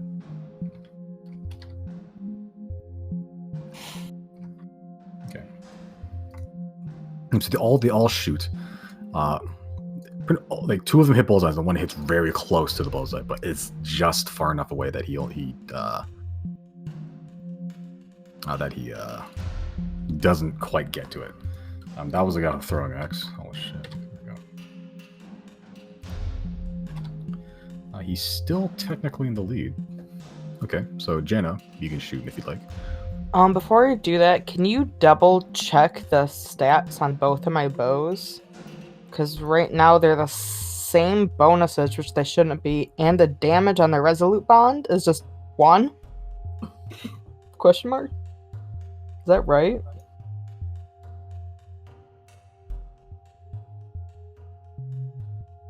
No, that's not right at all. I think it's because I changed everything a while ago. So +2. +1. D8. Fixed. Nope. Okay. Wait. And the composite bow is the same +2? I thought that one was like 1 less. It is just the magic bonus is all. Oh, okay. Perfect. That's why. Thank you. Okay. And then, just for being a bitch, do I get advantage on my first one because it's my first shot? No, you don't. It's not a Okay. living thing. It's Gotta not, you're not ask. surprising the target. Gotta ask, just because I'm a ranger. Okay. You shoot the target Oh. and it gives you the surprise Pikachu face. Do I do 3 shots or just 1 for right now? Let's do one for now. Okay. Okay.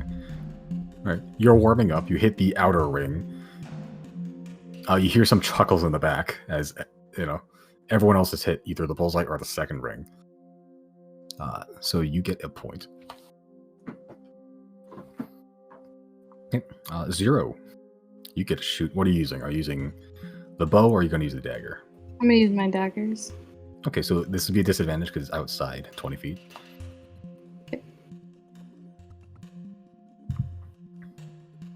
Nice. Okay. Similarly, it's you also hit the outer ring, just on the opposite side of where Janna hits her arrow. But you are using a thrown weapon, so you do get double the points, so you get 2 points. And similarly, people are also chuckling at the challengers that just sort of came up and then challenged their champions of target shooting. Okay. The elf lady's gonna go. Okay, second bullseye.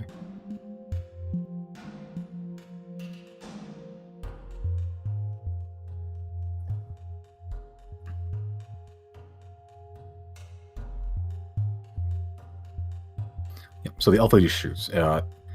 She hits the bullseye again. This time it like sort of splits the crossbow bolt that was already in the bullseye in half. She gets 3 points. The guy that shot the crossbow, he seems to be very frustrated with this, and his aim sort of falters and it hits the outer ring. He gets 1 point, and the axe dude, he just misses. He sort of just throws it and it sort of just bounces off the stone wall. Seemingly embarrassed by that. Janna, your shoot. Boom. Yay. Yeah, you hit the second ring. You're starting to inch slowly, ever so slowly, closer to the bullseye that's sort of in the center. So that's 2 points for you, so you have 3 points total. Get it, Xero. Hell fucking yeah. Isn't With that utter 6? Yeah, it would be. So with utter dexterity, you sort of just throw and it just like sort of whirls, and also the arrow split that bull in half, and then you split that arrow in half, and just like right in the center, it sort of just there's basically just a shatter of wood, basically where that bullseye would be. Hi.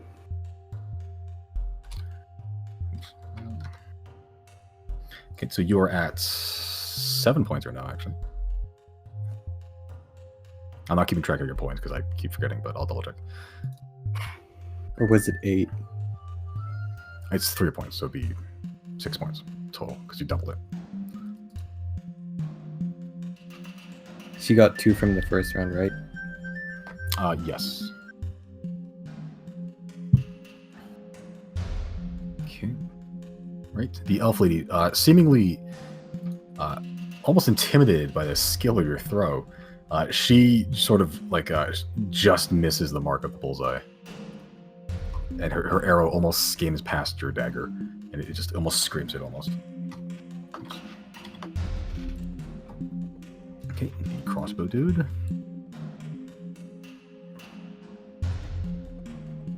Okay. Average showing, he hits the center mark. No, the center mark, the second ring.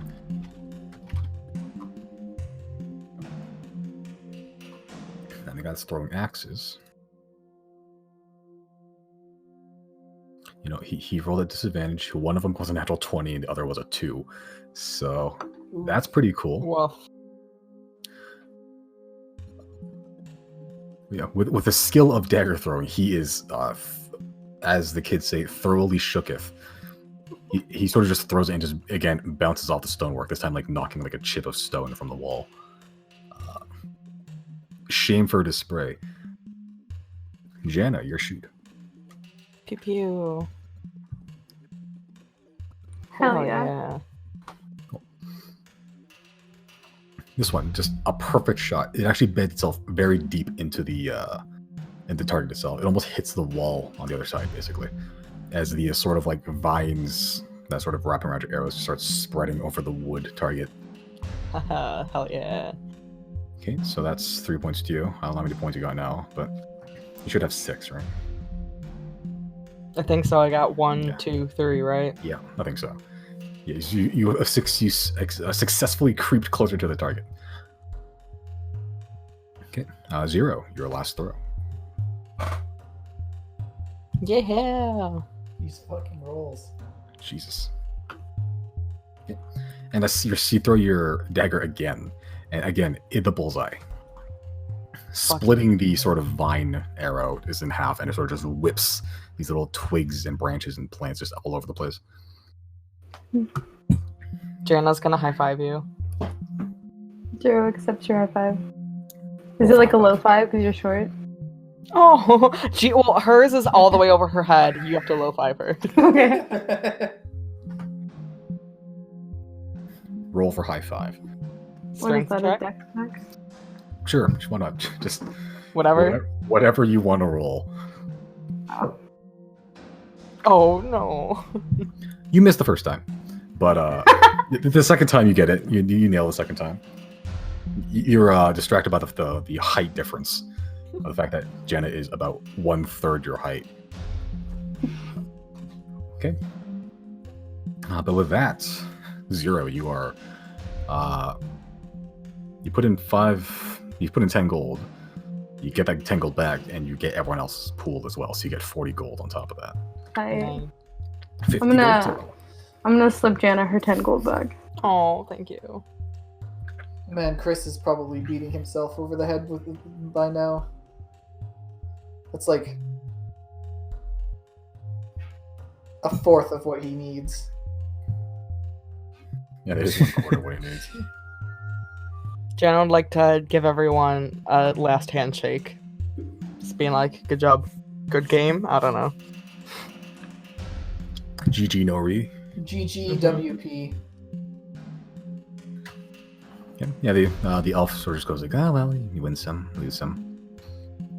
Where'd you learn to shoot like that? Oh, I used to hunt a lot with my father. Oh, me too. Well, something in common then. Yeah. Well, hope to see you around. No, It's gonna go those- pass the fuck out. Damn, you bounce back fast, huh, Janna? Talk to someone. I'm not fucking gonna bring her back to my bedroom right now, bitch. She appreciates good archery. Mm-hmm.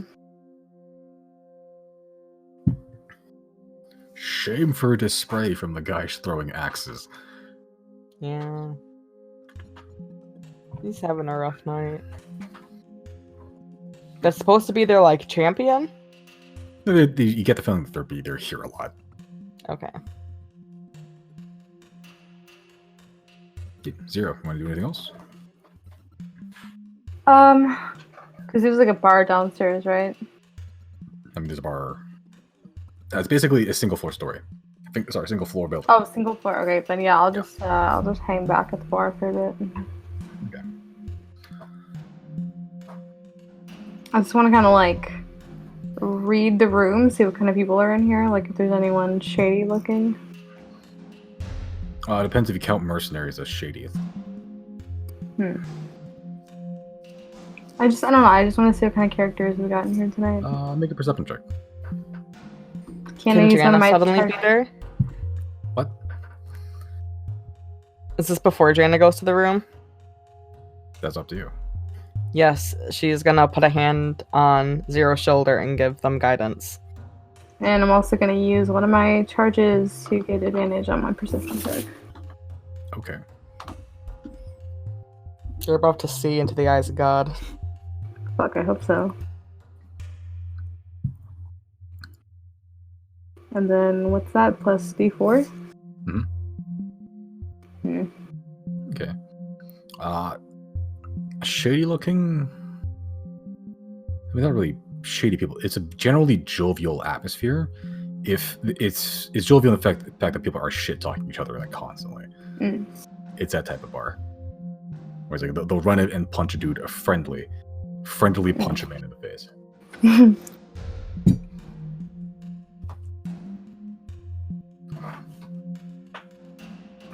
Cool. Cool.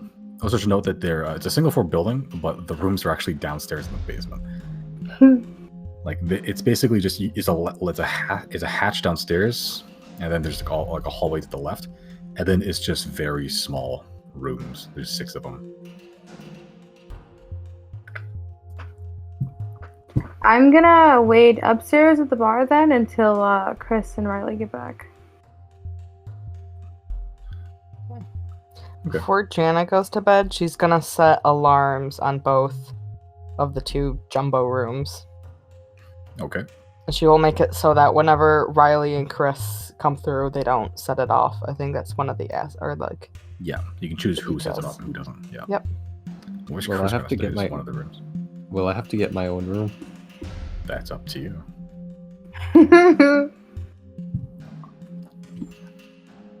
Okay.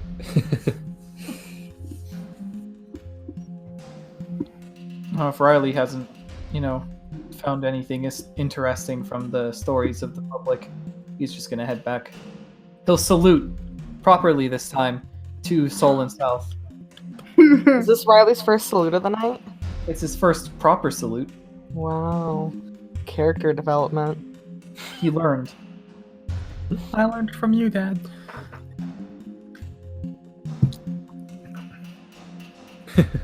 Why is this saluting thing become a thing all of a No, sudden? blame Chrys. I'm not sure. Damn, Brennan, a trendsetter. You set the standards. Yeah.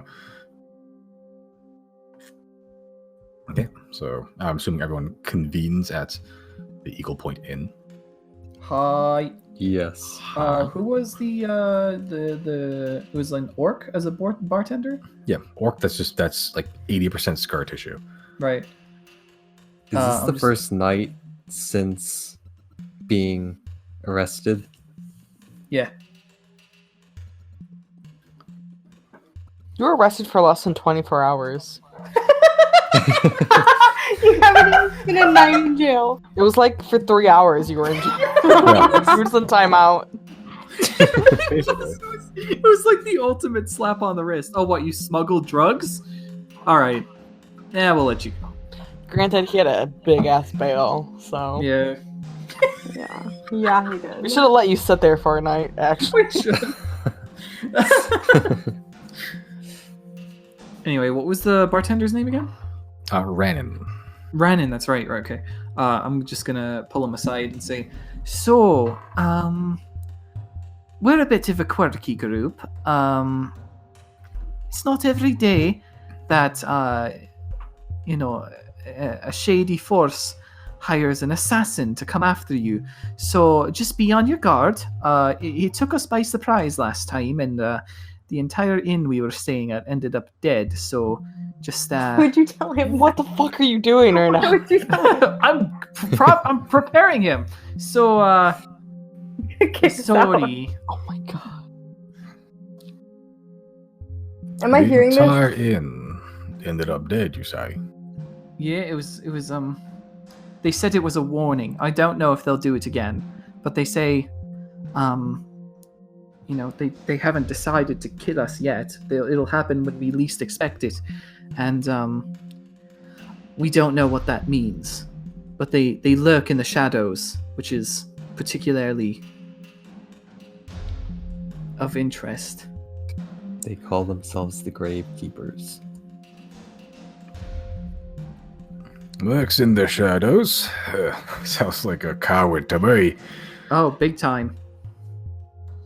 Wants to kill someone, you should face him like a man. Hope you're prepared then. I don't think he'll come after you, but He sort of gives you like a big grin, and then, like from under somewhere on the counter, he like pulls out this giant sledgehammer and just says, "I guarantee you, they're gonna have a hell of a harder time to kill us." Can we Oh, listen? Ain't that right, boys? perfect. I'm gonna throw him 2 gold. Sort of just catches it with weird deftness that you don't really expect from an orc his size. But he sort of just tucks in his pants because he has no shirt. Cheers, mate. And you head down to your room. Yeah. You guys don't have an issue seeing down there because you're all bullshit night vision people. Like three races out of like the 20 that are available don't have dark vision. I'm like, what's the point? It's a self-imposed challenge. God, just be a human, Jesus. Yeah. Okay. And Chris, do you want to get your own room, Chris, or what? Who's sleeping with who? Reilly and Xero are sharing a room. Yeah. And Janna's with Giorgio. Mm-hmm. And the muskrat. So I don't think the muskrat wants to see you right now. Yeah, I guess I'll get my own room. How much is it? 1 silver per night. How much did everyone else pay?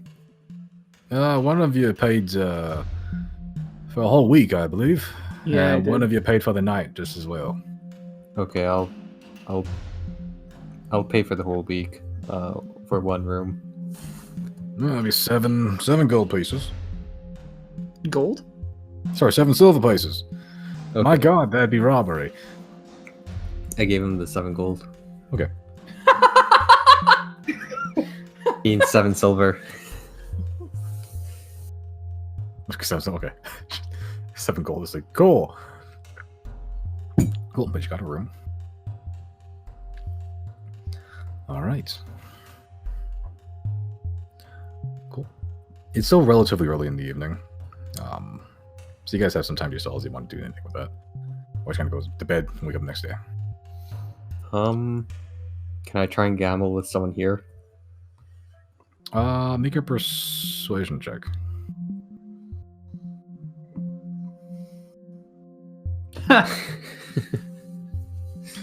Most of them are uninterested in your dice games, and they're more interested in the betting pot. Oh, I see. Yeah, I think I'll just go to bed then. Defeated. Unable to chip anyone out of their money.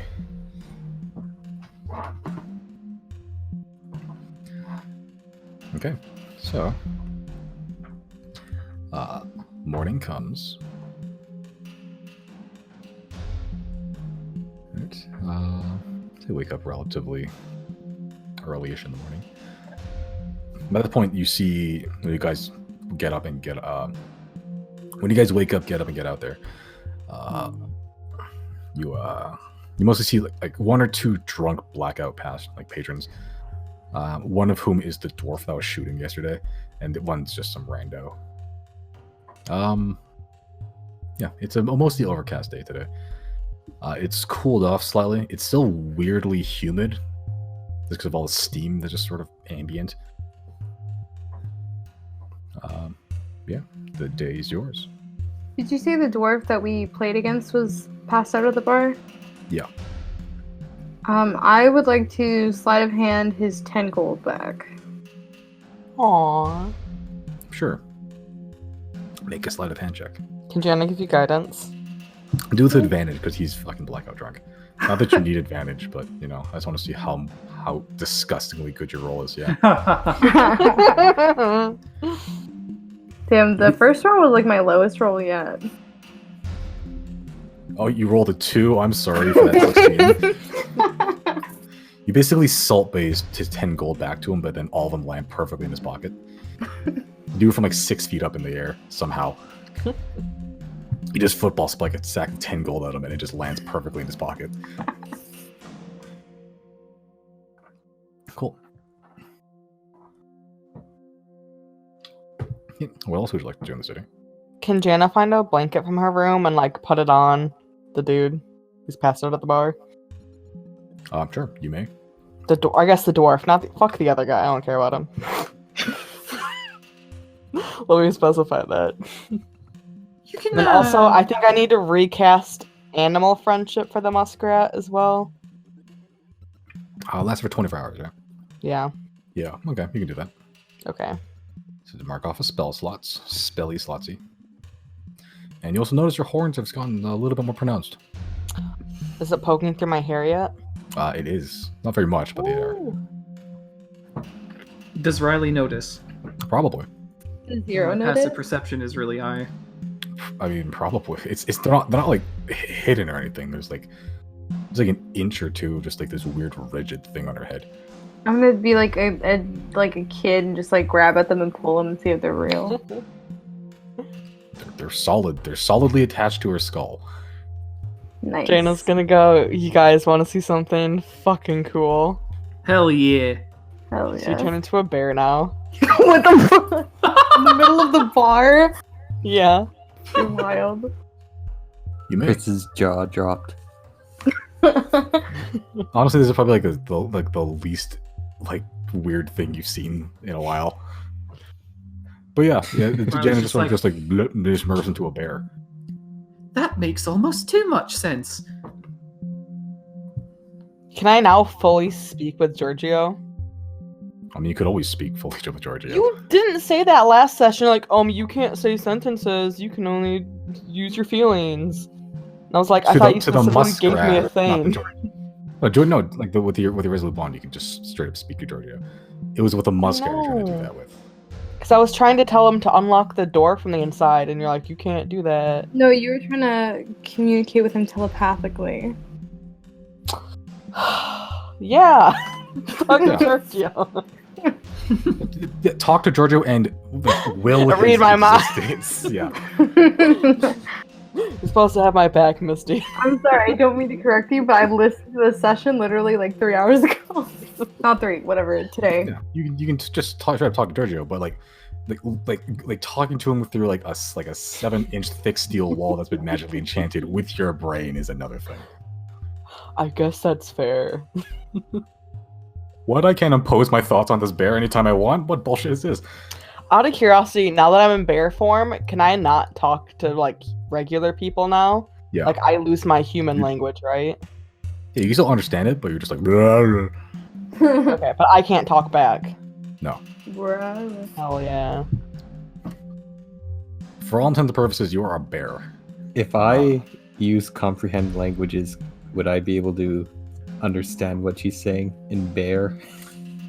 Bear is not a language, but I don't think it is. It's any spoken language. Oh, okay. There's no like animal language. No, there it. I rolled it weird yesterday, or like last session because of the muskrat and shit. But whatever. Like animal is not like a language that you can learn and like, study. Oh, okay. Unless so- you're Janna. Unless you're like a druid or a ranger, yeah, then it is a language that you just understand. D&D is weird sometimes.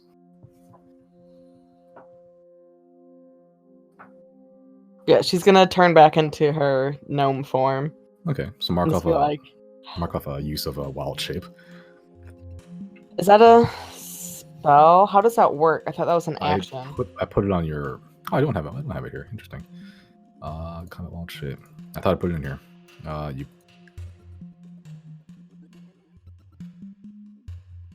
do you do this? You can use this feature twice. Twice. I take it per long rest? Yeah. Okay. So you got 2 there. You used 1. I thought I put it there already, but I guess not. What the fuck am I doing? I was putting it up here. Jesus Christ. I feel like I have so many fucking resources now on my... Well, you have 17 different arrows. Yeah. That's pretty much the only reason. There we go. Yay. I fix. DM do good job. Out of curiosity, could I have used any of my special arrows last night? That I had done my conjure garage. And that would be considered under the umbrella. I believe was clinically known as cheating. He's like, oh, I shot 1 arrow, but I hit everything several times. I guess I get 37 points. Also, you probably would have shattered this guy's windows. Yeah, I figured that probably wouldn't have been. That's not the appropriate time, but just out of curiosity. Theoretically, you could have used barbed arrow in case you want to reduce that target's moving speed. Mm-hmm. Could have done a walloping arrow if I wanted to be like really funny.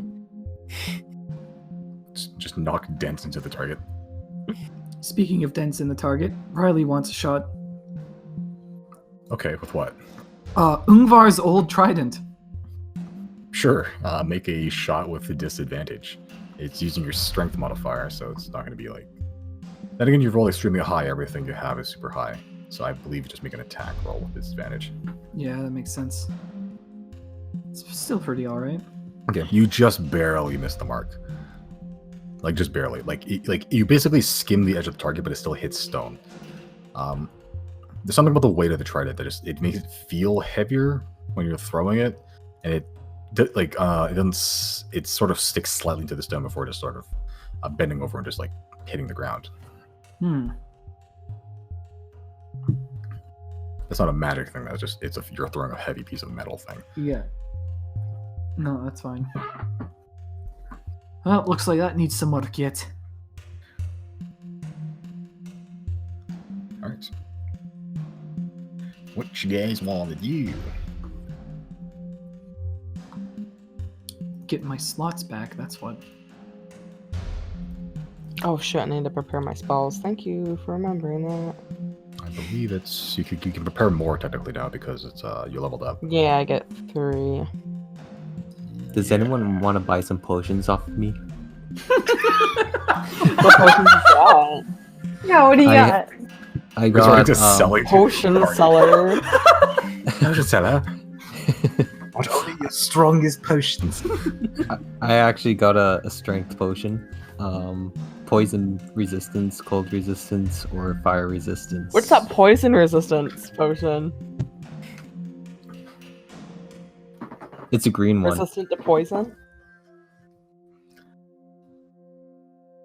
I think, like, the mechanics of it? Right. Mechanically, it basically gives you resistance against poison damage. You're not sure whether if it'll affect, like, the poison. Oh, so like if a condition. big paralysis needle went into Janna's veins, it probably wouldn't stop the effects of that. Who knows? I sure as hell don't. I think it's half damage. At least that's what I have it written down. Yeah, so yeah, basically the resistance potions, they give you half damage to whatever that damage type is. So let's say you had Okay. that, cold resistance potion. That would have been really good in that dragon fight. What's the strength potion do? It puts your strength score at 19. For like an hour, I believe. Oh shit. Isn't that what your armor class comes out of? No, it comes from dexterity. Damn.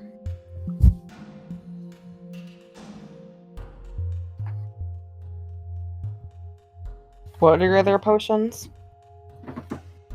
Fire resistance, cold resistance.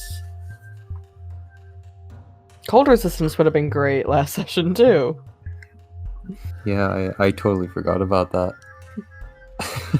What's the strength one? Your strength goes up to 19. For an hour. What How about much the you cold? charge in?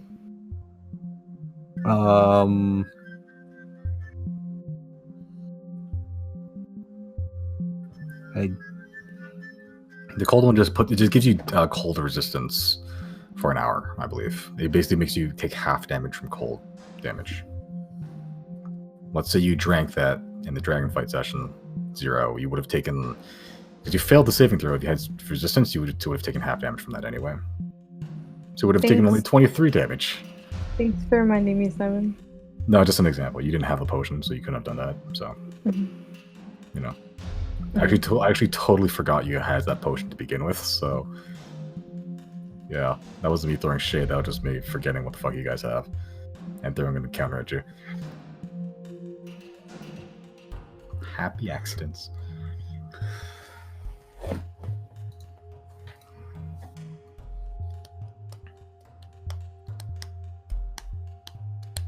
So how much are you charging for that potion of strength? The strength potion,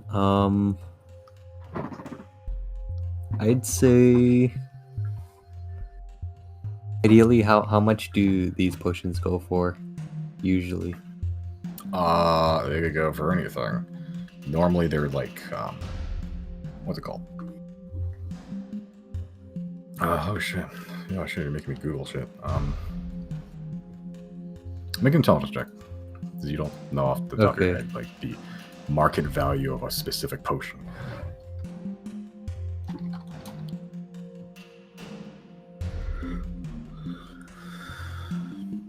I guess he does. For some reason, you know the market value of these potions. It can go anywhere between 100 to 500 gold, roughly. I think 200's ideal. It's not even trying to hide it. Brandon, I just want to know that you bring me so much joy in my life. So really the question is, do we want Chris's mentor out of jail right now? Yeah, I'm good. Never mind. We do. I'll bargain. We is subjective. How much gold do you have, Chris? Brandon?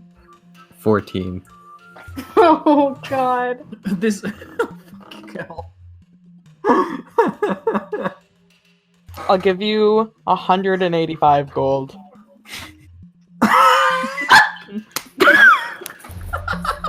185.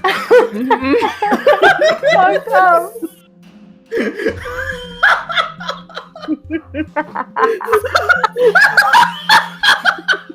How about 180? 186.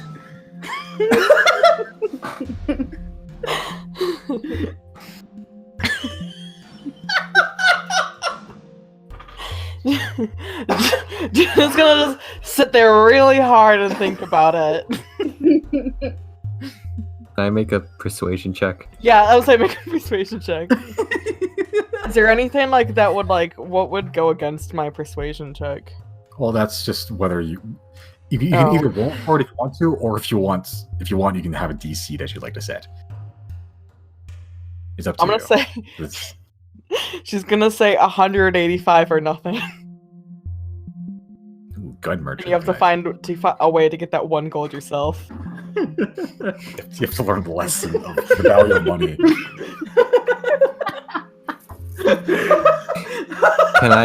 Can I make a stealth check to steal 1 gold?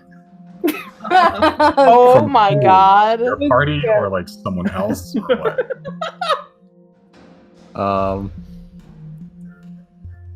Yeah, better not be from one of us. There'll be Never real life mind. consequences. Not yet. Not yet. Not yet. Steal it from that bar. I'll accept the 184 for now. Oh, 184? Okay. Or That's 2 gold you have 185. to now do. Yeah, okay. 185. You need to learn the value of a dollar. Alright, you get that money. You're gonna be at 0 gold. Oh my god.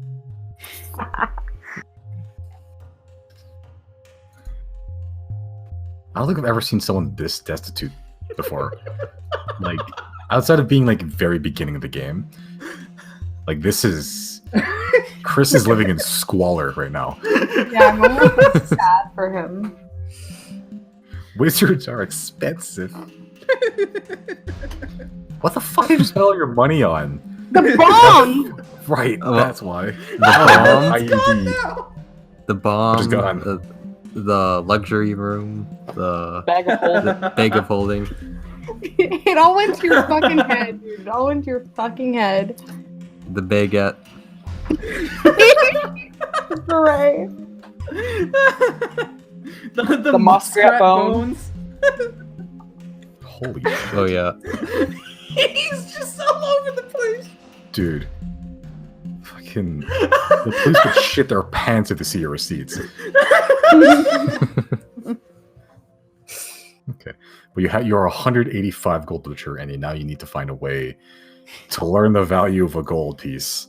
And you need to earn that dough somehow. Okay. Okay, I'll get rid of the toenail potion.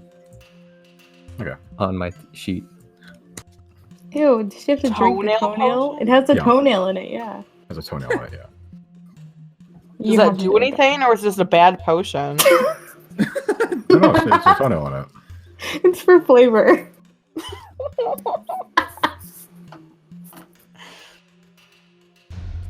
They're so fucked up.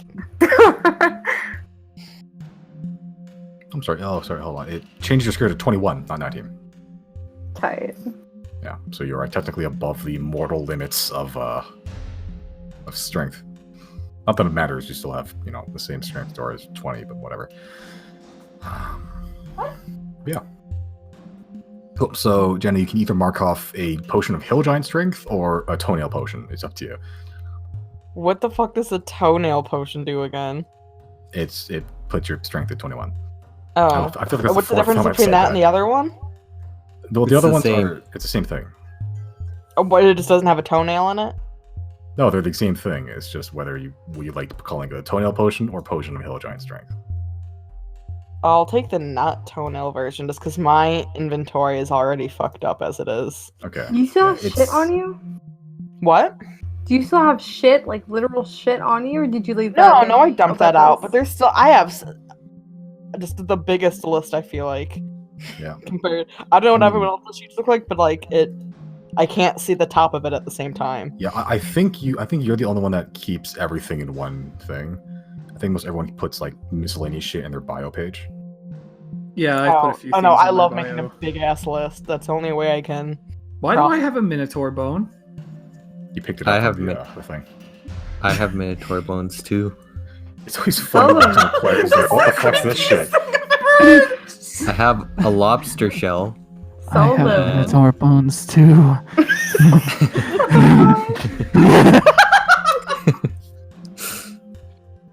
And I have a giant lizard rib bone.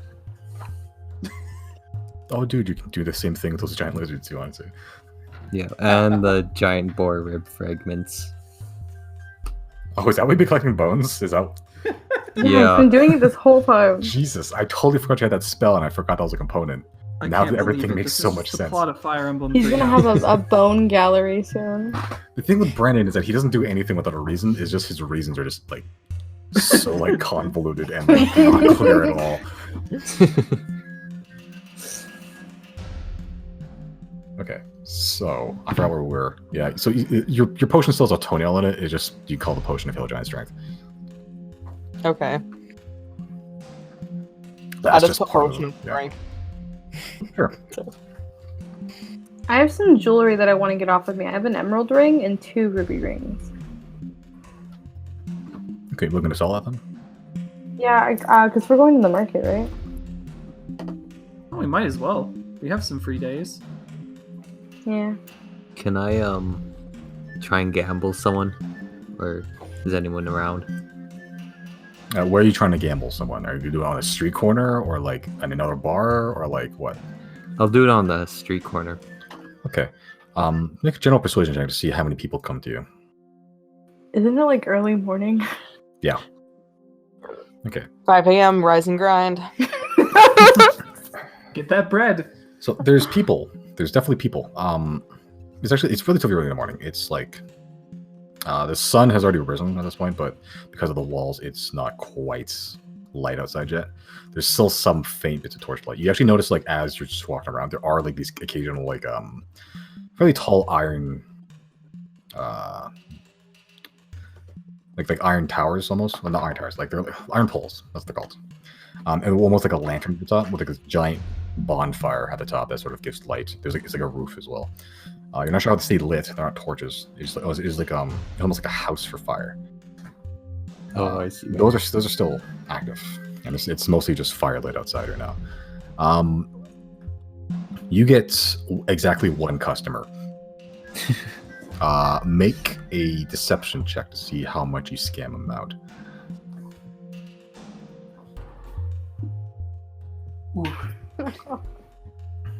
Okay.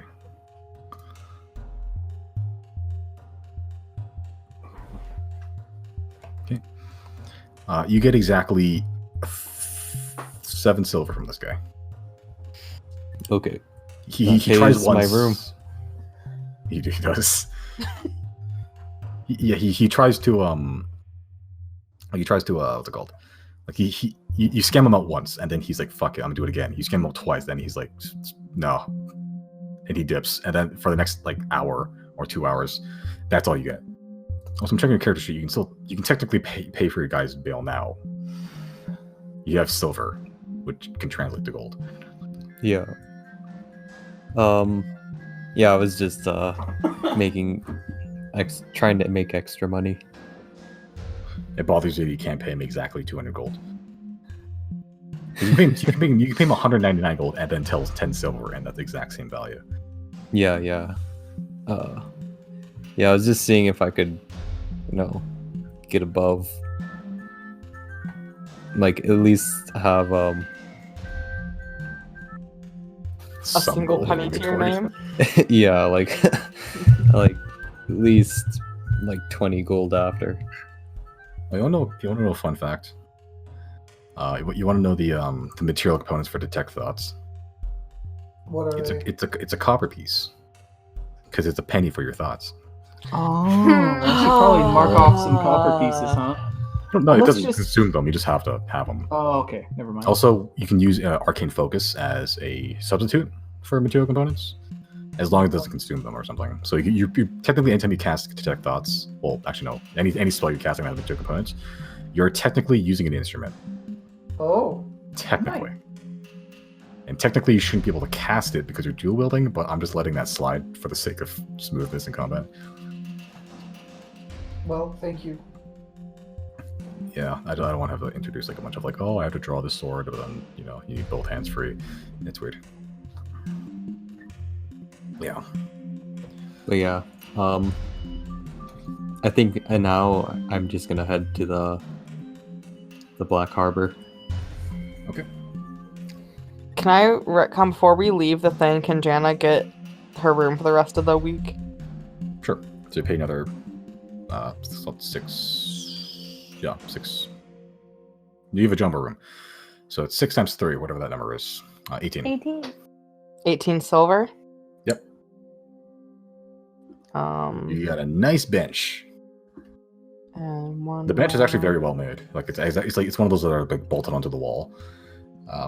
It's very like dark, like fine polished wood.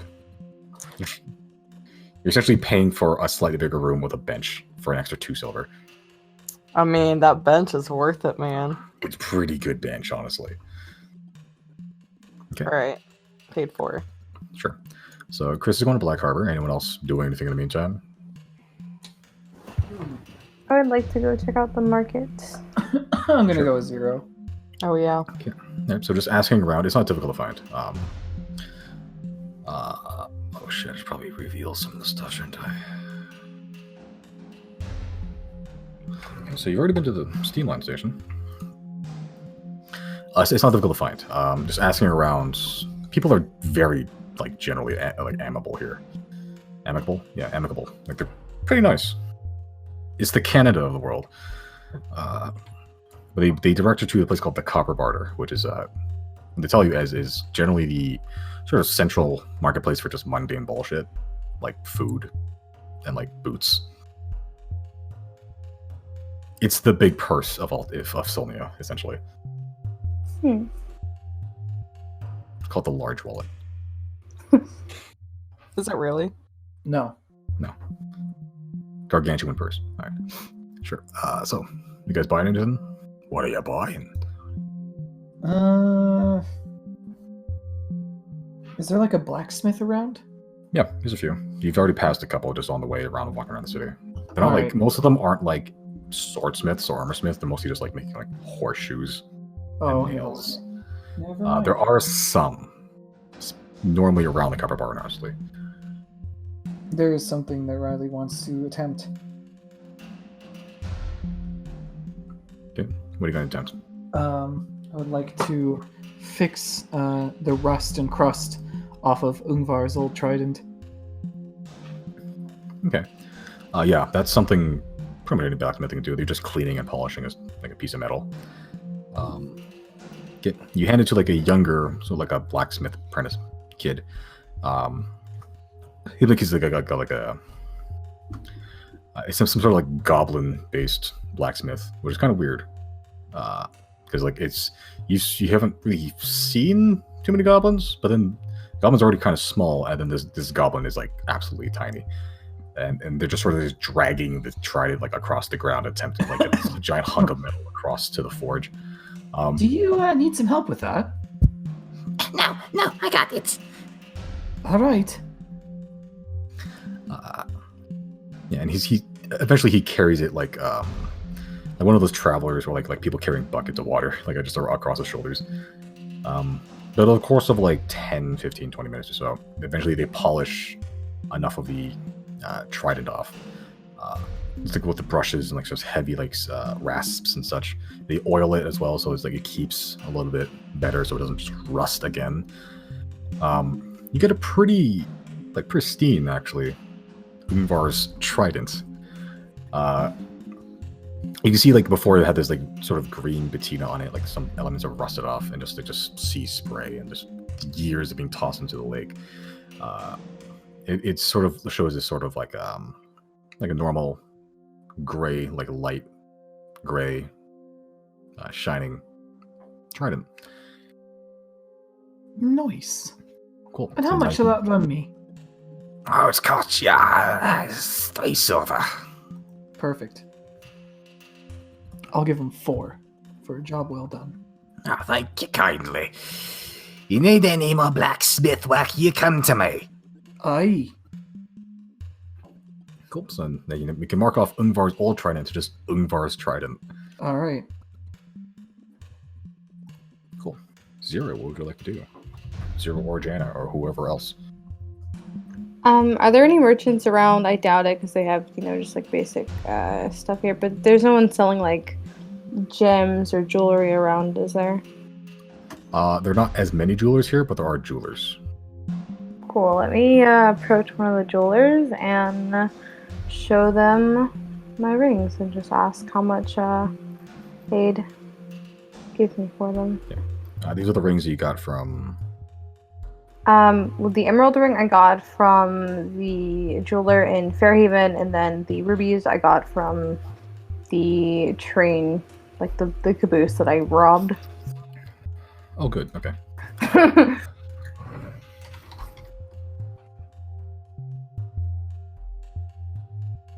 Oh boy.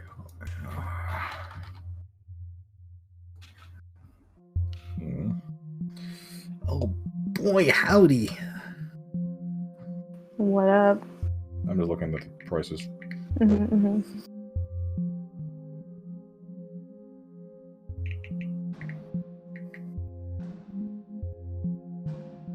How many do you have of each? 2 ruby rings, 1 emerald. Okay. For the emerald, I can give you 500 gold for it. 2 ruby rings, they're pretty good condition. Got 2 of them. Seems like a matching pair. Probably give you about 400 gold each. I'm not going to argue with that. That's perfect. Thank you. So that was 500 plus 800, right? Yeah. Mm-hmm. Cool. Yeah, I'm good with that. I'm going to hand them to him and shake his hand. All right. He shakes it back. Tight. Cool. All right. All right. You got your things. Janna, what you doing? I guess she's just hanging out. Cool.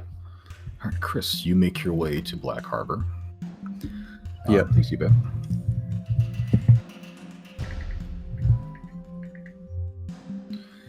Sure. So it's still, by the time you get there, it's starting to get closer to the sort of like the early noon mark. It does take you a while, about an hour of walking. So where it's steam events and such, you're not used to like, heavy civilization as this. But eventually you get to Black Harbor, and yep, same site, the black black and white painted building, very extremely long. They're from a different angle this time because you're not being, loaded into like a back alley somewhere. Yeah. You're coming through the front door. And then just you see like a younger woman, just auburn hair, tied up in a bun, gray linen dress, pretty young. She walks in. Oh, welcome to Black Harbor. How can I be of assistance? I'd like to pay bail for my mentor, Greinus Prachal. Greinus Prachal. Yeah, Prachal. So many years living under him, you just don't know his name. You just call him mentor for the entire time. Yeah. I just call Yule Yule. Yeah, and then, but you have a reason for that, just because the name's like 18 syllables long. True. If you pay bail, then you'll probably want to talk to the warden for that. Okay. I believe he's available right now. Yeah, I believe he just came in. If you like, I can bring him to you right now. Okay. All right, so just please follow me. And she brings you to like a very confusing set of hallways. You've been here, you've walked through this place like 3-4 times already, and you still can't make heads or tails of it. You're not entirely sure how anyone managed to navigate this, labyrinth of a building. But eventually make it to the warden's office. Sort of just knocks on the door, and then after a moment opens it up. This wants to pay off the bail of Mr. Prachal. And the warden sort of just says, "Oh yes, please come in." So Okay. you have the allotted funds. Yeah, I have 200 gold. All right. Okay, so I'm assuming you hand it over. Yeah. All right, so he does spend the time counting it out. After a few minutes, sort of just goes, "Yep, looks good to me." Right, I'll send word immediately. He'll be released to you. Just please make sure that neither you nor your mentor cause trouble in the city again. There is a compounding increase in bail if another crime is committed by the same person. Okay, I I would recommend against it. I'll definitely relay that information to him. Good. All right, I assume we've reached a compromise then. Right. Yes. Oh, follow me. Okay. And he sort of guides you down, unlocks the chamber, and just sort of just hands you your mentor like he's he's an object. Here you go.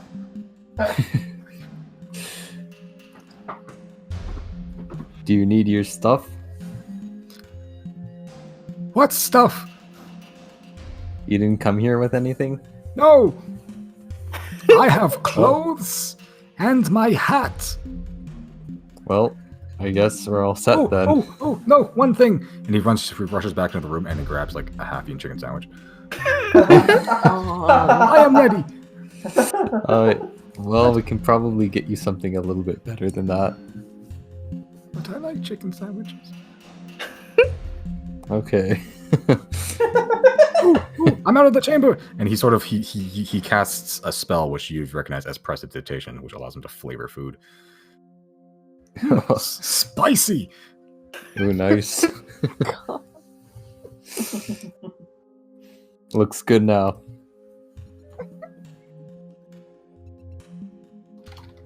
I guess we'll be out then. Right. Stay out of trouble. Just make sure he has a place to stay. All of that. Okay.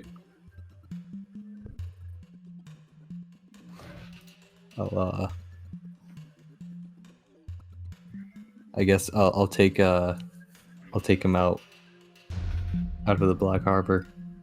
Sure.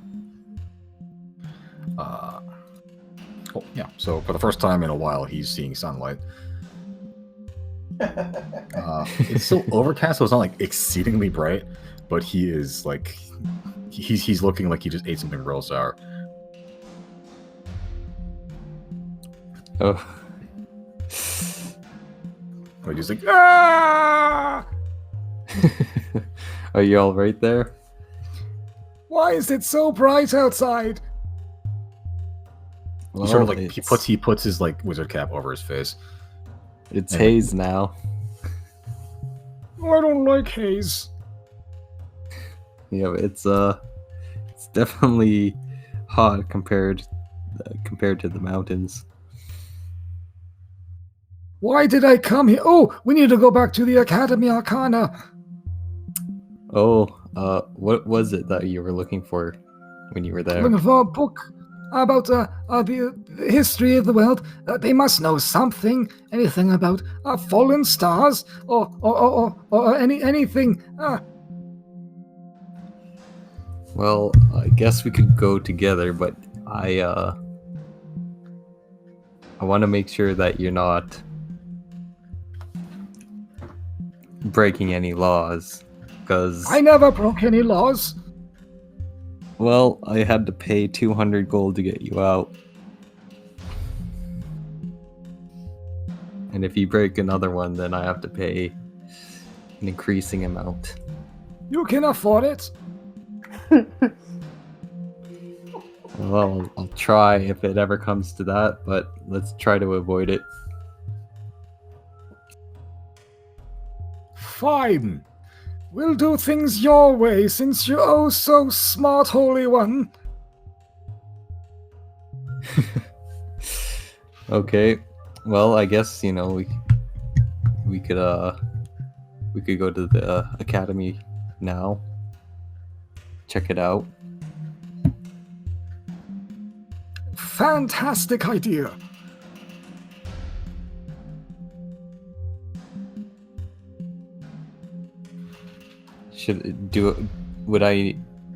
Should I ask someone where the academy might be? Or does he know? Oh, he knows. Okay. Then I'll just say I'll follow you then. Okay. So he follows you. He guides you to the Academy Arcana. Yeah, he's been there. Seems like a few times already, but at the last time he was there, he decided to go someplace he wasn't supposed to. Okay.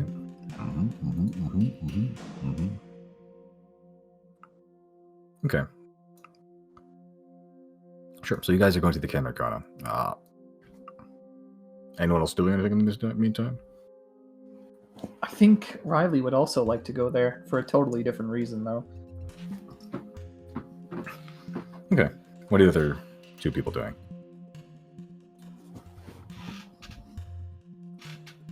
I mean, I guess I'll go with them.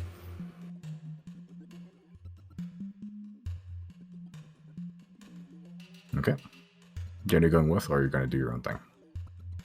Can she play her dulcimer for some money before she goes? And I say that's what she was doing while that was going down. Sure. Make a performance check. She's gonna give herself guidance. She needs money. I need money. Okay. Sure, 17. Okay. So, street busking isn't like the most profitable thing in the world, but you play a damn mean dulcimer that you carry somewhere. I'd say over the course of let's call it an hour, you managed to rake in probably about 20 gold. Hell yeah. 3 + 2 is 5. Genius. Alright, going to that motherfucking school of magic. Okay. Cool. So for the purposes of ease of DMing, you guys all arrive miraculously at the same time. Wow, Good coordination. What an absolutely contrived coincidence. I like to think none of us saw each other until we all met at we all intersected with each other. Oh, it's you guys. Yeah, and you all see this old dude drooling from the mouth following Chrys. Janna's gonna take a step back. Yeah, He just ate a good he's chicken here. sandwich. It was borderline okay.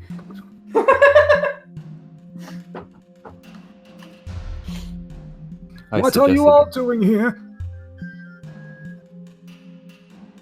I think we were gonna try and look for some of those books that you were trying to get into. Ooh, But we're yes. gonna do it the right way, so none of us go to jail. But jail's just a minor inconvenience. What are petty laws to the truth of the world? We'll just I make things agree. easier. Reilly's gonna cheekily, like sarcastically say, "I'm going to go talk to the gods." I do not understand what you are insinuating. Foolish mortal. He's just gonna leave it at that. I don't like this one. I enjoy this profusely. Anyway, yeah, Reilly's gonna head in. Okay. All right. So you collectively enter the sort of like almost like a walled citadel of the academy, and are greeted with like an extremely spacious courtyard with like a sort of like a brick and gravel path that sort of leads to the main building. The main building seems to be built 3 stories. Directly in front of you, so the building's directly in front of you, and the cobbled path you're walking on is eventually branches and wraps around the building as well. Just off to the right, you sort of catch a glimpse of what looks like a secondary building made of red brick, just beyond a small gate, along with like a large grass field. The main building is made of smaller bricks and just large white stones, just sort of accenting the edges and door frames and windows. There's some wooden panels on the sills, so there's dark wood oiled to just make sure they get destroyed in the weather. And the main entrance is roofed by a tall white stone roof, supported by decorated stone pillars. They're intricately carved, almost like fractal-like patterns. And you see these patterns there's a slight blue glow to them. Okay, but you see people coming in and out dressed in like a dark blue robes with like a coat of arms almost on their left chest area. A blue and white coat of arms with a gear in one blue section and an arcane sigil in the other blue section. They're sort of just passing by, carrying books, shooting the shit. You guys enter, I assume? Yep. Cool. So you enter. You enter like a white floor, tiled foyer area. There's a central desk that's sort of semicircled and a large fountain behind it. And to the left and right of you are 2 large double-doored hallways that have the doors locked open. A strange thing is you see both students of all races and sizes and what looks like adventuring types sort of wandering around. Like you see people in robes, and then you see people like in armor and like carrying weapons. Behind the fountain, which is straight ahead of you, is just another double-doored room, also locked open, that appears to be some sort of auditorium or stage. And the central foyer area you're in is quite large and highly decorated. There are some green-blue banners that hang above the room. The room stands about 50 feet tall, and at the very top of it, the ceiling, where most of the light of the room is coming in, there's like a glass. Yeah, there's like a glass roof at the very top. And you see some small balconies and just other hallways just above you, where students also roam. And there's a man at the central desk that is probably just keeping an eye on things, as well as some guards here, dressed differently from everyone else. These guards appear to be dressed in some sort of ruddy brown or like dark red coat. Also armed. You see, most of them are just carrying like a bludgeon at their side, just like a spiked, or like studded wooden club and a few shackles. The man at the central desk spots you and smiles, and as he beckons you over, a human man, but very elderly. A wispy white hair is all he has left, and probably less than 10 teeth in his mouth. Just liver spotted and creaking, he leans over to speak to you. Howdy there. Welcome to the Academy Arcana, home to the Grand Collection and the highest places of learning. Is there anything you wish to know about? You folks strike me as new in town. Oh, don't worry about that. Old Gilbert the guy is here to help yous. Anything in particular you was looking for? Ow, my voice. Yikes. Yeah, we would like to go into the library. Oh, of course. The Grand Collection. The biggest collection of books available to the public. You can just find anything you want on the subject there. Contemporary and historical, magical and mundane. Tatiana is the archivist there. She'll help you find anything you need. That's just to your left down that hallway. Turn left, turn right, turn left. You'll be right there. Sounds good. Say, Gilbert, you'll have to forgive my insolence. I'm new to this whole schooling thing. I But got it. do you happen to have like a log of people who have been employed here? I'm looking for somebody. I need more information for that. Do you mean like the professors? I don't know if he was a professor or some sort of helper, but he's a legendary fisherman where I come from. His name is Yul Parand. That's his name, but apparently he goes by Perry here. Do you know what role he sort of played? Did Reilly ever get that information? I can't remember. Solon says something about him being a gatherer. I believe he was a gatherer. Oh, you want to go to the guild wing? That's to your right. Ooh, that's right up my alley. You go straight, go right, and you'll be right at the Gatherers Guild. Perfect, thank you. Anytime, that's what I'm here for. Old Gilbert helps you. All right, Riley's heading off. Cool. So you go into the guild wing, Hi. Yeah. and where are the rest of you guys going? I'm assuming Chris and his pet mentor going to the library. Yep. Okay, so what are Janna and Xero doing? I guess Janna will go to the library. I'll go with Reilly. Sure. Split the party, double the rope there.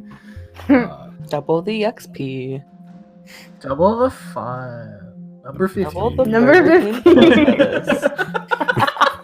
3 of 5 of us have the exact same thought at the exact same time. Intertwined, I tell you. Our fates. Wait, where is Reilly in? Riley's going to the Compatible. guild hall. So is Xero. You're going to the Grand Collection is what they call the library here. Oh, okay. Okay.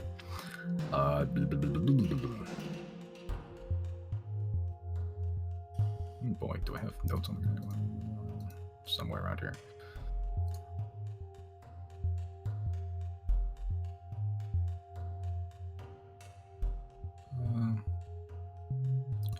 Sure, I'll go with the guilds first. Okay. So you follow the directions of old Gilbert. You enter the room. Surprisingly bustling for being like, in like an academic place. But you see like a rectangular room with a central pillar in the center. That pillar has been iron reinforced.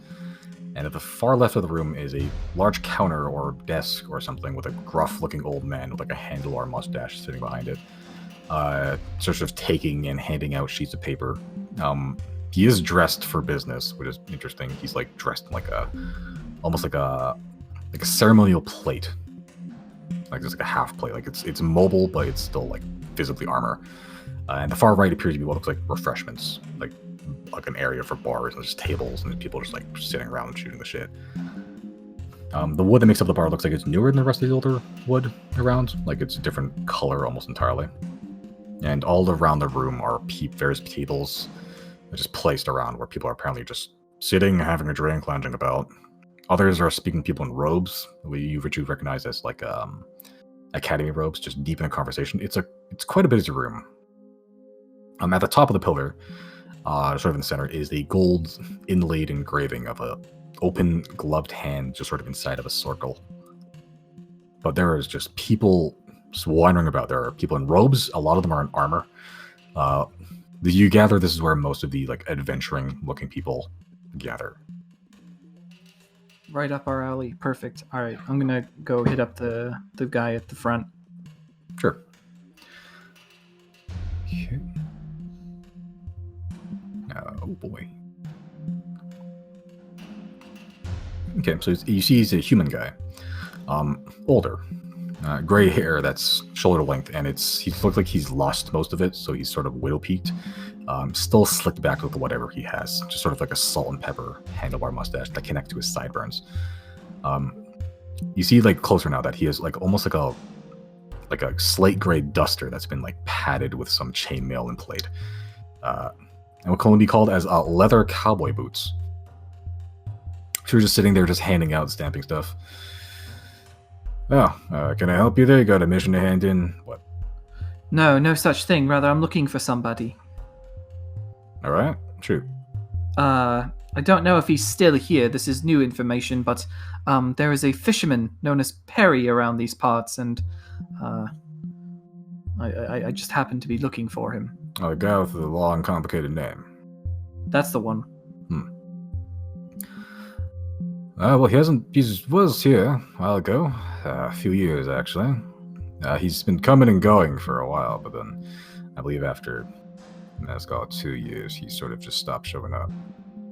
Did he perhaps say where he was going next? Not usually. He comes in, does work, then leaves. A few months pass, comes in, does work, leaves. Sounds like him, alright. He's a good Alright. guy, seems.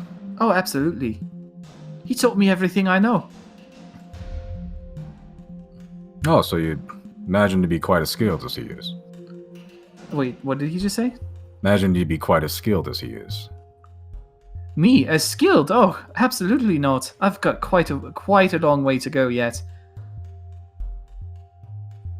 Slipping into regular British, I need to go back to this. There we go. That's much better. It's me! Hello! It's a me. Not quite Italian. Oh, well, he normally did sort of, let's call them protecting missions. Protectoring. That's what he did. He did a lot of protectoring. Some of the easier jobs, but paid. I don't know if that helps you, eh? Not really, but it does give me insight as to what he's up to. That's kind of interesting, thank you. I believe if there's nothing more then, my business here is concluded. I think I'll just have a look around. Well, feel free, just so you know, the drinks of the gatherers only, so if you're in a gatherer, I would just generally stay away from that whole side of the bar. Alright. Thanks for the warning. Yep. And he sort of just goes back to, like, stamping a bunch of papers. Yeah, alright. Riley's just gonna kind of look around and Okay. scope the place out, Sure. I guess. Make a perception check. Do. Okay. There are some weird people in here. Like, utterly strange. Like, there's a human dude that's, like, blindfolded, and he's, like, in a white robe, and he looks like he's, like, walking around with a walking stick. And he's just walking around, like, just bumping into shit and, like, hitting tables. There's some sort of, like, statue of, like, an elephant in the corner. A lot of dudes with guns. Some of them are, like, covered head to toe in, like, almost like clockwork contraptions. Like, there's strange people in here. Anybody carrying fishing gear? Some of them are wielding tridents, but they're not, like, they don't look like they're meant for fishing. Okay. Like, these are tridents. Like, you have a fishing trident. These tridents are meant for, like, killing things. Okay.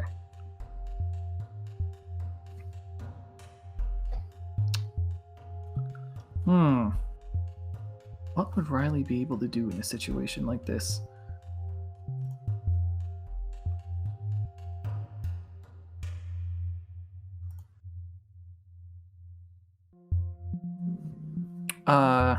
Guess I'll turn to Xero and say, Xero, is there anything that like catches your eye here? I don't know. My perception's trash. Let's give it a roll. Jeez. Actually, I'll use no, I'm not gonna use my charges yet. I'll just make a perception check, I guess.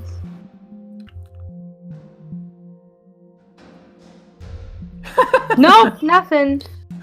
Oh, that's a bit of a shame. All right, Reilly's gonna go check out that elf statue. Oh, it's an elephant statue. Oh, never mind. I thought Yeah, you said elf. No, it's an elephant statue. Like it's, I feel like Hindu artwork. He's almost in like a pose. Like it's like almost like a yoga pose. It's just sort of just sitting in the corner, like not on a table or pedestal or anything. It's just sitting in the corner, just sort of almost like in a meditative stance, and it's just still sitting there.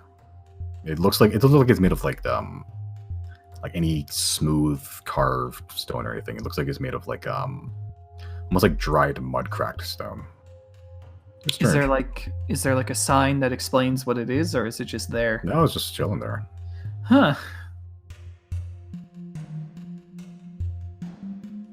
Are you like up close to it, or are you just looking from afar? From afar. Okay. Yeah, it's just chilling in the corner. In the corner, are there people looking at it? No. No. There's people around it. There's not like, people looking at it directly. Nobody at all has like even given it a glance from what Reilly's seen. Nope. Xero, do you see that statue back there? I don't know. Do I see that statue back there? If he points it out, yeah, you see the statue. Oh, okay. It'd be amazing if your perception's so low. Like, do you see this thing I'm pointing at directly there? It's like, no. Well, I don't know. I could be hallucinating it. I don't know. Fair point. If no one else, that's exactly what I was testing. Because I didn't know. Like, if no one else is looking at it, then it's either that boring or I'm hallucinating. Ooh, I want to do a thing. You want to do the thing? I want to do a thing. What Okay. would you like to do it? I want to use 2 of my charges to, what's it called? Eye of Truth. Okay. I want to do a thing. Sure. You grow a third eye. Like a silver ray. Well, eyes coming out of your face. It's not exactly like, the most like elegant sounds in the world. Has Reilly seen this ability before? I don't know Yeah. if I have. Oh, Yeah. I have? Okay. Yeah. One Still time so in the Hall weird. of 10, she walked into like the Hall of Light and came back with a third eye. Oh, yeah, sorry. Yeah. It's super weird to you, but yeah. You're looking at the thing specifically? I just want to peek around the room and see if there's anything to see in here. I kind of want to like explore the academy, not like everywhere obviously, but just kind of walk through the halls and see if I see anything while I can. Okay. Look at the specifics of Eye of Truth right now. Gimme. Show me your secrets, DM man.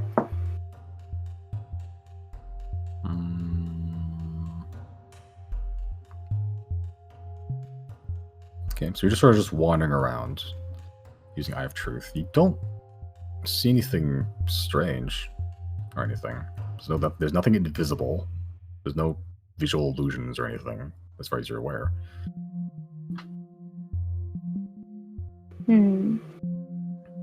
Actually, there are a few visual. You see a couple people using some sort of magic, making themselves slightly taller than they actually are. But like other than that, there's like not much like in the way of like, oh, there's a secret hidden doorway or there's anything. Like you're in the public section of the academy right now. Okay.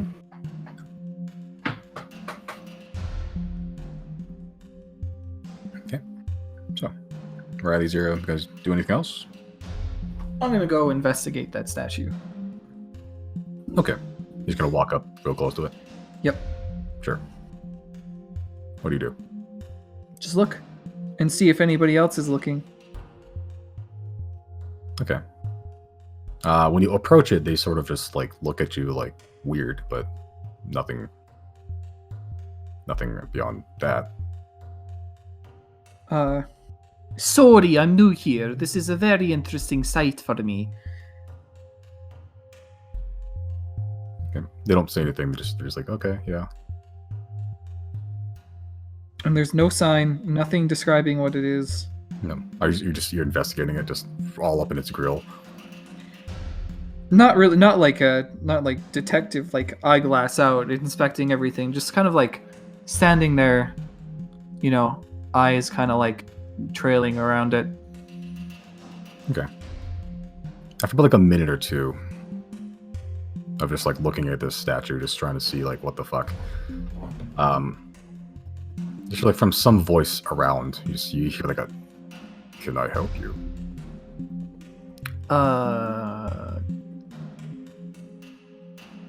And you see like an eye sort of just shift on the statue. Are you? It's like Disney. I'm gonna wave. I'm gonna salute at it. Wait, can I look at the statue too? You just arrived back into the guild wing. I mean, I wasn't going to go far from him anyways. Okay. Yeah, sure, I'll allow it. Okay, so from your distance, I'll say you do see like the eye move. It sort of opens up and just looks at Reilly. It's still stony, weirdly enough. So are you like magical then? I am hearing things. I'm seeing things. Right? I believe you are. Has anyone else ever tried talking to you? Many have. Okay, so this is not abnormal. This is normal. I suppose. Sorry, I'm just mystified. What is your name then? What's your story? That's a loaded question. Let's just start with names. Well, my name is Relin. Relin. He's sort of the statue moves at this point, and it sort of just stands up, like just like a person. It just sort of stands up. Oh, and you can like, move. Yeah, you see, like the skin is dry and cracked, but stony. And it was wearing a robe. That's also stony as well. Interesting. I don't even know where to begin. Do you guard this place? What's going on? I am a gatherer. I gather things. You seem to be very still, though, most of the time. I couldn't even tell that you were a living thing. Perhaps I am not. No longer. I believe I've changed enough that perhaps I can no longer be classified as among the living. But that is for the realm of philosophy. I just gather. And with whom am I speaking to? You may refer to me as Reilly. Reilly. I will commit this to memory. Thank you, Relin. Relin. So you just like hanging out in this spot in your free time or something? Yes. Oh, okay, that's solid. What do you gather? I gather unique things. Only I can gather them. As such, my services are highly paid. Though, it is not the coin that I covet, it is the experience of traveling planes unknown. Oh, so you're a plane jumper. I suppose you can call me that. I specialize in the elemental planes. Huh. Yeah, he's lost. Are you familiar with the planes? Not really.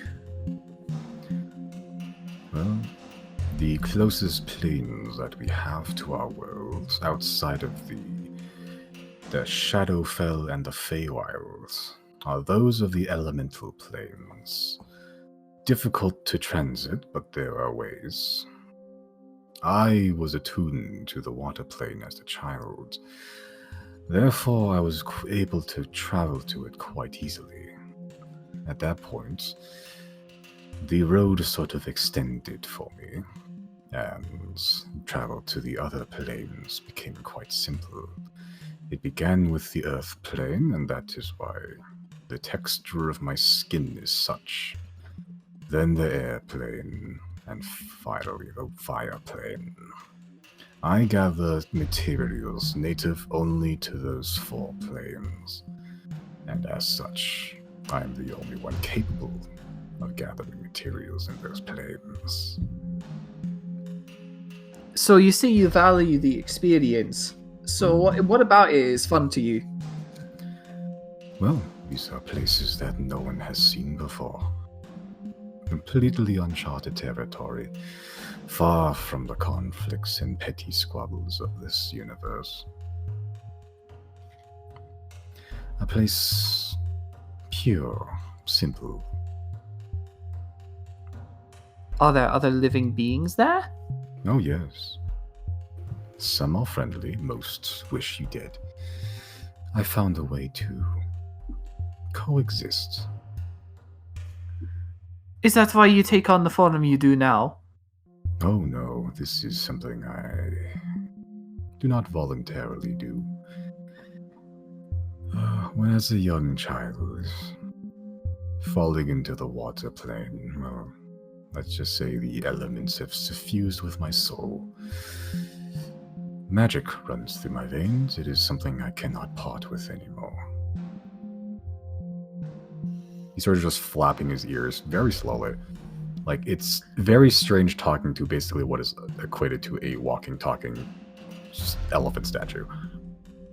It is, and that's why I'm soaking like this entire moment up. So how exactly do you transit the planes? Magic. Magic. Is it like a specific spell, or is it just... You said attune. It's difficult to quantify. I am not like the wizards found around here. Well, let's just say that I was born into magic. Do you happen to know what an apotheosis vessel is? I'm afraid that does not ring any bells. Perhaps the sight will. I'll do the thing that I usually do when exemplifying Tempest Retort.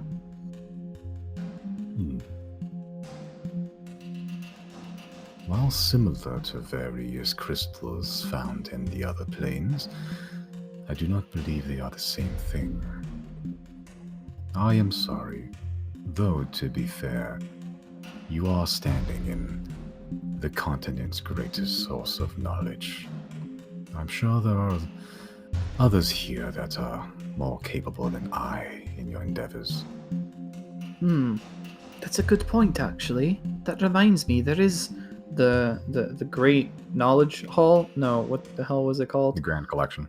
The Grand Collection, that was the one. Yes. You've spurred on a very interesting topic for me. I must research this further. I am glad to have been of assistance. Thank you very much. I hope you enjoy your travels furthermore. Oh, I shall. I wish you the same. Alright. See ya. Okay. He sort of just breathes like a puff of air through his trunk. So just inhales deep, and as it exhales, you see like this, like almost like a low, cold mist exit from his trunk, and it sort of just surrounds him, almost like it's like a fog. He's just sitting there, breathing in and out, perfectly still, resuming statue form. Interesting. A fascinating fellow. You've met Relin, the Elephant Elementalist. The Elephant Elementalist. That's a good one. All right, I'm heading to the library. Okay, library kids. Sure. That's So you're us. that's you. So you guys get there first. You're walking to essentially what is like a red carpeted room. There's various glass display cases just sort of on display. Loads and loads of bookshelves. It extends probably like hundreds of feet downwards. The Hall of Knowledge back in Nebethis was big. This is fucking huge.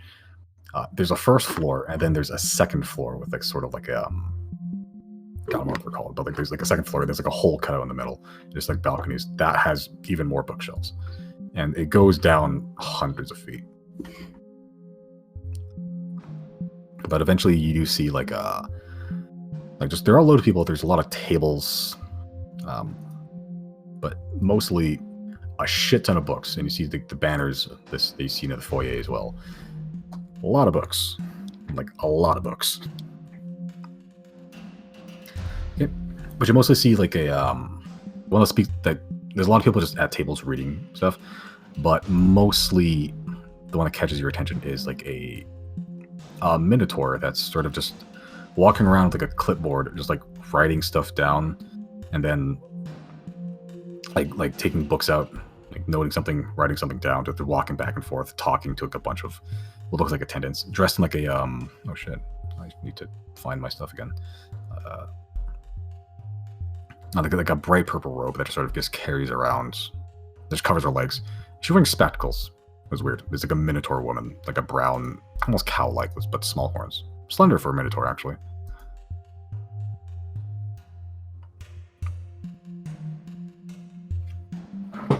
What are we looking for exactly? No, the books I'm not looking for are not in this area for plebs. They're for in the private library, but it's made for magic practitioners because the door's magically enchanted. Clearly, the only wanted magic practitioners to be in there. I'm a magic practitioner. Is that one where you have to just like get on a wait list to get in? Yes. Let's get on that wait list. But that takes so long. How do you know what it was before you broke in? Let's go find out. So what, can we ask like the Minotaur? Would the Minotaur know? You try. Sure. Okay.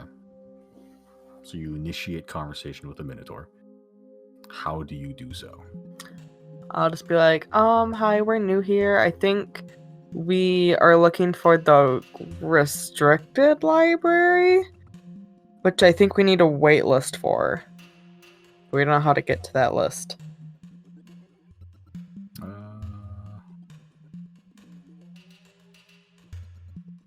you looking for the private library then?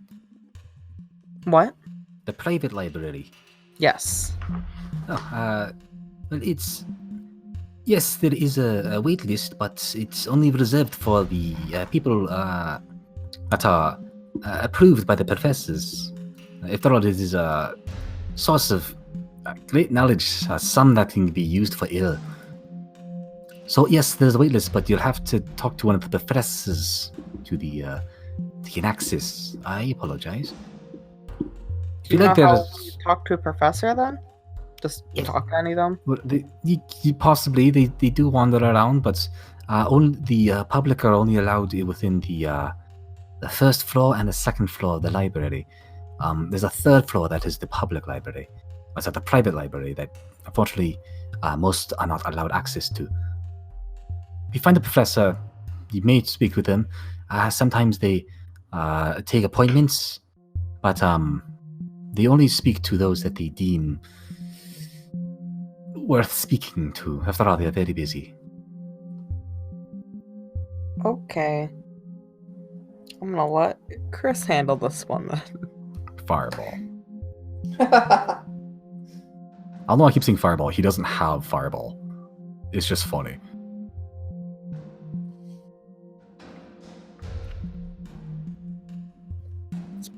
Brandon, are you still alive?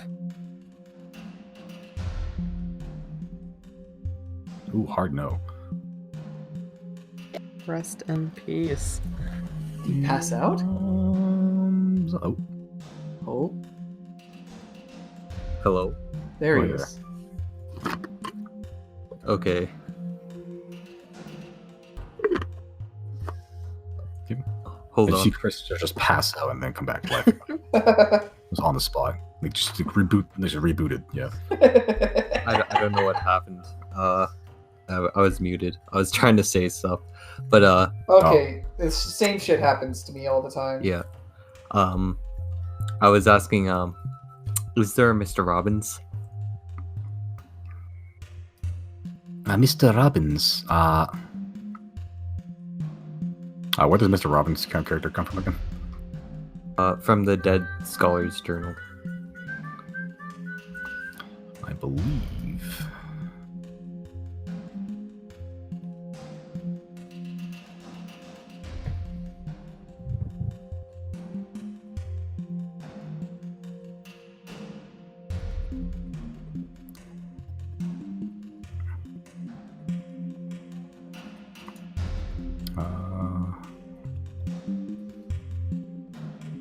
Yes, there is, but I believe he's in the middle of a class right now.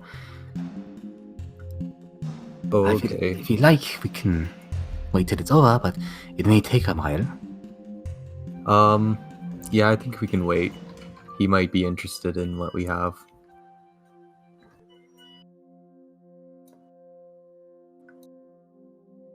Alright, well, it does...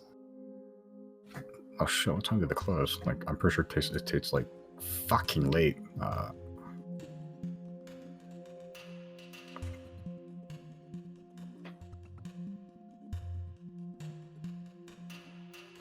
The academy closes at around 8 in the evening.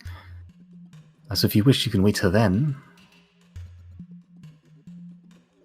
Yeah, I guess we'll have to wait till then. Unless Is there anything else I can help you with, then? unless there's any other history professors around. Oh, well, I'm quite proficient in history. That's how I got this position. I don't know if I would class myself as a professor, but if you need anything based on the old, then I'm glad to help. I am Archivist Tatiana. Okay. Would you know anything about falling stars? I believe we have one on display here. I sort of guide you to like one of the what's it called? One of the glass displays. You see what looks like a fragment of like black rock. It seems like it almost looks like obsidian. This was found in a crater many years ago. Took it here. The only thing that's let's say that creates craters are things that fall from the skies. Maybe not a falling star per se. I'm not entirely sure what it is, honestly. Some sort of meteorite rock, but the exact composition we are unsure of, but we are currently testing. I'll ask my mentor if this sparks any interest to him. Yes, I've seen this before, but this supposed to be it's similar, but it's not. It feels like it's missing something. Do you know? Yes. I see. Feels like there's more to it than just being rock and just falling from sky for no reason. There's always a reason for anything. Do you have a latrine?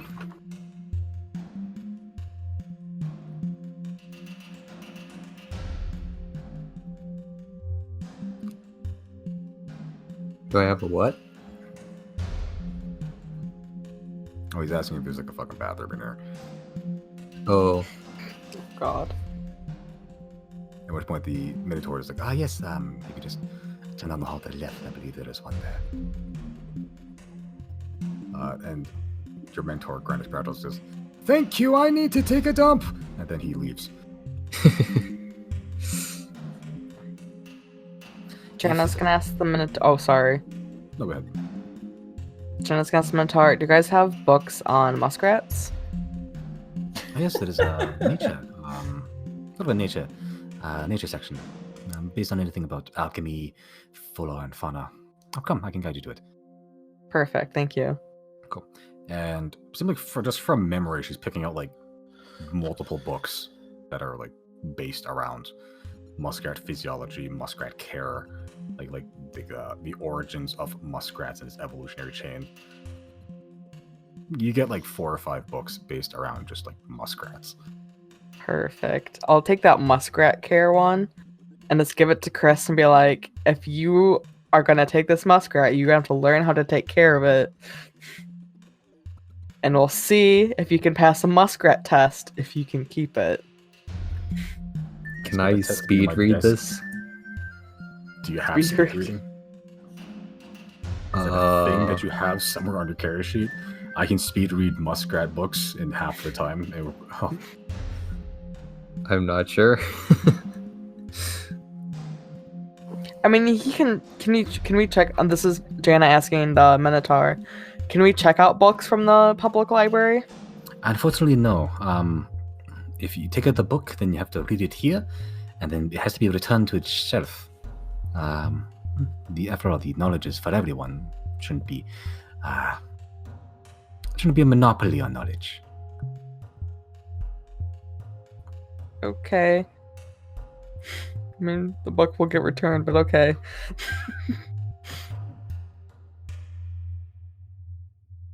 It's just to ensure that future generations that wish to learn the same knowledge have the opportunity, and so that no one rents out the book and then forgets about it, and then they die or something and they can never return it.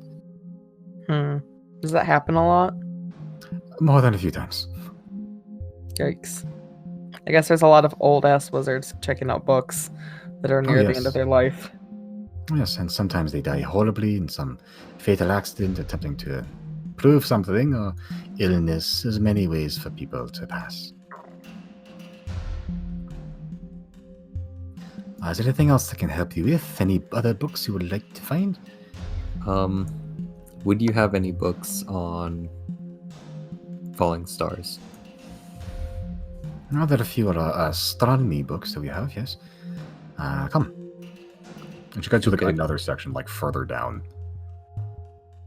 She gathers books based around star movements and star alignments. You see stuff about like celestial bodies. There's like just various like star, like the space stuff generally. Not much is known about like what's above the sky, but the very few things that are like learned about. It happened probably somewhere in this building. Okay. Like most of the books you see are like are like some wizard name from the academy, other wizard name from the academy. There's just a lot of that. Okay, I see. There's nothing on like the history portion or what my mentor is referring to. It describes mostly just flipping through it, mostly like possible like compositions of falling stars. Most of it is like meteor rock. Some are comets. Like it's mostly just like a study on what these are, as opposed to like why these are.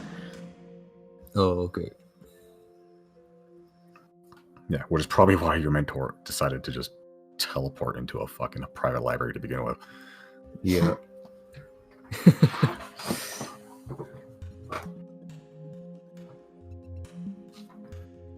Well, we might be able to do that, but if worse comes to worse. Finish that thought. I'm scared. Oh, Fireball. If I can't get knowledge, no one can get knowledge. I was thinking more of like with Reilly's help. What, Like- with invisibility? Yeah. Dude, they're gonna notice floating books. Wait, do the things we touch... Never mind. Turn invisible. They do, actually. They do. That actually is really viable, but that's still, like, it only lasts an hour.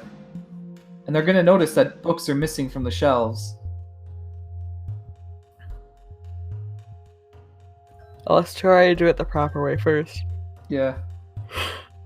Reilly's not endorsing this again. The mentor got arrested last time. Let's maybe not do that. Yeah, something tells me if they see a repeat offender, they won't be as nice a second time.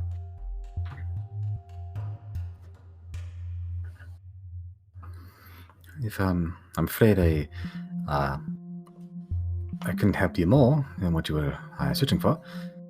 If you'd like to wait for Mr. Robbins, then you can feel free to lounge about here, take in the knowledge. You want to explore the other guilds. What are the other guilds? Well, there's 6 of them. The Gatherers, it seems like the most popular one, likely because anyone can join them. Most of them just gather herbs, mushrooms, and such. Some of them are peasants, they're no fighting at all. The interesting ones hunt monsters and collect the parts. That is likely the one that, if you don't mind my saying, the one you're likely to be interested in. You seem like the worldly sort. What The other gave it away? The horns? The horns, the bow, the magic wands, the gold knee pads. I recognize the cloak as a cape of the mountebank. Powerful magic item. Oh, you know this? Yes. You're the school that teaches magic. Yes. Otherwise, you can request the services of the other 5 guilds, though I'm not sure how some of them can be useful, but there's the Explorers Guild, which is mostly just, well, they explore. Unless you have some place in deep need of discovery, I doubt they'd be much help. The Quill Guild is based around recording knowledge into books and deciphering texts, ancient texts. Again, not useful to you. Perhaps the Enchanters or the Engineer Guilds. The Enchanters, they create magic items and sell them publicly. Most of them are students, so not exactly... Don't let them know that I told you this, but not exactly the highest quality. The Engineers Guilds, they build things. They like to tinker.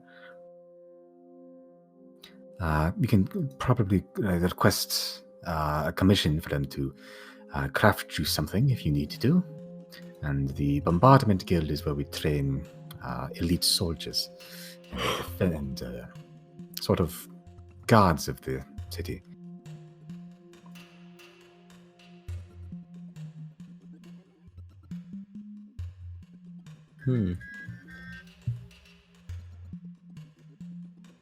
It's up to you. Until then, the academy is open till 8 in the evening, which is when most of the professors and teachers go home. Okay. Yeah, I think we'll... Well, I'll stay around here for now. That's perfectly fine. Please, take in the books. Just please, no water, no food. Is there food here? No.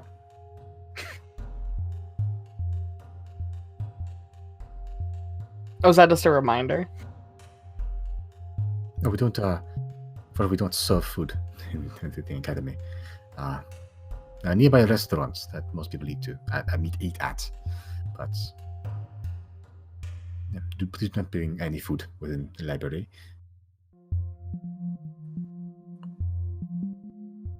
Is there anything else I can help you with, or?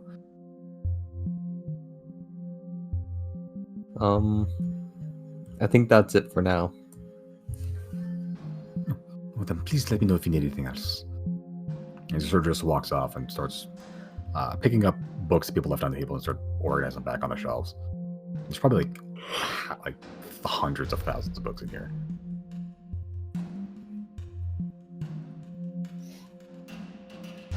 All right.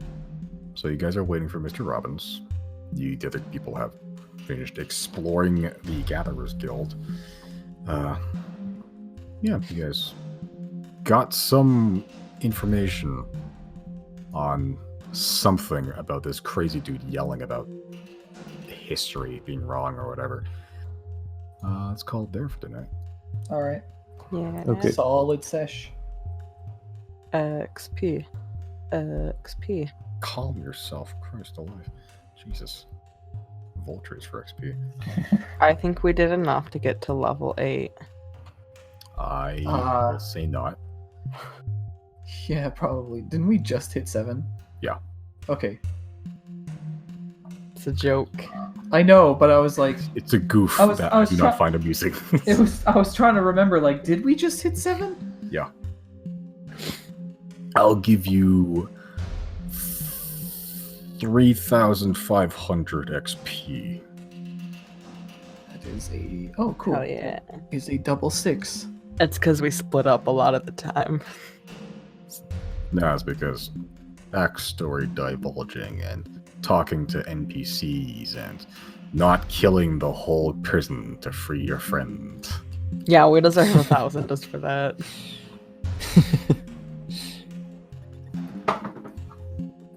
Oh boy! Oh, you should probably get out of it. That puts us at what? 26, 650? Yeah.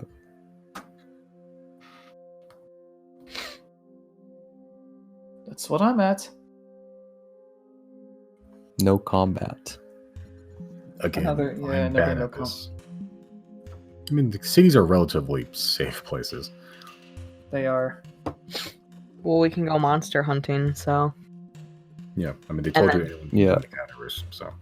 Hey, Yeah, no, go mushroom foraging. what did we do with our horses? Oh, yeah. Someone there's mark a off. stable? Someone mark off a gold for stable for Okay. for stabling. Yeah. We'll do it from the community.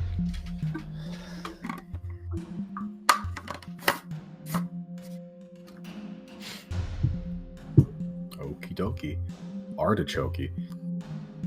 Yeah, I was thinking that I was gonna have to ask everyone to look for that kid, because that kid stole the keys. That would So have it been mu- a very goose chase. Like, because those keys might have been useful to help Yeah. get me out. Can you imagine if that's how it worked in real life? There's one set of keys, and then one random kid to steal some, and it's like, well, I guess no one can get freed until we find the kid. They just build a new prison over top of the old prison, and then everyone in the old prison just starves to death because they can't get them out. I mean, that's literally how things are in games, though. Games have a thing of building new things over old things. Okay. Nice. My voice hurts like so much. Yeah, you did a bunch of like crazy voices this time. Yeah. Like it's actually agony to speak. Yep, I understand that. Oh my god, Greinus Prachal, fuck that man. Why did I make his voice so painful? Oh my god! It was fine for like a 30-second like video message. You did not think through Yeah, the fact that it was an like, entire this session's man- worth. Now he's a full-fledged character. Oh Yeah. boy. He's Chris, even knowing this, he's despite being goofy as hell, he's actually pretty powerful. Yeah. He's He's a old, bunny ears lawyer. I guess. I mean, he went through those ruins by himself. That's true. But did he encounter a funny skeleton man? I said no such thing. I don't like you. Oh, that's right. That'll be the name of this episode. The gang finds out Reilly's a racist. Yeah. The gang A finds slaver. out Reilly. Yeah, he's a slaver. I mean, I told you, Bill, that like then I. Pretty sure I You did. Yeah. I knew. Reilly didn't. Yeah. Reilly Yeah. had no fucking clue. History dump. I dumped a lot of lore today. Wow. I'm Now we surprised know. you guys didn't fall asleep. Now we know about the astral planes. I shared some secrets. You didn't share so much as I had to fucking read your mind.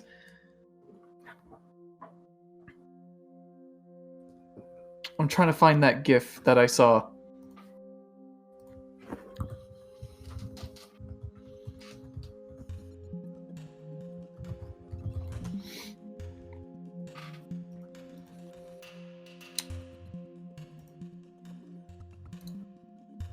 I think maybe it's not a GIF. Maybe it's just this.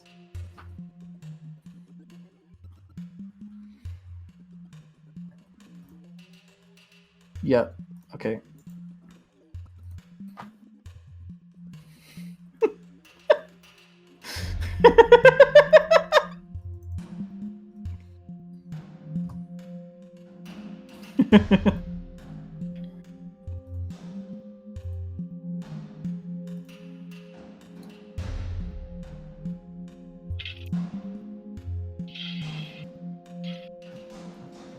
What the fuck did I just watch? That's basically what happened to Chrys. That emoji should be Michael from Vsauce.